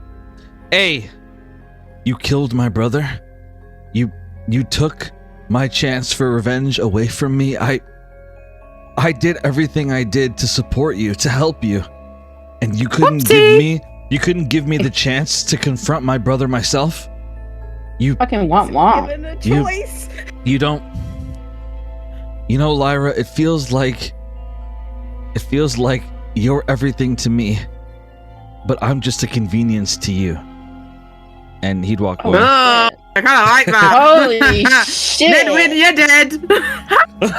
Anyway, sorry. Wait, What what? the heck? What? You like Who it said that? toxic? That's crazy. Who fucking said that? God, why would you Sorry, it fucking say just slipped that? out. Sorry, it just slipped out. Option B. Oh, it was Lewis. Lewis, fuck's sake, why would you say that? I wouldn't know. Option B. I'm just glad that you're okay. I hope he didn't hurt you. Yeah. Next. Yeah, she wants the drama. You guys see that shit? She wants the drama. She's like, positive, healthy reaction. Nah, I don't want that shit. Not interested. Continue. The third option would be that he would say thank you, but then he would go quiet, and he would say that he needs build to resentment towards me. He what he would do is he would say thank you, but then he would say, I need to go home, and then he would walk away without telling you anything. Oh no, I don't like that, because then I chase him down. Oh. That's exactly I don't want what's to gonna chase a man. happen, just I don't because want you to said chase you a don't man. like Chase it. a man's a bit. Oh, I don't want to chase a man. It's so funny. No, not ideal. No, that's desperate. We don't. Does have anyone desperate. have like fucking rope trick or something? Can I put him somewhere? Can I put him in a bag of holding?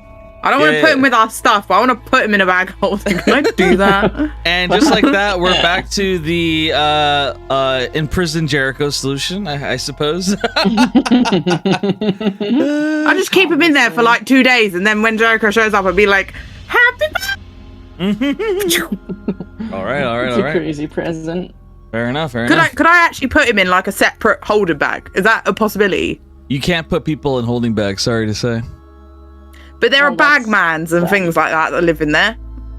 No? Bagmans? No, nothing like that. Okay. All right, never mind. Sometimes in a holding bag, sound there's a man. particularly nice, And he's a so I bagman. wouldn't. Okay. All right. Fine. Fuck. Where can I put him? What can I do with him? I just have to knock him out. Fuck. All right, guys. I'm gonna change the music and we're gonna get started. The initiative's good to go. Yeah.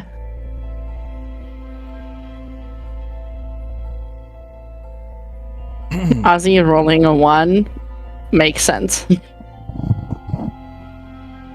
right, here we go.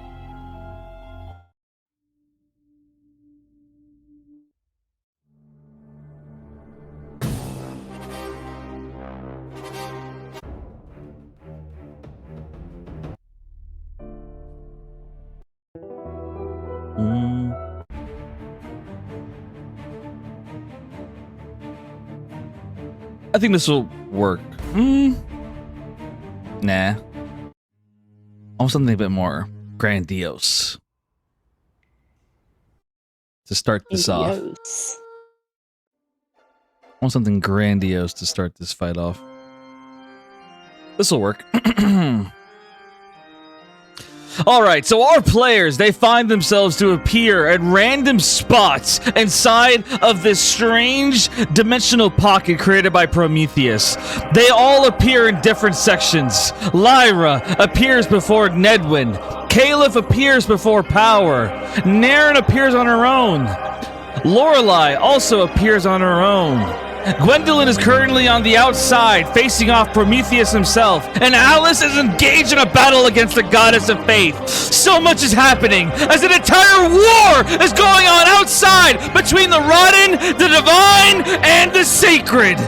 All in all, nothing but chaos ensues as we start off with Lyra. Lyra, we go to you as you face off against Nedwin. You see floating rocks around you. The wind itself is cool and steady as Nedwin appears in front of you.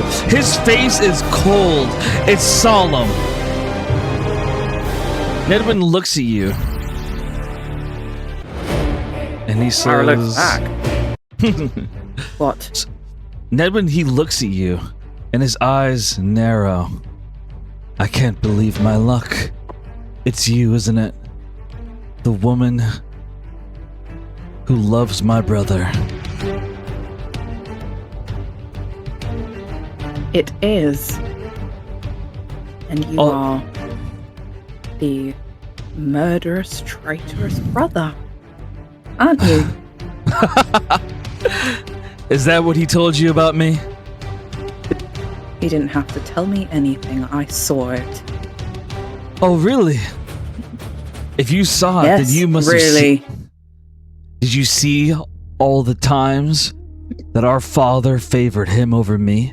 All the times that the crippled boy got credit for simply being able to move an arm while I hunted, I fought, I broke my back to impress our father. But none of it mattered because I wasn't the firstborn, because I wasn't Jericho Cogspire. And now, what? At this point, just so you know, he can continue this little rant. Lyra's just looking around. She's disinterested. Can I do like a perception check in a second? Because I want to see how much I can see where everyone else is. Absolutely. Go ahead, roll perception. Okay. Anyway, yeah, you continue your little rant. She's so like disinterested. She's like, yeah, she just like, she was looking for a bit and then she got like her eyes kind of like drift away. So and now she's just looking around. So he gets annoyed by you doing that, and so he says something that he knows will catch your attention. As his eyes narrow, you know that he doesn't really love you. My stuff? You know that he doesn't really love you, right? That you're just a replacement for the woman that I killed. Sorry, that's not a 19, that's a 33. It didn't add my plus 14. Anyway, yeah, she's I'm dead. I don't know, she just kind of, she looks back at him, she's like, is that all you've got? Just bitching and whining, and you think insulting me is gonna make me angry? You're a little bit more pathetic than I thought. Pathetic. That's a funny word coming from the woman who allowed herself to be kidnapped while her mother's in a coma. Okay. Why are you not bothered by my words? What are you? Because they don't mean anything, Nedwin. Nothing you say means anything. You want to talk about how hard you worked? Everyone works hard. But yes, you were ignored because you were the second born. Boo fucking who. He grits his teeth as his fists curl up. Anyway, yeah, sorry. So 33 on my perception. You know, you're good. So 33, you're able to see everything. Okay, awesome. Please continue. No, you're good. So, yeah, like he's kind of angry at your words as he just kind of stares you down.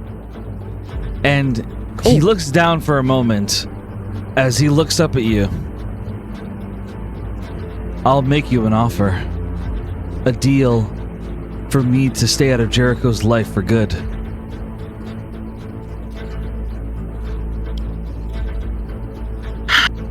Lyra, like, she does that fucking side that I just did. She sighs, she looks up at him and she goes, unfortunately, or rather, fortunately, that's not possible because I'm taking you to Jericho so he can kill you.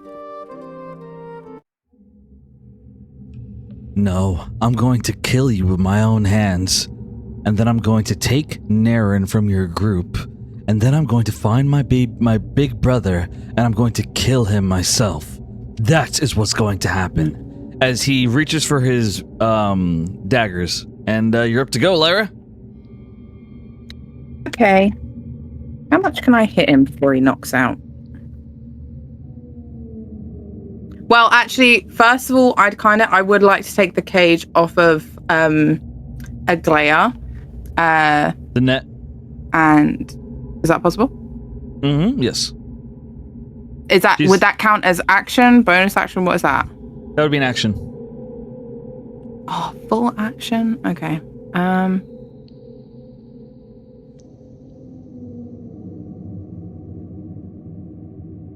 Action surge only works for my attacks, doesn't it? So I could still use action surge and be okay? Question mark. Sorry, let me look. You're good. Yeah, okay, so I can, that's like one additional action except a magic action. Okay, yeah, that's fine. All right, yeah, so I want to free Aglaya. All right. Not actually, she's awake? unconscious. She's No.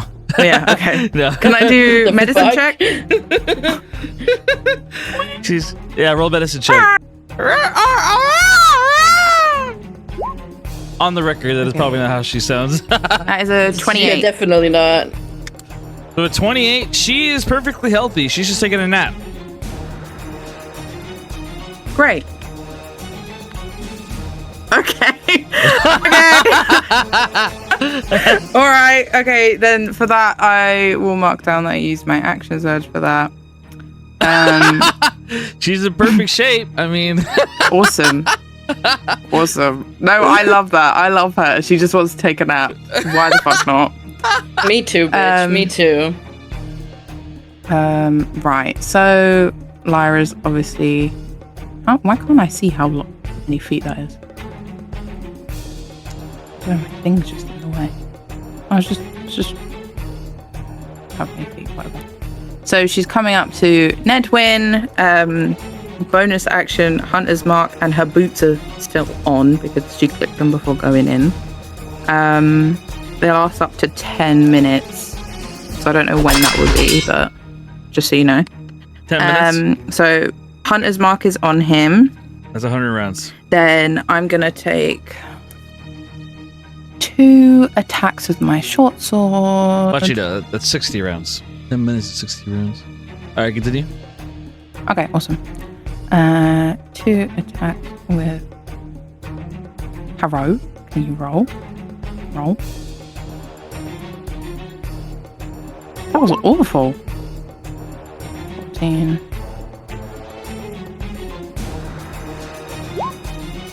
What is going on? What the hell?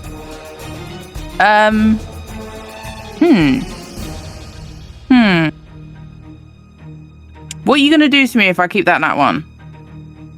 I'm gonna give him an opportunity attack.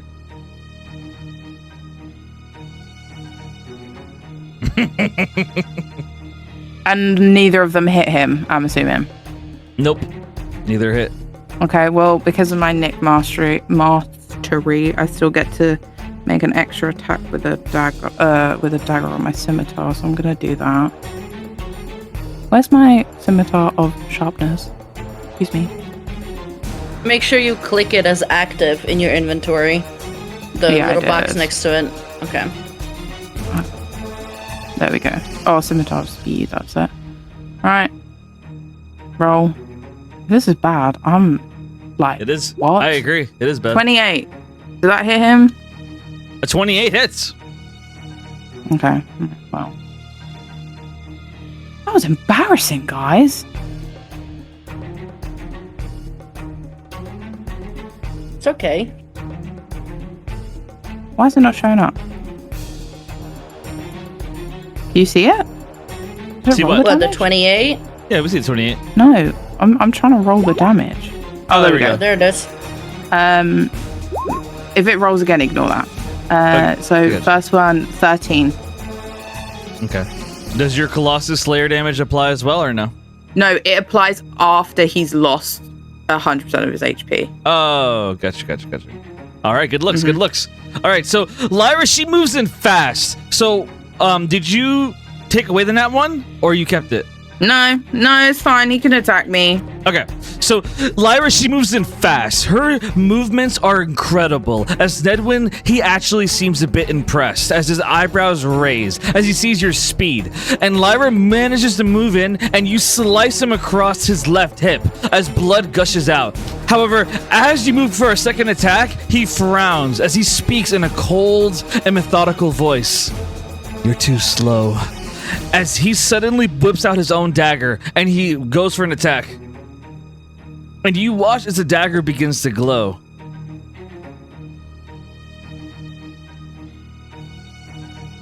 Okay. With a 12, luckily for you, he misses. He has a second attack though. A 21 hits. So with 21, he manages to cut you across with a dagger. I want you to roll a con save. Con save. Okay. Oh, come on now. 19? So for 19, you pass. So the special effect won't trigger, but you do take damage. So you take 13 slashing damage, and I'm rolling poison. Oh. You take 13 poison damage. Total 26. Awesome. You see the dagger is glowing in his hand as he just looks at you. His eyes are deadpan as he says, "Surrender, and I'll keep you alive long enough so that my brother can watch you die." No.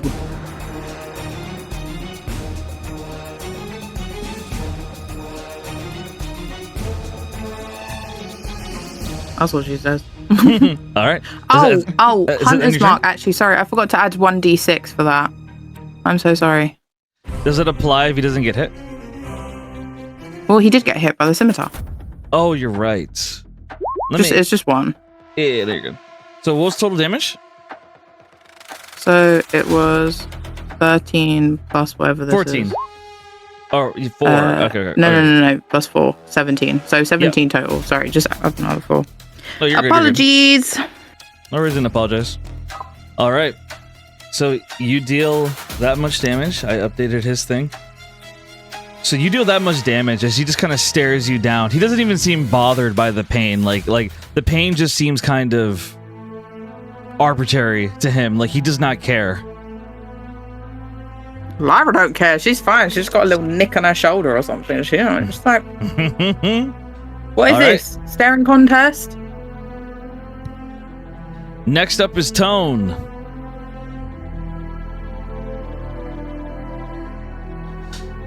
So Tone is up and she gazes around her surroundings and she gazes right at Naren. Oh, fuck me.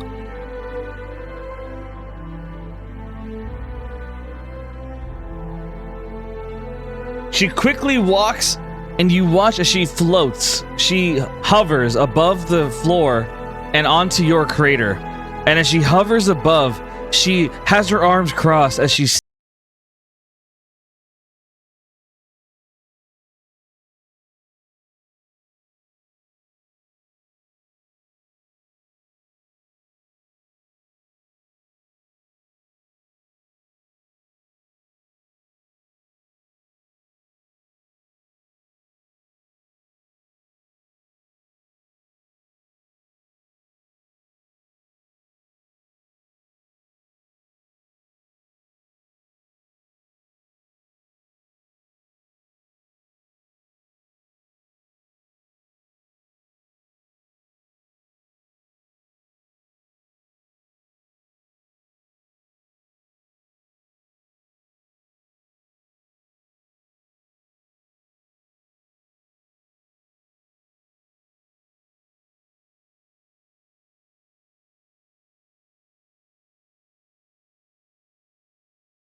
to offer you a chance to marry me to spare your life.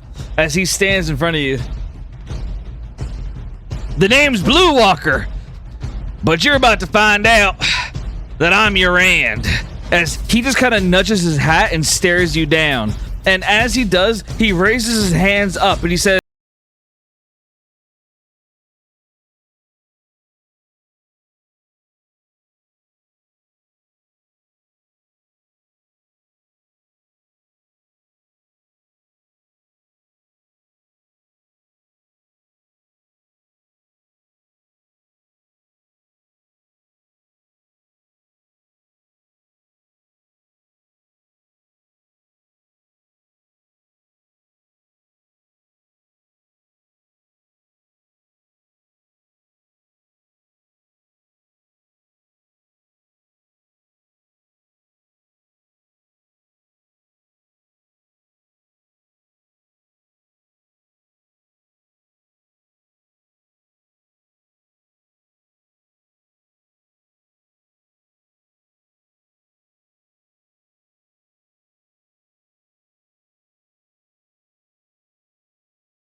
"Bulls."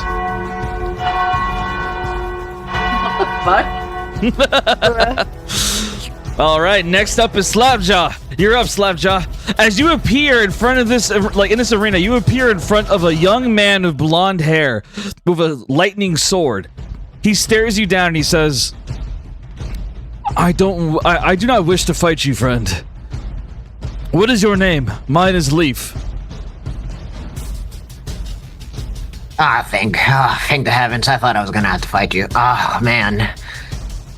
You don't know how relieved I am. I'm Voss. He nods. They call me Slapjaw though. So you can call me whatever though. Listen, friend. I assume you're with the Promises? You don't look like you're on the divine side, and you're definitely not with the rotten.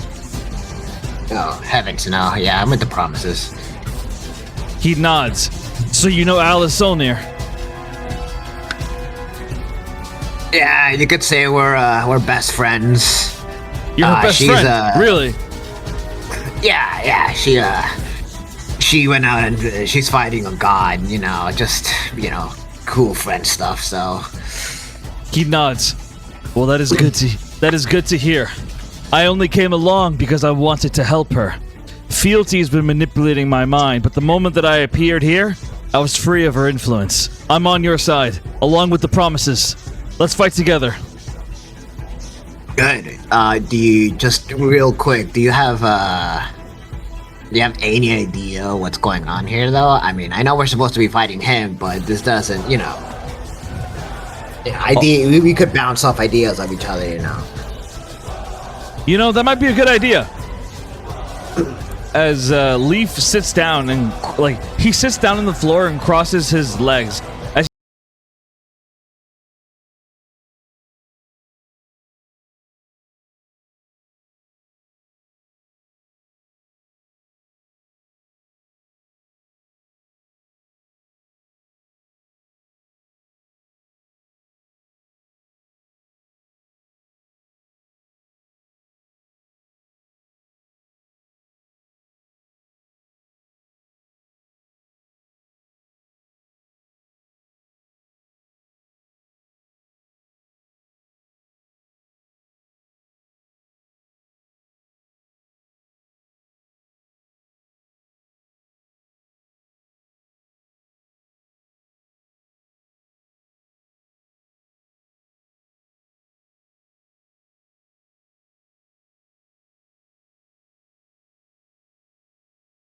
Yeah.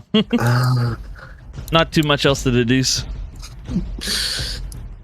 you know what, Leaf? I think you have the right idea.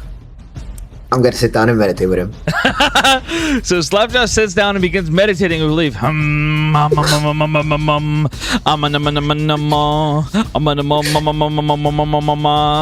then he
After that happens, Power turns and looks at Caliph. It's a tragedy that you appeared in front of me. Walk away.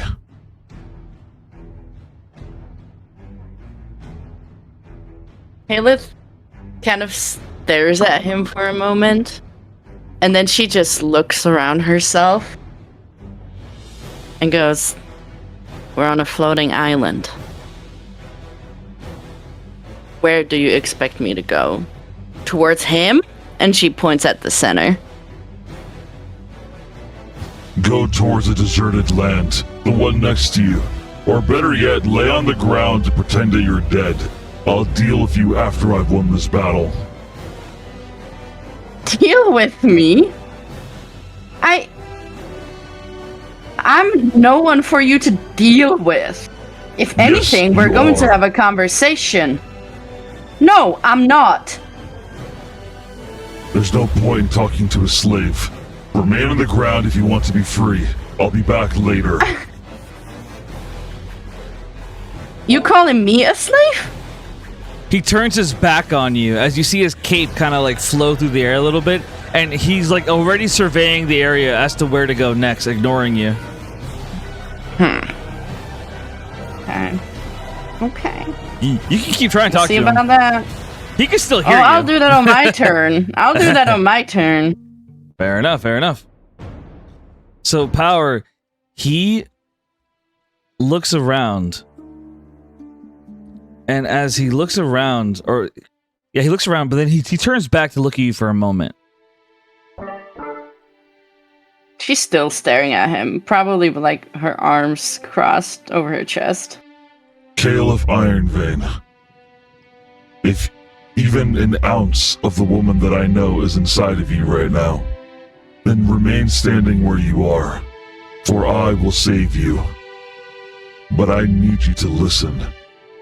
If what Lord Zero said was true, and your mind is completely overtaken, then you won't remain where you are, and I'll defeat you with my power. After he says that, his thruster boots underneath his feet begin to flare off as you see him begin to lift off the ground. No! Cav, no! Let him stay here! I have a plan! Why do you hate me? I don't hate you. Yes, you do! Fuck you! Okay, what's your plan? Let's hear it. I want to hear this plan. No, because I need to actually perform it and I need to write it down. Let me try it. All right, on my turn. All right. Yeah. So Power, he remains where he is, and he kind of just stands there surveying the area. I'll say that he doesn't know where to go yet, so he's just watching for now. And yeah, that's it for Power. All right, we go to Nedwin.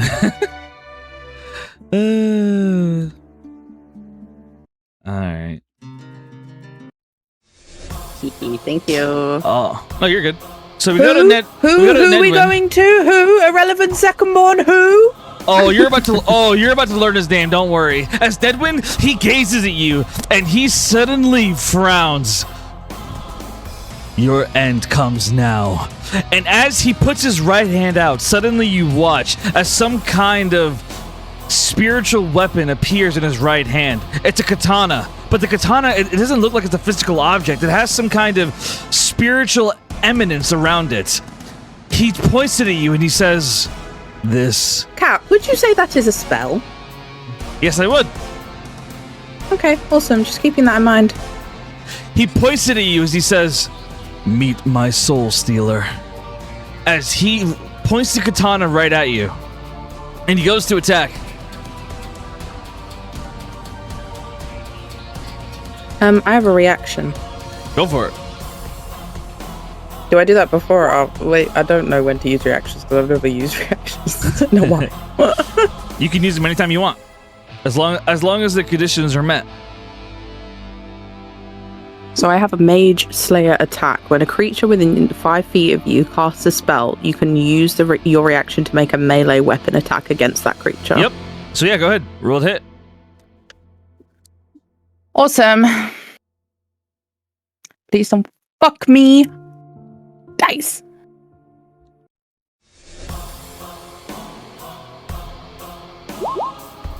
26. 26 hits. But he hits me first? Or whatever. So here's what happens. I don't know how it would work out, like, action-wise, so I don't want to, like... No, you're good, you're good. So here's what happens. So you hit him first. So he casts the spell, but then suddenly you're able to move in and you stab him with your scimitar. You do a good chunk of damage. Roll your damage.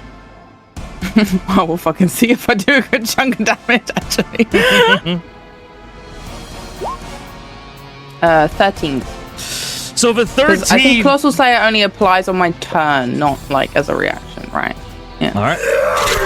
So you deal 13 damage as you stab the sword into Nedwin's stomach, and he gasps. But then he laughs. You really don't know what you're doing, do you? As suddenly the spiritual sword triggers his reaction. As you deal that 13 damage, the spiritual sword begins to glow from blue to red. And suddenly roll a dex save, Lyra.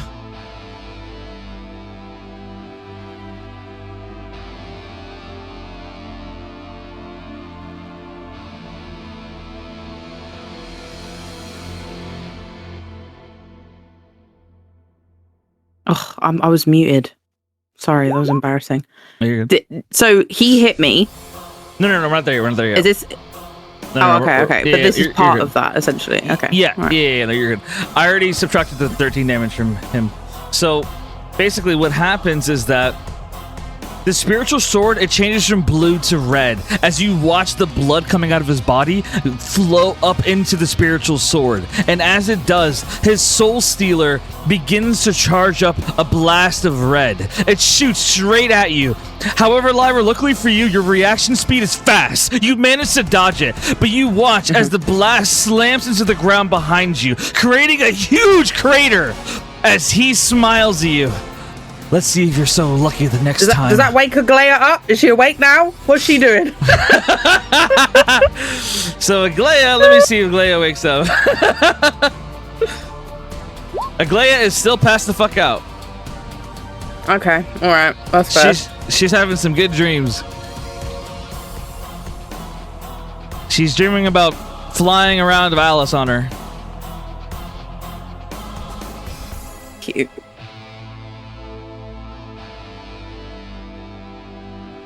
So after that, Nedwin, he goes for his attack. As he attacks you, let me roll. Well, I did roll, actually. He got a 25, so he hit you the first time. So he swings with the Soul Stealer sword.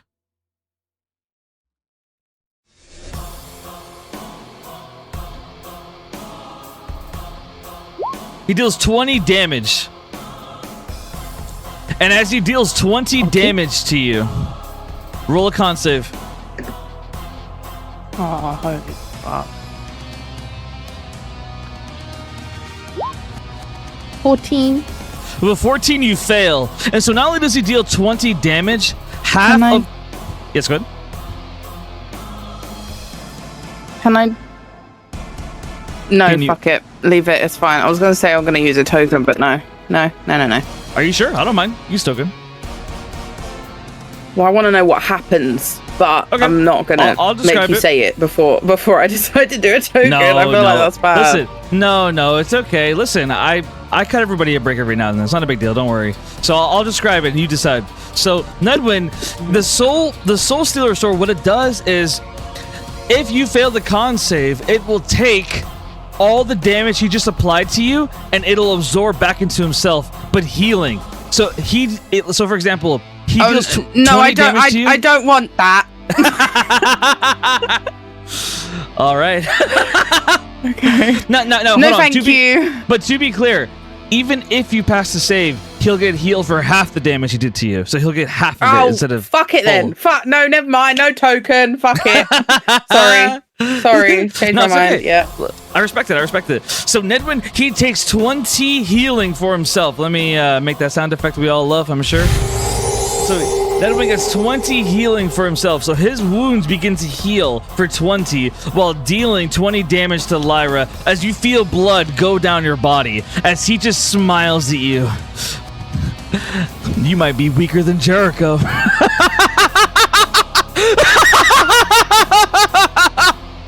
He's laughing hysterically now as he stares you down. Don't worry. I'll make sure to have mercy on you. I'll bargain Lyra your life has, for like, a Naren's. look. Oh, sorry. No, you're good. He would say, I'll make sure to keep you alive. Not just for Jericho, but for Naren as well. Sorry, what's this obsession with Naren? I think, like, she looks at him and it's like a mix of pity and then it's confusion. And she's like, you do realize she has a partner, right? Yeah, no, he is obsessed with Naren. Like, No, she asked him that. She's like, you do realize she has a partner. Yeah.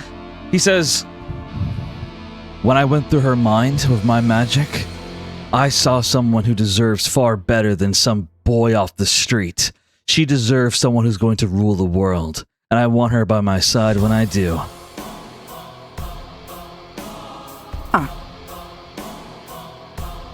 Yeah, she's like, this is a pure look of like confusion, like a dumb face, like, huh? She doesn't do that, she doesn't say it verbally, but she's looking at him like, huh? Yeah, it's wild. And I think she just mutters to herself, she's like, oh my god, I'm gonna marry into a crazy family. That's a wild statement.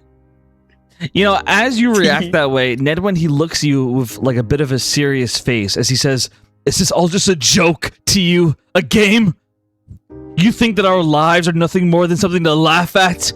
Were you the one who was treated like nothing more than a second born? Yeah, maybe it was not a big deal to you, Miss Lyra Maris, the woman favored by everyone. The kingdom, the king, your guilds, everyone favors you, but nobody ever favored me. And when I pretended My to be... father tried to kill me, but this isn't a dick measuring contest, alright? He shakes his head. You wouldn't get it. You want to know the happiest moment of my life? Oh. The happiest moment of my... point. He says anyway, the happiest moment of my life was when I got to pretend to be Adrian. When I felt the affection that Naren had to show. The way that she looked at me, the way that she treated me, I never had that before. I am going to get the love I deserve, and I'm going to make Jericho pay for what he's done to me. And She's you... looking at her nails. She's like... I'll fucking kill you. He goes for a second attack.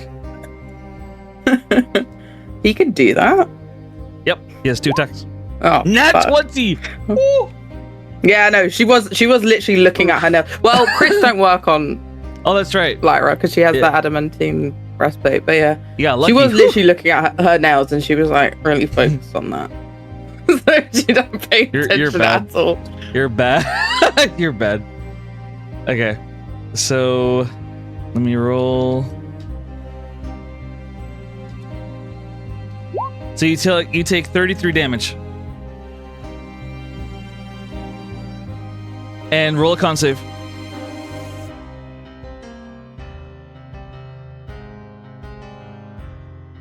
Okay. Do this and 33. Yeah, no, I felt that. So he gets 33 healing for himself. Luckily for you, he does not get temp HP. Okay. What, because he's full? Yeah, he's full. Or is it just only works once? No, he's full. His turn. Like it can't go over his full HP. Yeah. All right, so that is the end of Nedward's turn as he stands before you after cutting you up pretty bad. We now get to the Rodden, the third generation Rodden. As we get to Thren. Our boy Thren is on the scene. Cat boy. Let's take a look here for the cat boy. Is So it Thren windy in this place? So Thren Is is it windy? up. Can it be No. windy? Can it? No. Can we make it?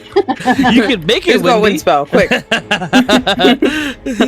I bring a glare over and I tell her, if I wake her up, if I manage to wake her up, tell her flap her wings, what does that do? You'll have to roll animal handling to see if she'll listen. She's a ranger. She's fine. Yeah. All right, so Thren, he stands beside the center as the center says, "Kill her." All right, if you say so, boss. Not a problem. Not a problem on my account. As Thren just kind of stretches his muscles a little bit. Oh, all right. Time to get dinner. As he gets into like a tiger pose. And he immediately goes for an attack on Elendor. Elendor just kind of shakes her head. You're monsters, both of you. Well, that's not very nice. As Thren goes straight for the kill. Rolling to hit. He opens his mouth with fangs popping out. But nat 1, Elendor gets an opportunity attack. She casts Banishment. Oh, don't banish the cat boy! The cat boy! Not the cat boy! So luckily with an 18, Thren is able to survive. And so Elendor, she tries to cast Banishment, but Thren, he manages to dodge the Banishment as he lands next to her. Whoa! That was really close. Unbelievable. Your speed is the only reason you're not inside of the Abyss. Well, the Abyss isn't really a big deal to me. I mean, I kind of was born there. You're disgusting. Well, you know, it's kind of mean that you said that because, well, aside from, you know, being my future meal, I thought you were kind of pretty. What? Focus, Thren. Kill her. Whatever you say, boss. As he spins around and he tries to swing his tail at her face. I'm rolled to hit. With an 11, Elendor is able to dodge the tail swing as she says, unbelievable, you're nothing but a beast. What's wrong with being a beast? Isn't that a good thing? Repulsive. As the two of them face off against each other. That is the end of Thren's turn. Now we get Vegor. Vegor is going up against Valthor. Well. Seems to me like I caught myself the most boring person here. Are you even a person? I am a Warforge. That does not mean I am not a person. I shall crush your neck for that. Can you even talk normally? You talk like you're some kind of, I don't really know anything tech-wise, but will you attack already? You are boring me. All right. As Vegor tries to wrap his tail, like his snake body, tries to wrap it around Valthor. Rolling to hit.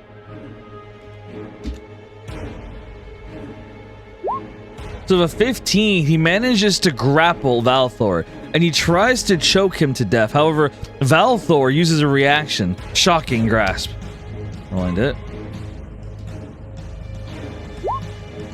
So with a 13, he misses as Vegor is able to stop the shocking from going off. And so the two of them are just grappled to each other. Nothing happened between them. Next up is Tora.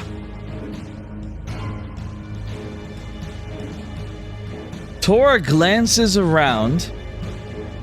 And I'm going to roll dice to decide whether she backs up Elendor or goes for Naren. I'm going to roll to decide. I'm going to say 1 for Elendor, 2 for Naren. 2 it is! Oh, God be with you, Darren. God be with you. Goodbye. Aaron is dead. So Tora, she walks up. Nah, she's fine. Tora, she walks up to Naren. And as she does, she approaches Naren. And she goes for unarmed strike, kicking Naren in the ribs hard with her boot. I'm gonna roll it with advantage.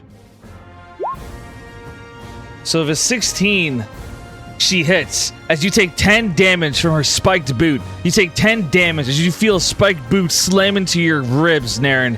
And after she does that, she stands over you. And she says, surrender, and I'll let you live. She says, as you see Naren is charging up some kind of dark blast in her hands. She points it right at your face, Naren. You're pinned down by gravity. You have a boot placed against your body, and you have a dark energy blast charging up to shoot into your head. You're about to die as Tora looks down at you. Surrender, young woman, as she stares Naren down.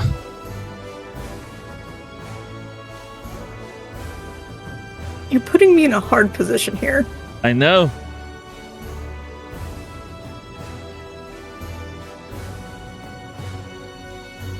I don't know.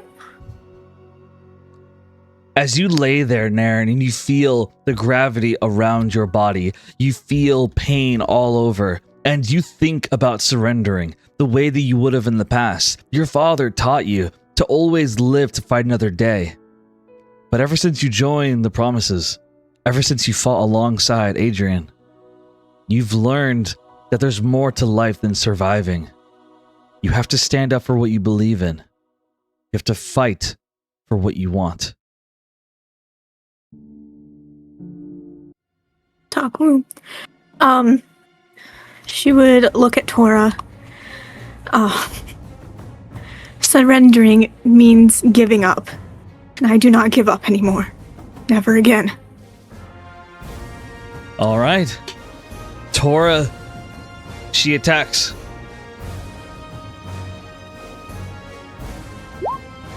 With a 22, she hits. I'm rolling damage.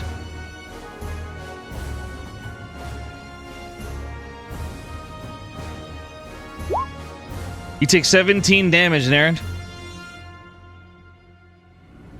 You feel the blast slam into your face as you slam yourself into the dirt even harder. And as you feel the pain of the gravity on you, as you feel the boot on your back, as you feel the dark blast hitting your face, you still remain strong, still fighting for more than just yourself. Fighting for the Promises, fighting for Adrian, fighting for the world. As these two stand over you, trying to bring you down. And now we go to Caliph. You're up, Caliph. Okay. Alright. I have something prepared. Before I do it, I'm gonna be walking towards him. It's 45 feet, some bonus action, dashing. Just saying this before I start. Okay. Sounds good to me. Also, quick tip for those who might not be aware. If you select your token and you move the arrow key, you can move your token 1 square at a time. An arrow? Yeah. The arrow keys. Oh. Yeah. Uh-huh. If you ever want to do that. Anyway, you're up. Okay. So I imagine Power standing like back towards her, facing the other side. And she kind of stands there and stares at him for a little bit. Just like a few seconds where she's weighing her options of she either does what he says or she's herself, and that's always the best choice. And currently she's pissed off. And so she starts stomping angrily towards him until she's right behind him, and she like kind of pushes his shoulder to like spin him to face her. She goes, "If you claim to know Kalis Ironvein, then you know that she's a stubborn woman who never does anything else than what she wants. And you know that she will do anything to get her best friend back. So take the helmet off and talk to me face to face."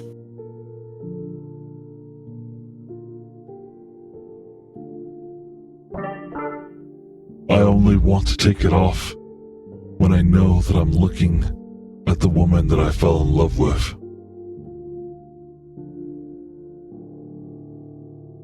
I would like to know that I'm talking to the man I fell in love with. No. All I see is metal. You aren't yourself. You're being controlled by Pandora, by the mark on you. You're not yourself, Caliph. I have to save you.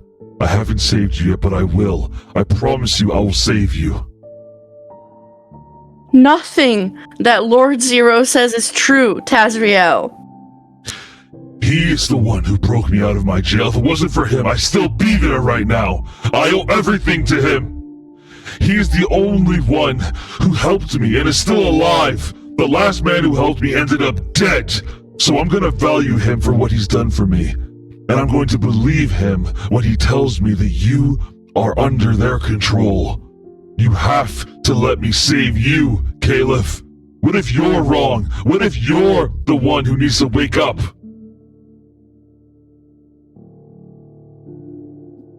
Caliph starts getting teary-eyed. He goes, he did this to you, Taz.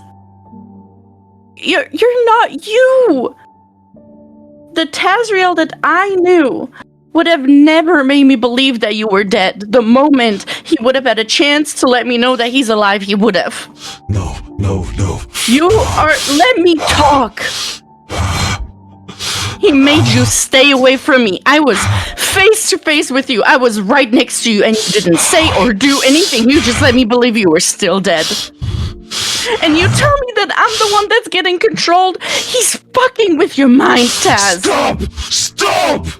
Suddenly, he takes his helmet off. He takes his mask off as he turns to you, and he shows you his face. His face is covered in twice the amount of scars that there was before. The Tazriel you knew is dead!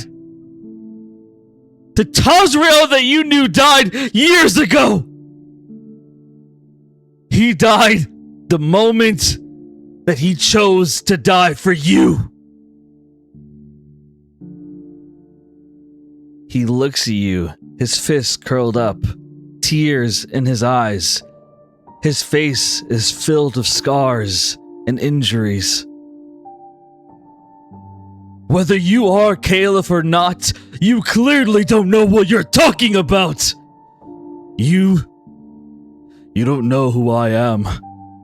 Not really who I am. But you think you're the only one who went through a difficult time?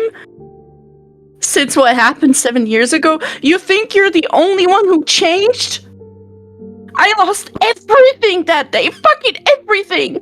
The moment you died, or I thought you died, I lost everything. I lost who I was. I lost Caliph because a part of Caliph was you. And that was gone, so I couldn't be her anymore. I changed everything. Nothing was the same. I did really bad stuff. I killed people. I poured everything into becoming who I thought you deserved to be. You are not the only one who has scars, Taz. You are not the only one who has changed. And you don't get to tell me that. You don't get to pretend that you're the only one who has been dealt a bad hand. I'm sorry for what has happened to you, and I'm sorry I let it happen. He shakes his head. Well, clearly, I'm the only one who stayed alone, who didn't have someone to warm my bed. You did. You had someone this whole time, Caliph. Ventari. He kept you nice and warm while I was gone, didn't he? You replaced me. And I hoped to the gods that it was because you were under control of someone else. Because if that's what Lord Zero said. He said that you would have never found someone else instead of me. That you only did it because Pandora made you do it. Is that a lie? Is the Caliph that I know the kind of person to be of a man like Ventari? A criminal? Someone who is the opposite of what I died to be? Did you really forget about me?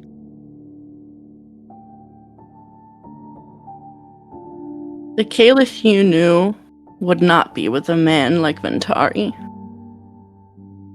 But the Caliph that you left, the Caliph that was created by the fact that you disappeared, by the fact that she thought you died, that's the Caliph that would be with a man like Ventari.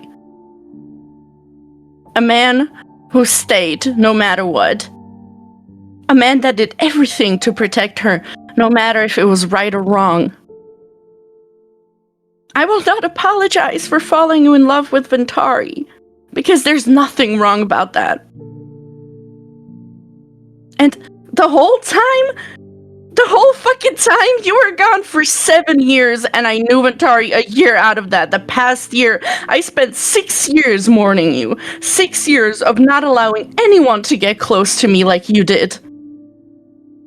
You don't get to shame me for choosing me.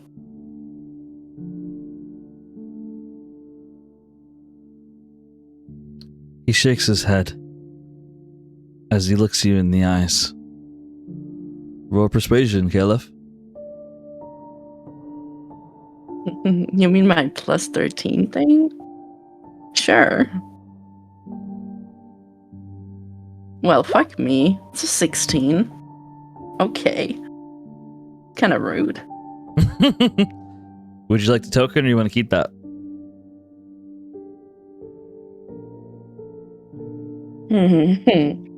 You know what? No, this is the type of stuff that I'm gonna let the dice decide. So as you say that, he looks you in the eyes. You're right. I don't judge you for moving on. I don't judge you for falling in love. So don't judge me if I'm not convinced that you're the Caliph I love. He puts his helmet back on as he looks down beneath the crater. I don't want to fight anyone anymore. I think I just want to jump. And as you look down, Fuck?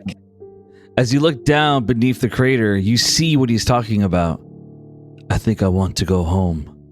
As you look down beneath the crater, you see that these rocks are above a volcanic land. There's volcanoes beneath. Nah. Nope. No. That is not what we're doing. That is not what we're doing right here. Nah. 1 second. 1 second. He says, This conversation has proved pointless. So let's talk where we feel like we're home. as he looks down and he considers jumping down to the volcanoes below. And yeah, that conversation's going on. All right, we'll jump to Lorelai. Hey. All right, Lorelai. Back to you and Mr. Blue Walker, the Bachelor. Yeah. She's going to cast Thunder Wave, which each creature within a 15-foot cube of me must make a Constitution saving throw, which the Constitution save is 19. So the ghosts fail automatically and they disappear right there. No! Blue Walker says, "What the heck? You just killed my ghost. Why'd you do that?" Because I wouldn't like to die. Well, listen. If you don't want to die, then go on and call that husband of yours to come protect you. Kind of working on that. Well, if you're looking for a replacement, I'm saying the offer still stands.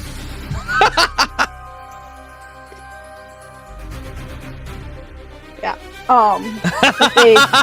Yeah. Does he fail or save? Yeah, he fails. Then he takes 2d8 plus he's pushed 10 feet away from me. Roll damage. 12. 12 damage. And Blue Walker, he is like, well, you're gonna shove him off the crater. Okay. So my question is, do you like, I want to be very clear. If you do this, Blue Walker will die. Do you want Blue Walker to die? Yes. So I want you to describe how it happens, because basically you're about to blow him off of this crater and he's gonna fall to his death. So flavor this any way you like. I just imagine that like the ground shakes and rumbles and like almost moves him off the ground, like off the ledge. All right. Yeah. So he just falls. Oh no! No! My ghosts, help me! Help me! But the ghosts aren't able to appear because of your thunder sound. Luckily for you, thunder is a big weakness to his ghosts. As he falls off the crater and is falling. No! God damn it! No! Please! No!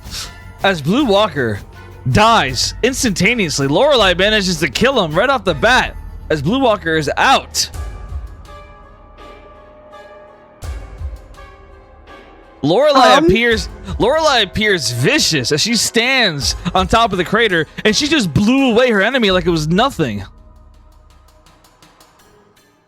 Then would Slapjaw be able to hear her if she yells? I would roll performance and perception. Performance for you, perception for him. Oh, good.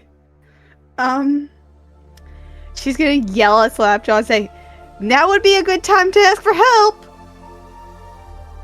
You should yell it for real. No, I'm just kidding. No, thank you. Yeah, I didn't hear it. What was that? Yeah. Huh?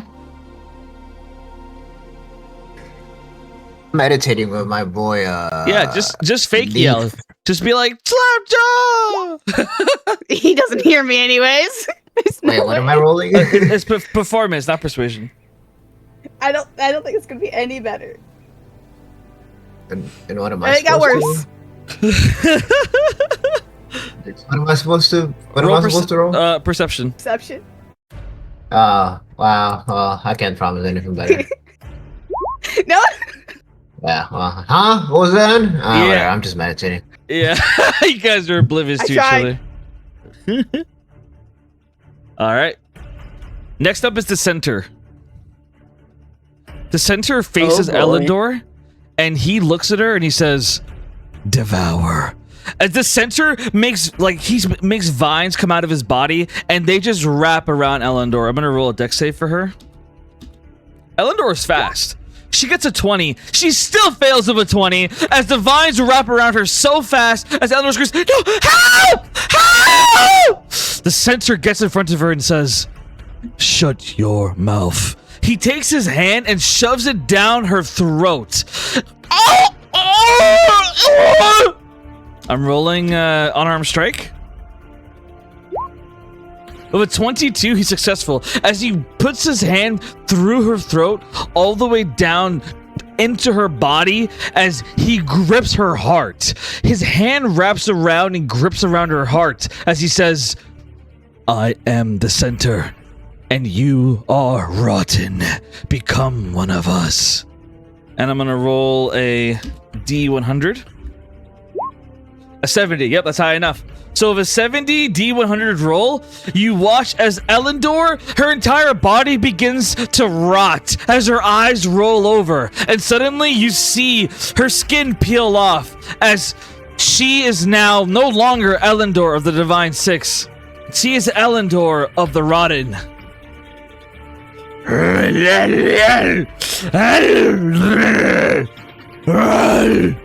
That's Elendor. That's how she sounds right now. She stands aside the center and Thren. The center does that. And after he does that, he turns and he looks at Caliph. And he points his hand at her. Me? Now, you're a promise. You have to die. Spiral attack. Suddenly he shoots what appears to be 7 hard-rooted spikes, blue spikes aimed straight towards Caliph's head. I'm rolling to hit 7 times. 7? What the fuck? So 19 and Yeah, 19 and a 23. So I'm only two. I'm two of them hit.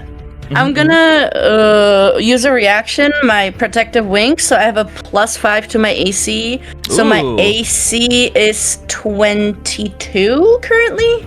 So Very only one nice. hits.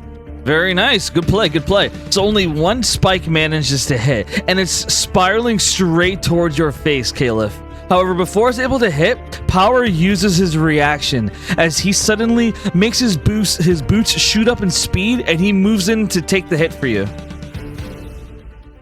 Now, why would he do that? He immediately moves in front and blocks the hit. It's only one hit, luckily for him, as he blocks the hit. I'm gonna roll damage.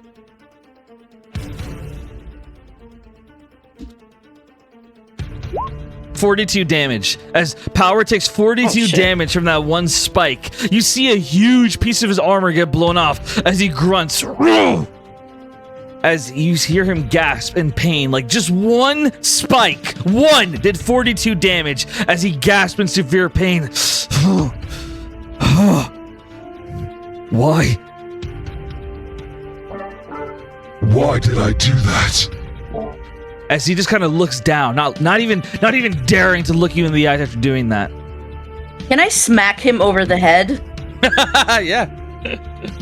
Okay, I'm gonna smack him over the head and go, don't fucking do that again. Don't save me. I can save myself. She's like, the last time you did this, you know what happened. He nods, and he, for the first time, he sounds like the old Tazrael as he says, Yeah, I know. Sorry about that. As you see a little bit of his... Oh, sorry. You see a little bit of his helmet. You see a little bit of his helmet missing as you see a wrinkle of a smile from you saying that. As you see a little bit of a smile on him as a part of his helmet is gone from that attack. So basically his left shoulder blade and a little bit of his left side of his helmet have been destroyed by that spike. As he just looks at you with a bit of a smile. And that's the end of the Centaur's turn. You're up, Naren. Naren, you find yourself pinned underneath a boot, underneath gravity fall, and you just took a shot to the face by negative energy. As you are in pain, Naren, what are you thinking? What are you doing? Give me 1 second. I want to see. 60. Okay. So I'm gonna attempt a 4th level spell. Well, ride the rifts at 4th level, and they'll need to make a dex save. All right.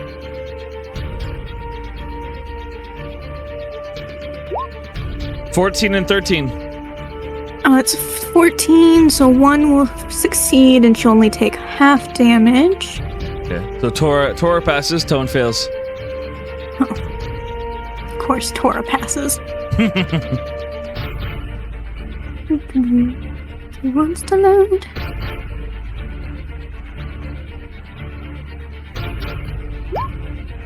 So she would take half of 30, so 1 will take 30, 1 will take 15.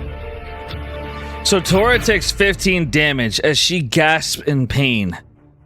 And as she gasps in pain, your 30 damage, luckily for you, Tone's weakness is lightning damage. So you deal 60 damage as Tone screams in pain. Ah! She screams in pain as her hair spikes up and suddenly her feet begin to get loose as she falls on her back on the crater, dead.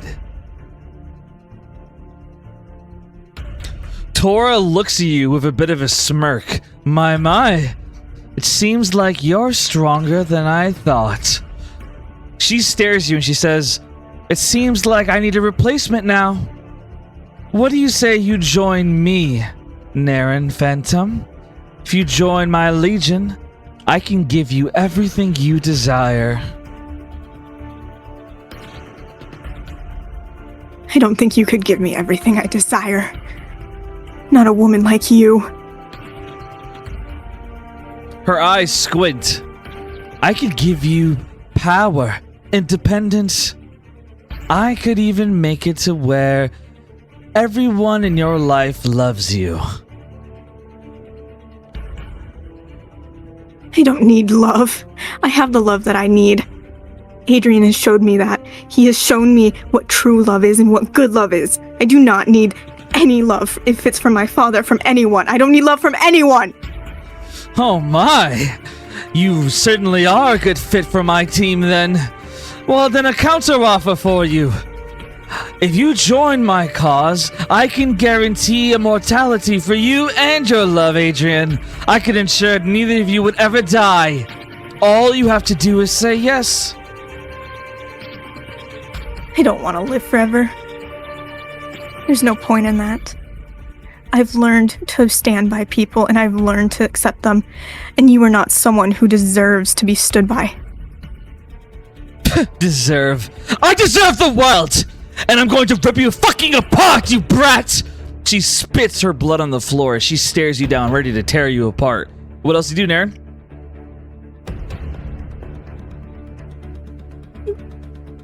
I don't think running away will do me any good.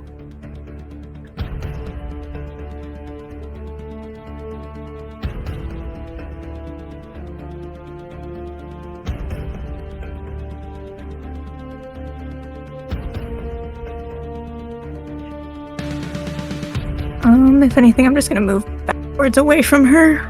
Or could I get onto the Smile Island? So I will remind you that if you move away from Tora, that will trigger an opportunity attack. Unless you disengage. But you have to disengage as an action. Although rogues, I believe rogues have a bonus action to disengage.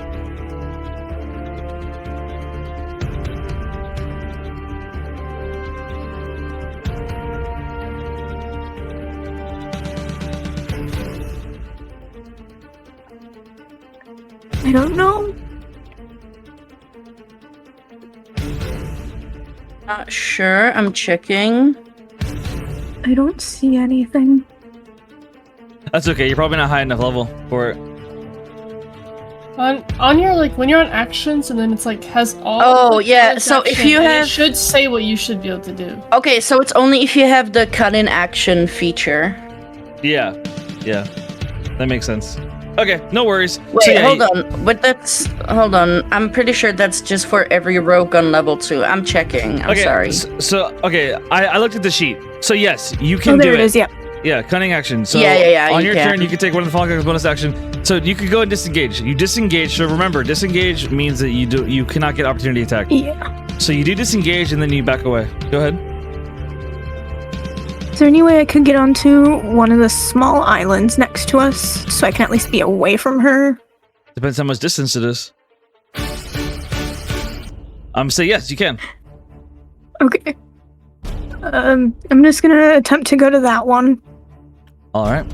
So you manage to get across. As you jump across, and Tora just stares at you with anger.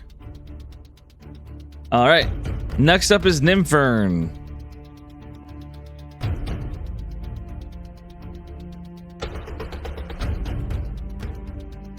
Nymphern looks at Dr. Calculation. It seems like we have two spectators. As he glances at Leaf and Slapjaw. I think we should do something about that. As Nymphern charges up a flaming skull in his hand and he tosses it straight at Slapjaw. Slapjaw, roll a dex save.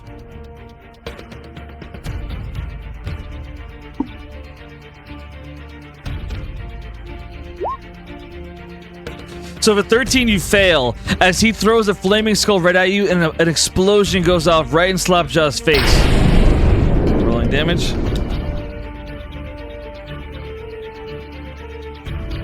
You take 30 necrotic damage. So Slapjaw takes 30 necrotic damage as he basically watches this flaming skull explode in his face as Nymphern laughs. You like that? Dance, frog, dance! As he throws two more at him. Roll 2 more dex saves, Slapjaw.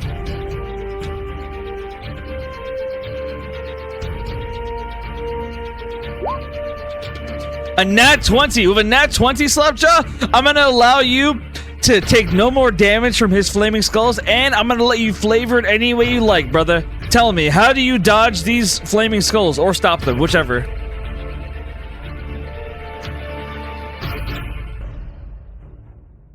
So he's still sitting the whole time this whole thing happens. Still meditating. He gets hit. and then he like flinches in his face, right, in pain. But he maintains the meditation. And the second one, as it hits, it's just like nothing. He's just meditating. He's just one with it, you know? Yeah. I got you. So like, you know, you're in the flow state. So you just don't take the damage, basically. So these two more flaming skulls are lunged at you, and you're just fine. And that's the end of Nymphern's turn. As Nymphern begins approaching, he jumps onto your rock to face you.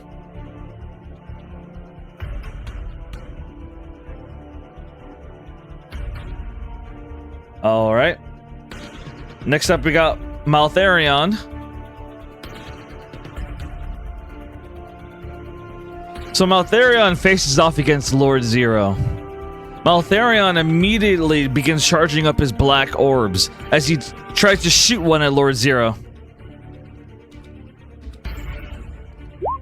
With an 18, he launches it at Lord Zero, but it misses. And because it misses, Lord Zero uses his reaction. The black ball stops midair as Lord Zero holds it. And he says, "You really shouldn't have done that. I think you'd look much better on my side." As Lord Zero begins gripping the magical energy of the ball. And I'm going to roll a wisdom save for Maltharion. With a 6, Maltharion fails. Maltharion, his mind becomes enslaved by Lord Zero, just like that. Lord Zero says, "You will fight alongside me and kill everyone who is not rotten." "I will fight alongside you and kill everyone who is not rotten." And just like that, Maltharion is a part of... He is Lord Zero's bitch.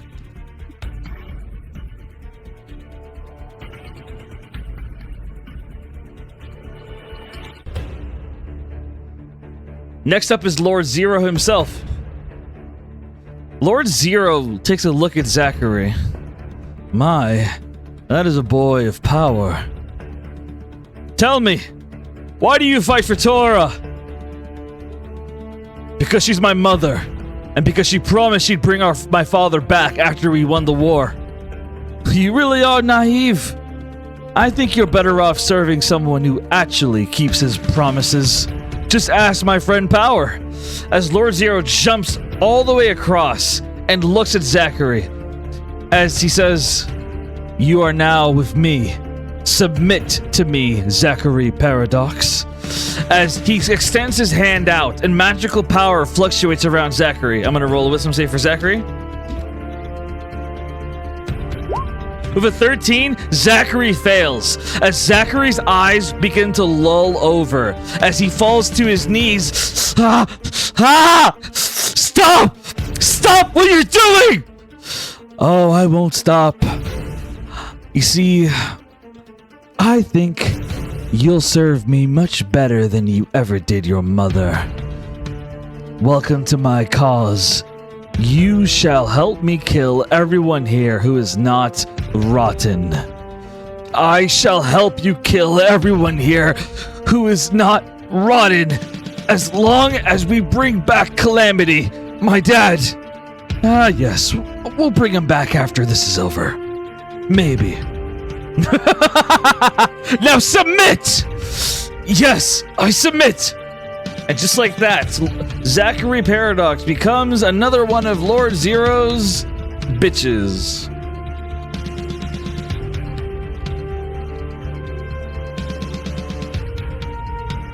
That's crazy. Next up, one of Lord Zero's bitches.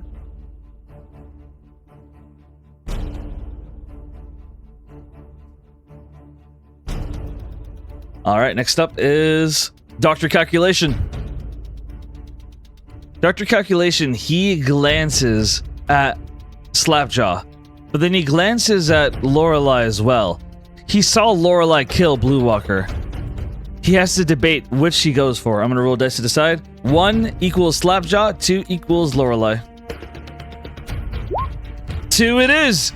Dr. Calculation gazes at Lorelei as he says, My. It seems to me like Blue Walker finally met his demise because of his fascination for beautiful but dangerous women. Don't worry, old friend. I'll avenge you by experimenting on her before I kill her. I'll make it completely painful. Dr. Calculation pulls out a vial. I think I'm gonna need this. Hup, hup. He bites off the tab as he begins pouring the drink down his throat. Go, go, go, go, go, go. Ah, yes, that hit the spot perfectly. I want to be there. He points his finger as suddenly Dr. Calculation misty steps all the way to Lorelei. He appears right behind her as he pulls a syringe out of his side. He goes for an attack. I'm rolling to attack. With a 20, he hits. Lorelei, you feel Dr. Calculation appear behind you, and he slams a syringe into your neck as you feel some kind of drug being poured into your body. Roll a Constitution save.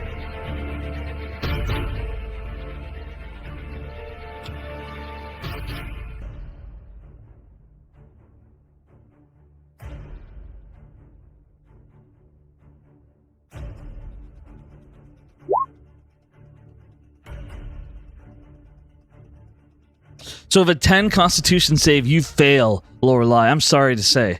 As you feel your body become paralyzed, you suddenly fall on your back on the floor as you're no longer able to move. Dr. Calculation laughs. Oh, my. Oh, even more interesting. You seem to be a hybrid. You are a mix of drow and dark elf? Oh, my. I can only imagine what my experiments will do to you. He pulls out what appears to be a surgical utensil, and he says, before anything, I think I need to make sure that you're not able to be a threat. I think I'll cut off your fingers first. As he angles the surgical tool towards your left hand, and he begins applying pressure towards your thumb, getting ready to cut it off. Luckily for you, he's used up all his actions, so he can't cut off your fingers just yet. But he'll definitely try when we get back to you. Moving on to the next person. Is Zachary, Lord Zero's bitch. Zachary looks at Leaf, and he immediately casts Lightning Bolt. I'm gonna roll a dex save. With this, no. Just normal dex save. A 15, he fails.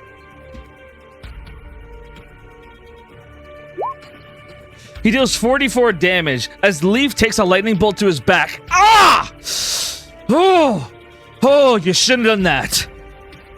As lightning begins spiraling around Leaf's body, and he uses a reaction. He turns around, he pulls out his elemental sword of lightning, and he directs the lightning bolt into the sword, and he shoots it right back at Zachary, and he doubles the damage of 88. The lightning bolt shoots and slams straight through Zachary's heart, killing him right there.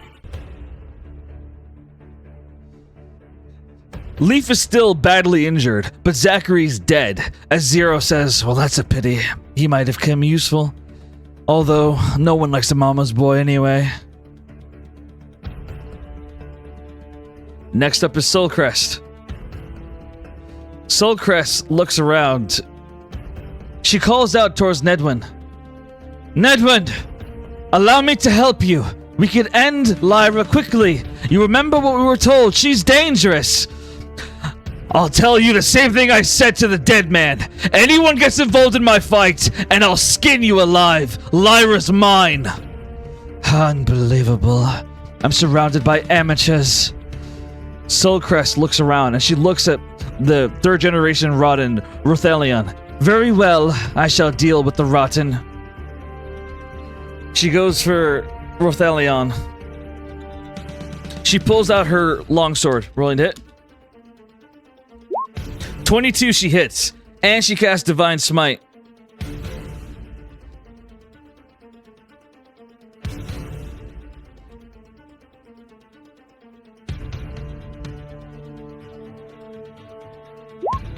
She deals 27 damage, and with the Divine Smite, she deals 35 damage.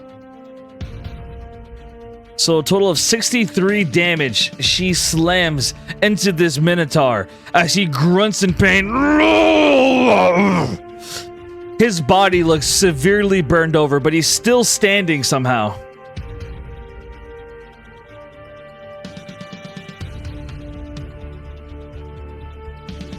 We now get to Valthor.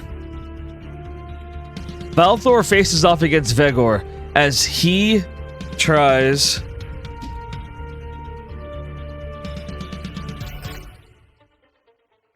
Shocking Grasp again. But 25 hits this time. He amplifies it through his body's armor as he begins staring into Vegor's eyes. As Vegor begins to get electrocuted during the what's the word? The grapple contest going on right now. Rolling damage.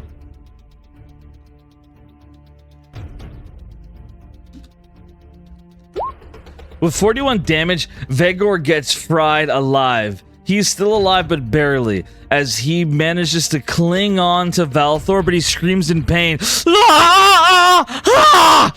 Ah! A stupid machine! As Vegor screams in pain. Leaf is up next as this is his turn. He stands up. It seems like that they're not going to let us meditate, my friends. Slapjaw, help me deal with this ugly man in front of us. As he goes for an attack on Nymphern.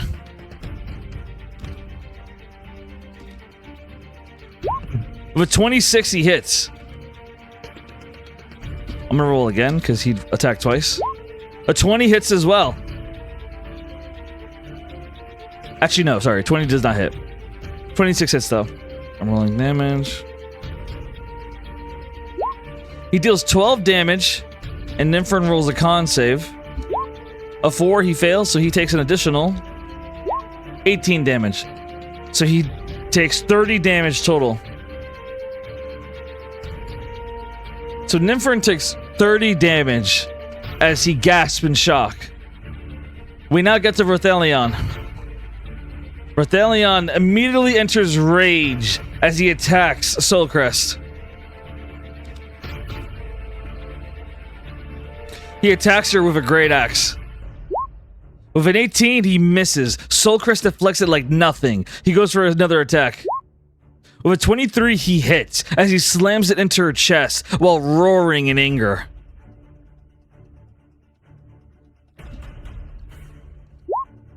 He deals 25 damage to Soulcrest.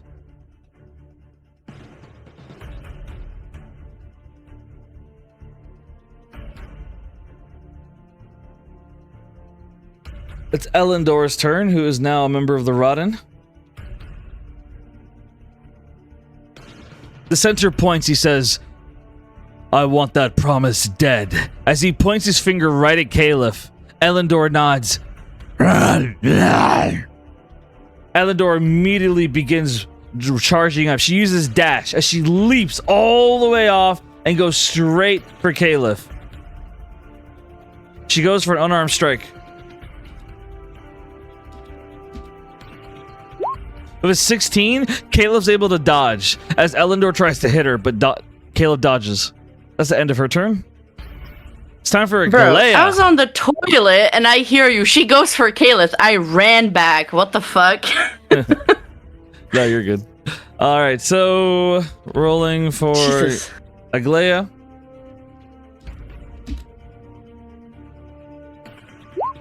A 9. Aglaya is still having some really nice dreams right now. Jesus Christ. Fuck Aglaya. She's a sleepy girl. Girl. She went through some Why did we stress. save She her? went through some stress, and now this is her nap to sleep it off. Yep. All right, next up is Razor.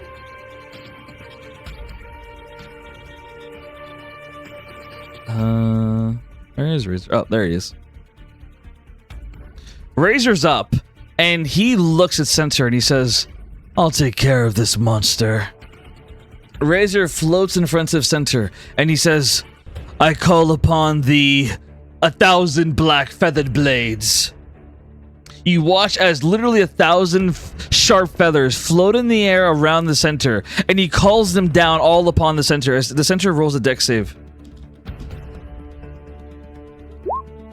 With a 10, He fails. However, the sentry uses a legendary action as you watch him not only be able to pass the save, but he makes a vine shield, blocking every single black feather that slams into it. 1,000 black feathers. Not only that, but he also uses a second legendary action to deflect all of the black feathers back into Razor. Razor's eyes widen in shock as 1,000 black feathers slam into his chest. Let me roll damage for this.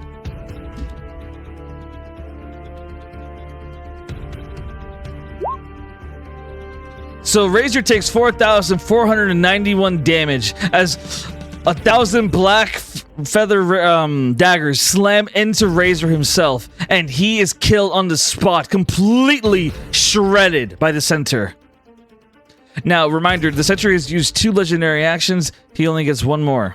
Well, there's different categories, but yeah. Anyway, so to avoid confusion, he used 1 passive legendary skill, and he used 1 passive, like action or whatever, reaction. Yeah, action. So there's passive legendary and then action legendary. Anyway, so he used 1 of each, and so after that, Razor is dead. We now get to the Wind Swordsman Ysira. He immediately makes wind begin to blow underneath his feet as he flies right behind Elendor, and he looks at Caliph. Excuse me, miss. Are you a Promise of Pandora?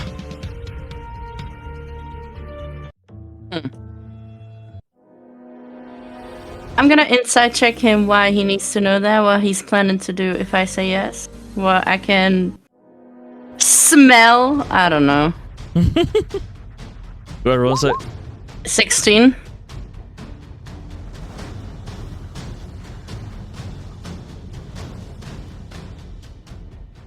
So for 16, you can tell that he doesn't mean you harm. Okay. In that case, she would still be apprehensive, but she would nod. Go. I am. What can I do for you? I am an ally to Alice Solnir. She has been fighting against the Goddess of Faith. She used her powers to manipulate me and Leaf's minds to come here to serve her. But in this place, we're free of her influence, and we want to help her defeat fealty. You can consider me an ally. Your orders are my commands. I'm willing to do whatever you ask. My name is Ysira. I'm the Wind Elemental Swordsman of the Divine Union. How may I help? Okay. Help is good. Side question. Canonically, do we know that the Rotten are susceptible to fire damage or not? I say yes, you do. Okay. She would point at the center. You go, him or any of the Rotten, light them the fuck up.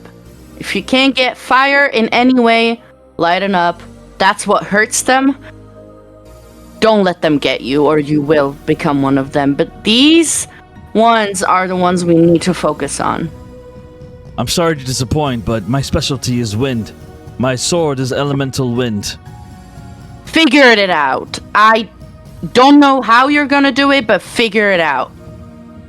He nods. Well, allow me to help you with this one. As he begins spiraling wind, as he creates a wind tornado to capture Elendor. I'm gonna roll dex save for Elendor. Naren. A nat 20. So Elendor is able to dodge the wind tornado completely. As Ysira kind of like frowns, like, these Rotten are no joke. As Elendor just goes, as Ysira, he just stares her down in shock that his wind tornado completely flopped. He's kind of embarrassed right now. Caliph kind of sighs. She goes, okay. It's fine. It happens. Just, get it done. She's stressed out currently, okay? So, next up is the gentleman. And he would see 4 different options here, actually. Well, actually 5 different options. either attack Naren, attack Tora, attack Black Star, go for Ozymandias' unconscious body, or attack Valthor. So I'm going to say 1, 2, 3, 4, 5. Okay, rolling it. A 2. So he goes for Tora. Fuck yeah. So the gentleman, he immediately walks up to Tora. And he walks up to Tora, he just looks at her and says, "Hello there. Would you like to be my friend? Get out of my way, you creature. I'm dealing with the woman behind you." "Oh, well, you can consider me your main problem now. I'll deal with her after I'm done with you." Tora's eyes shake with anger as she uses a reaction. She says, "I don't have time for you. Absorb!" She uses a reaction that causes a 10-foot radius around her. I'm going to roll a Constitution save for gentlemen. So the gentleman passes of a 22, so luckily her reaction does not work. As Tora frowns, "It seems like you don't have any life for me to steal. Very well then." The gentleman just looks at her and says, "I hope you don't mind, but I think I'm going to borrow this body." As the gentleman, he begins to shrink himself as he... Or not shrink himself. He puts his hand on Tone's body, and his hand begins to dig under her skin. As Tone begins to stand up and face Tora alongside the gentleman. As the gentleman says, "How interesting. Gravity fall." Rolling a dex save. So Tora is strong enough to withstand it, as she's still standing despite the gravity fall. But Tone and the gentleman are both facing against her now. Tone is now rotten.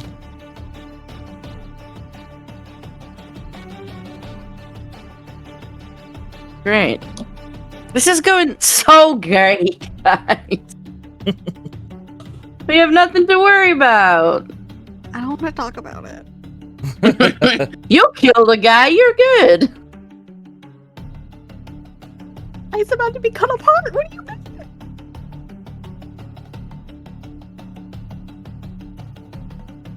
Okay, there we go. So that happens. We now get Black Star.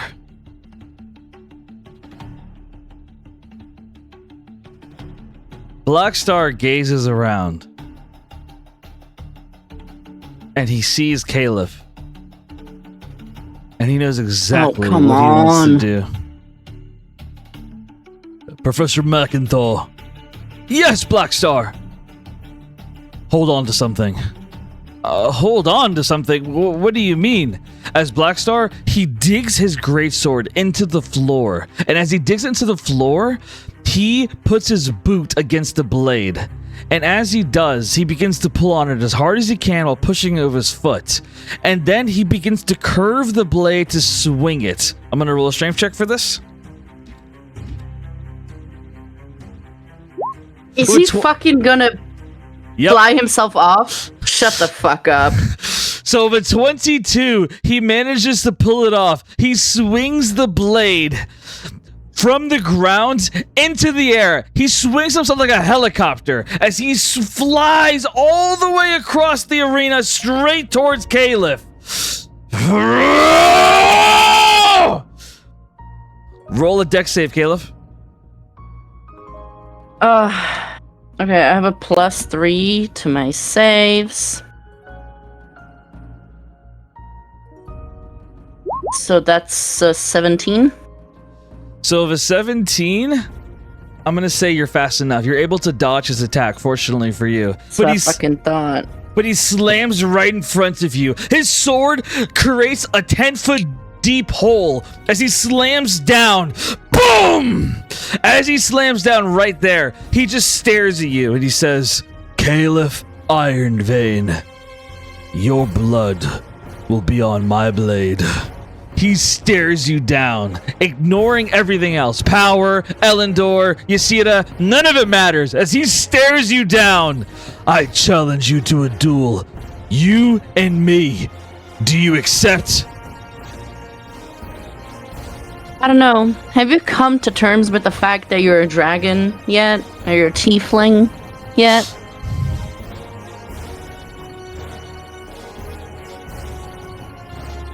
He just stares at you, waiting for your answer. He doesn't react. He doesn't react to that. He just he keeps a death stare on you, refusing to let your words get to him this time. She waits for his answer, and when he doesn't, she nods and she goes, "Okay, guess not. We can talk about that. Sure. You know what? Sure." She's so sick of him. Okay, yeah, yeah, I'll fight you. Fair enough. And so, as that goes on, Blackstar he stares at you, and he triggers action. He triggers action surge as he goes for another attack on you, Caliph. He tries to attack head on. A nat 20 as he swings his greatsword right at you. Okay. Okay, I'm gonna Hellish Rebuke. But you do your hits first. So he does 35 damage as you feel his greatsword slam into your side. Okay.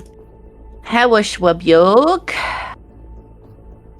I'm gonna do it on the second level. So that's 3d6. Fuck, where do I have it? Sorry, one moment.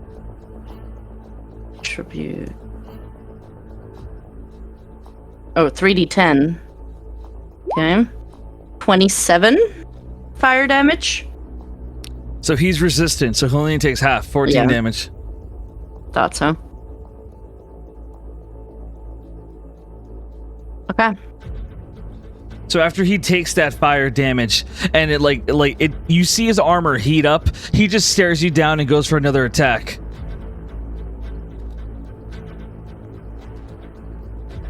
Shit, I just have to take this one, huh? 29. Yeah. He does 26 damage. Jeez. Okay, maybe I want Tazriel to save me. Maybe I do. So you, make sure to update your token, by the way, please. So you take. Yeah, I'm literally doing it. Bet. So after he does those two attacks, he yells at you. He says, "The only disgusting tiefling here is you. Now die by the wrath of my god." As he shears the blade into your stomach, and as he does, he calls Divine Smite. And as he calls Divine Smite, Caliph, I want you to roll a con save. Oh, come on. 26. So for 26, you feel a strong urge to throw up, but you manage to hold it in as you feel the Divine Smite crackle through the air, and it slams into you. Wait, he pierced my stomach? I'm being a bit dramatic. More like he hits your side, your ribs. Okay, just hits me, not with the sword, or like. No. He hits with the sword. It hits with the sword. Oh, okay. To be clear, I was just gonna say, well, if she was pregnant, she's not anymore. No, you're good. I don't apply that kind of logic. You're good. Even if you were stabbed in the stomach, I wouldn't be like, "Oh, the baby's dead now." I don't do that kind of ruling. Okay, so, I'm rolling the Divine Smite. You take an additional 23 radiant damage.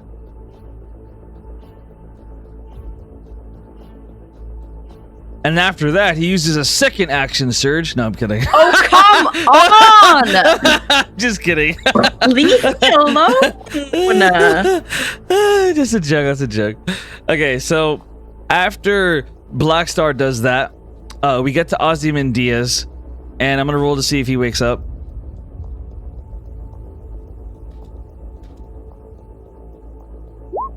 A nat 20. Ozymandias is awake. As he's awake, he casts mass message. Guys, I'm sorry about that. I got hit by a trap. Anti-magic spell pretty hard.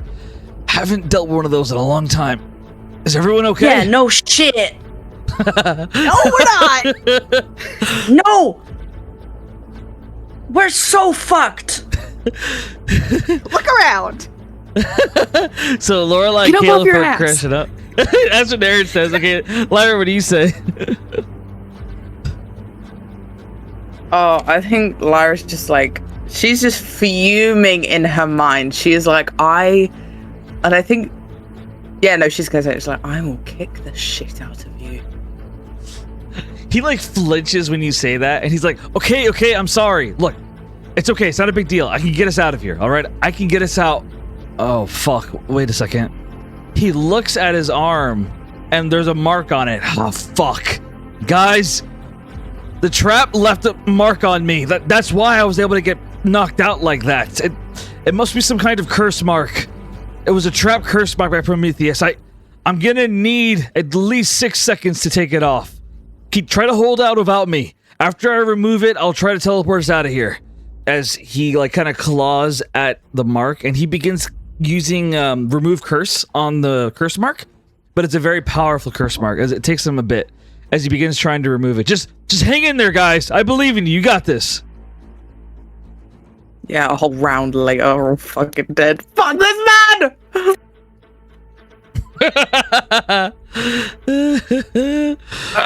Squishy wizard. So he's trying to remove the curse mark by Prometheus right now so he can use his magic again. And all in all, guys, a lot has happened this session. And I'm not gonna lie, I'm getting a little tired. So I think this is a good spot for us to end. We just finished one round. Yeah. Everybody got a turn, so I'm pretty satisfied. So we got one round in. When we come back, we'll continue for round 2. And all in all, let me do my thing. Almost forgot. Will Lyra be able to defeat Nedwin Cogspire in their one-on-one battle? And will she kill Nedwin, or will she capture him for her beloved Jericho? Will Lorelai be able to defeat the man who just paralyzed her and is right about to cut off her fingers like this is some kind of Dr. Doolittle or whatever that game is that you play? Whatever that game is, the game where you like... Dr. Doolittle is a doctor for animals to help them. What the fuck? And he speaks to them to help them. Operation, there we go. Thank you, Operation. Listen. How do you present Operation? Listen. Operation is a classic game. Listen, the DM's mind can get confused sometimes, okay? All right, so anyway. No. Jokes aside. So Operation, he's playing Operation right now with Lorelai's fingers. And meanwhile, Caleb is having some emotional damage happen between her and her potential boo, Tazriel. And she's getting beaten the fuck out of by Black Star. And she has a useless wind swordsman right now who's trying to help her. And she has a Rod and Elendor trying to eat her alive. Meanwhile... And she might be pregnant. Yes, and she might be pregnant, or just having the flu. Well, we don't know yet. Meanwhile, the center is fucking shit up. He just killed somebody in one blow. Naren is taking some severe damage as she faces off against the Rodden and Tora at the same time, but she managed to, not surrender, so good for her, even though she had the shit beat out of her. And how will Gwendolyn Wonder handle her one-on-one battle with Prometheus on the outside? How will the armies fare off against each other inside Wonder Foundation as the Rodden fight against human forces, mortal forces? All in all, what will happen in this insane battle between the Promises and everyone else? I don't know, but we'll find out what happens next session. That is the end of session 55 of the Promises of Pandora. And I totally forgot, but fuck it, I'll just say it at the end of it, whatever. Also, how will Alice handle her ordeal after defeating Fealty and giving a message to all those who followed her? Although that won't apply for when she comes back from her vacation, so she'll be gone for the next 2 sessions, but of course, Alice, we will hold you in our heart and we will miss you. Anyway, guys, that is the end of session 55, The Promises of Pandora. Thank you for listening. Thank you for the support. You guys are all amazing. And all in all, You guys are great. Oh, I almost forgot to say, I wanted to say thank you to Slapjaw as well for being here. He didn't have too many parts to play, but he was here the whole time, and that means so much to me. Thank you so much, Slapjaw, for your participation. Anyway, I'm yammering on, and obviously I'm tired, so I'm going to end session here. That is the end. We'll see you guys next week. Thanks for listening. Bye-bye.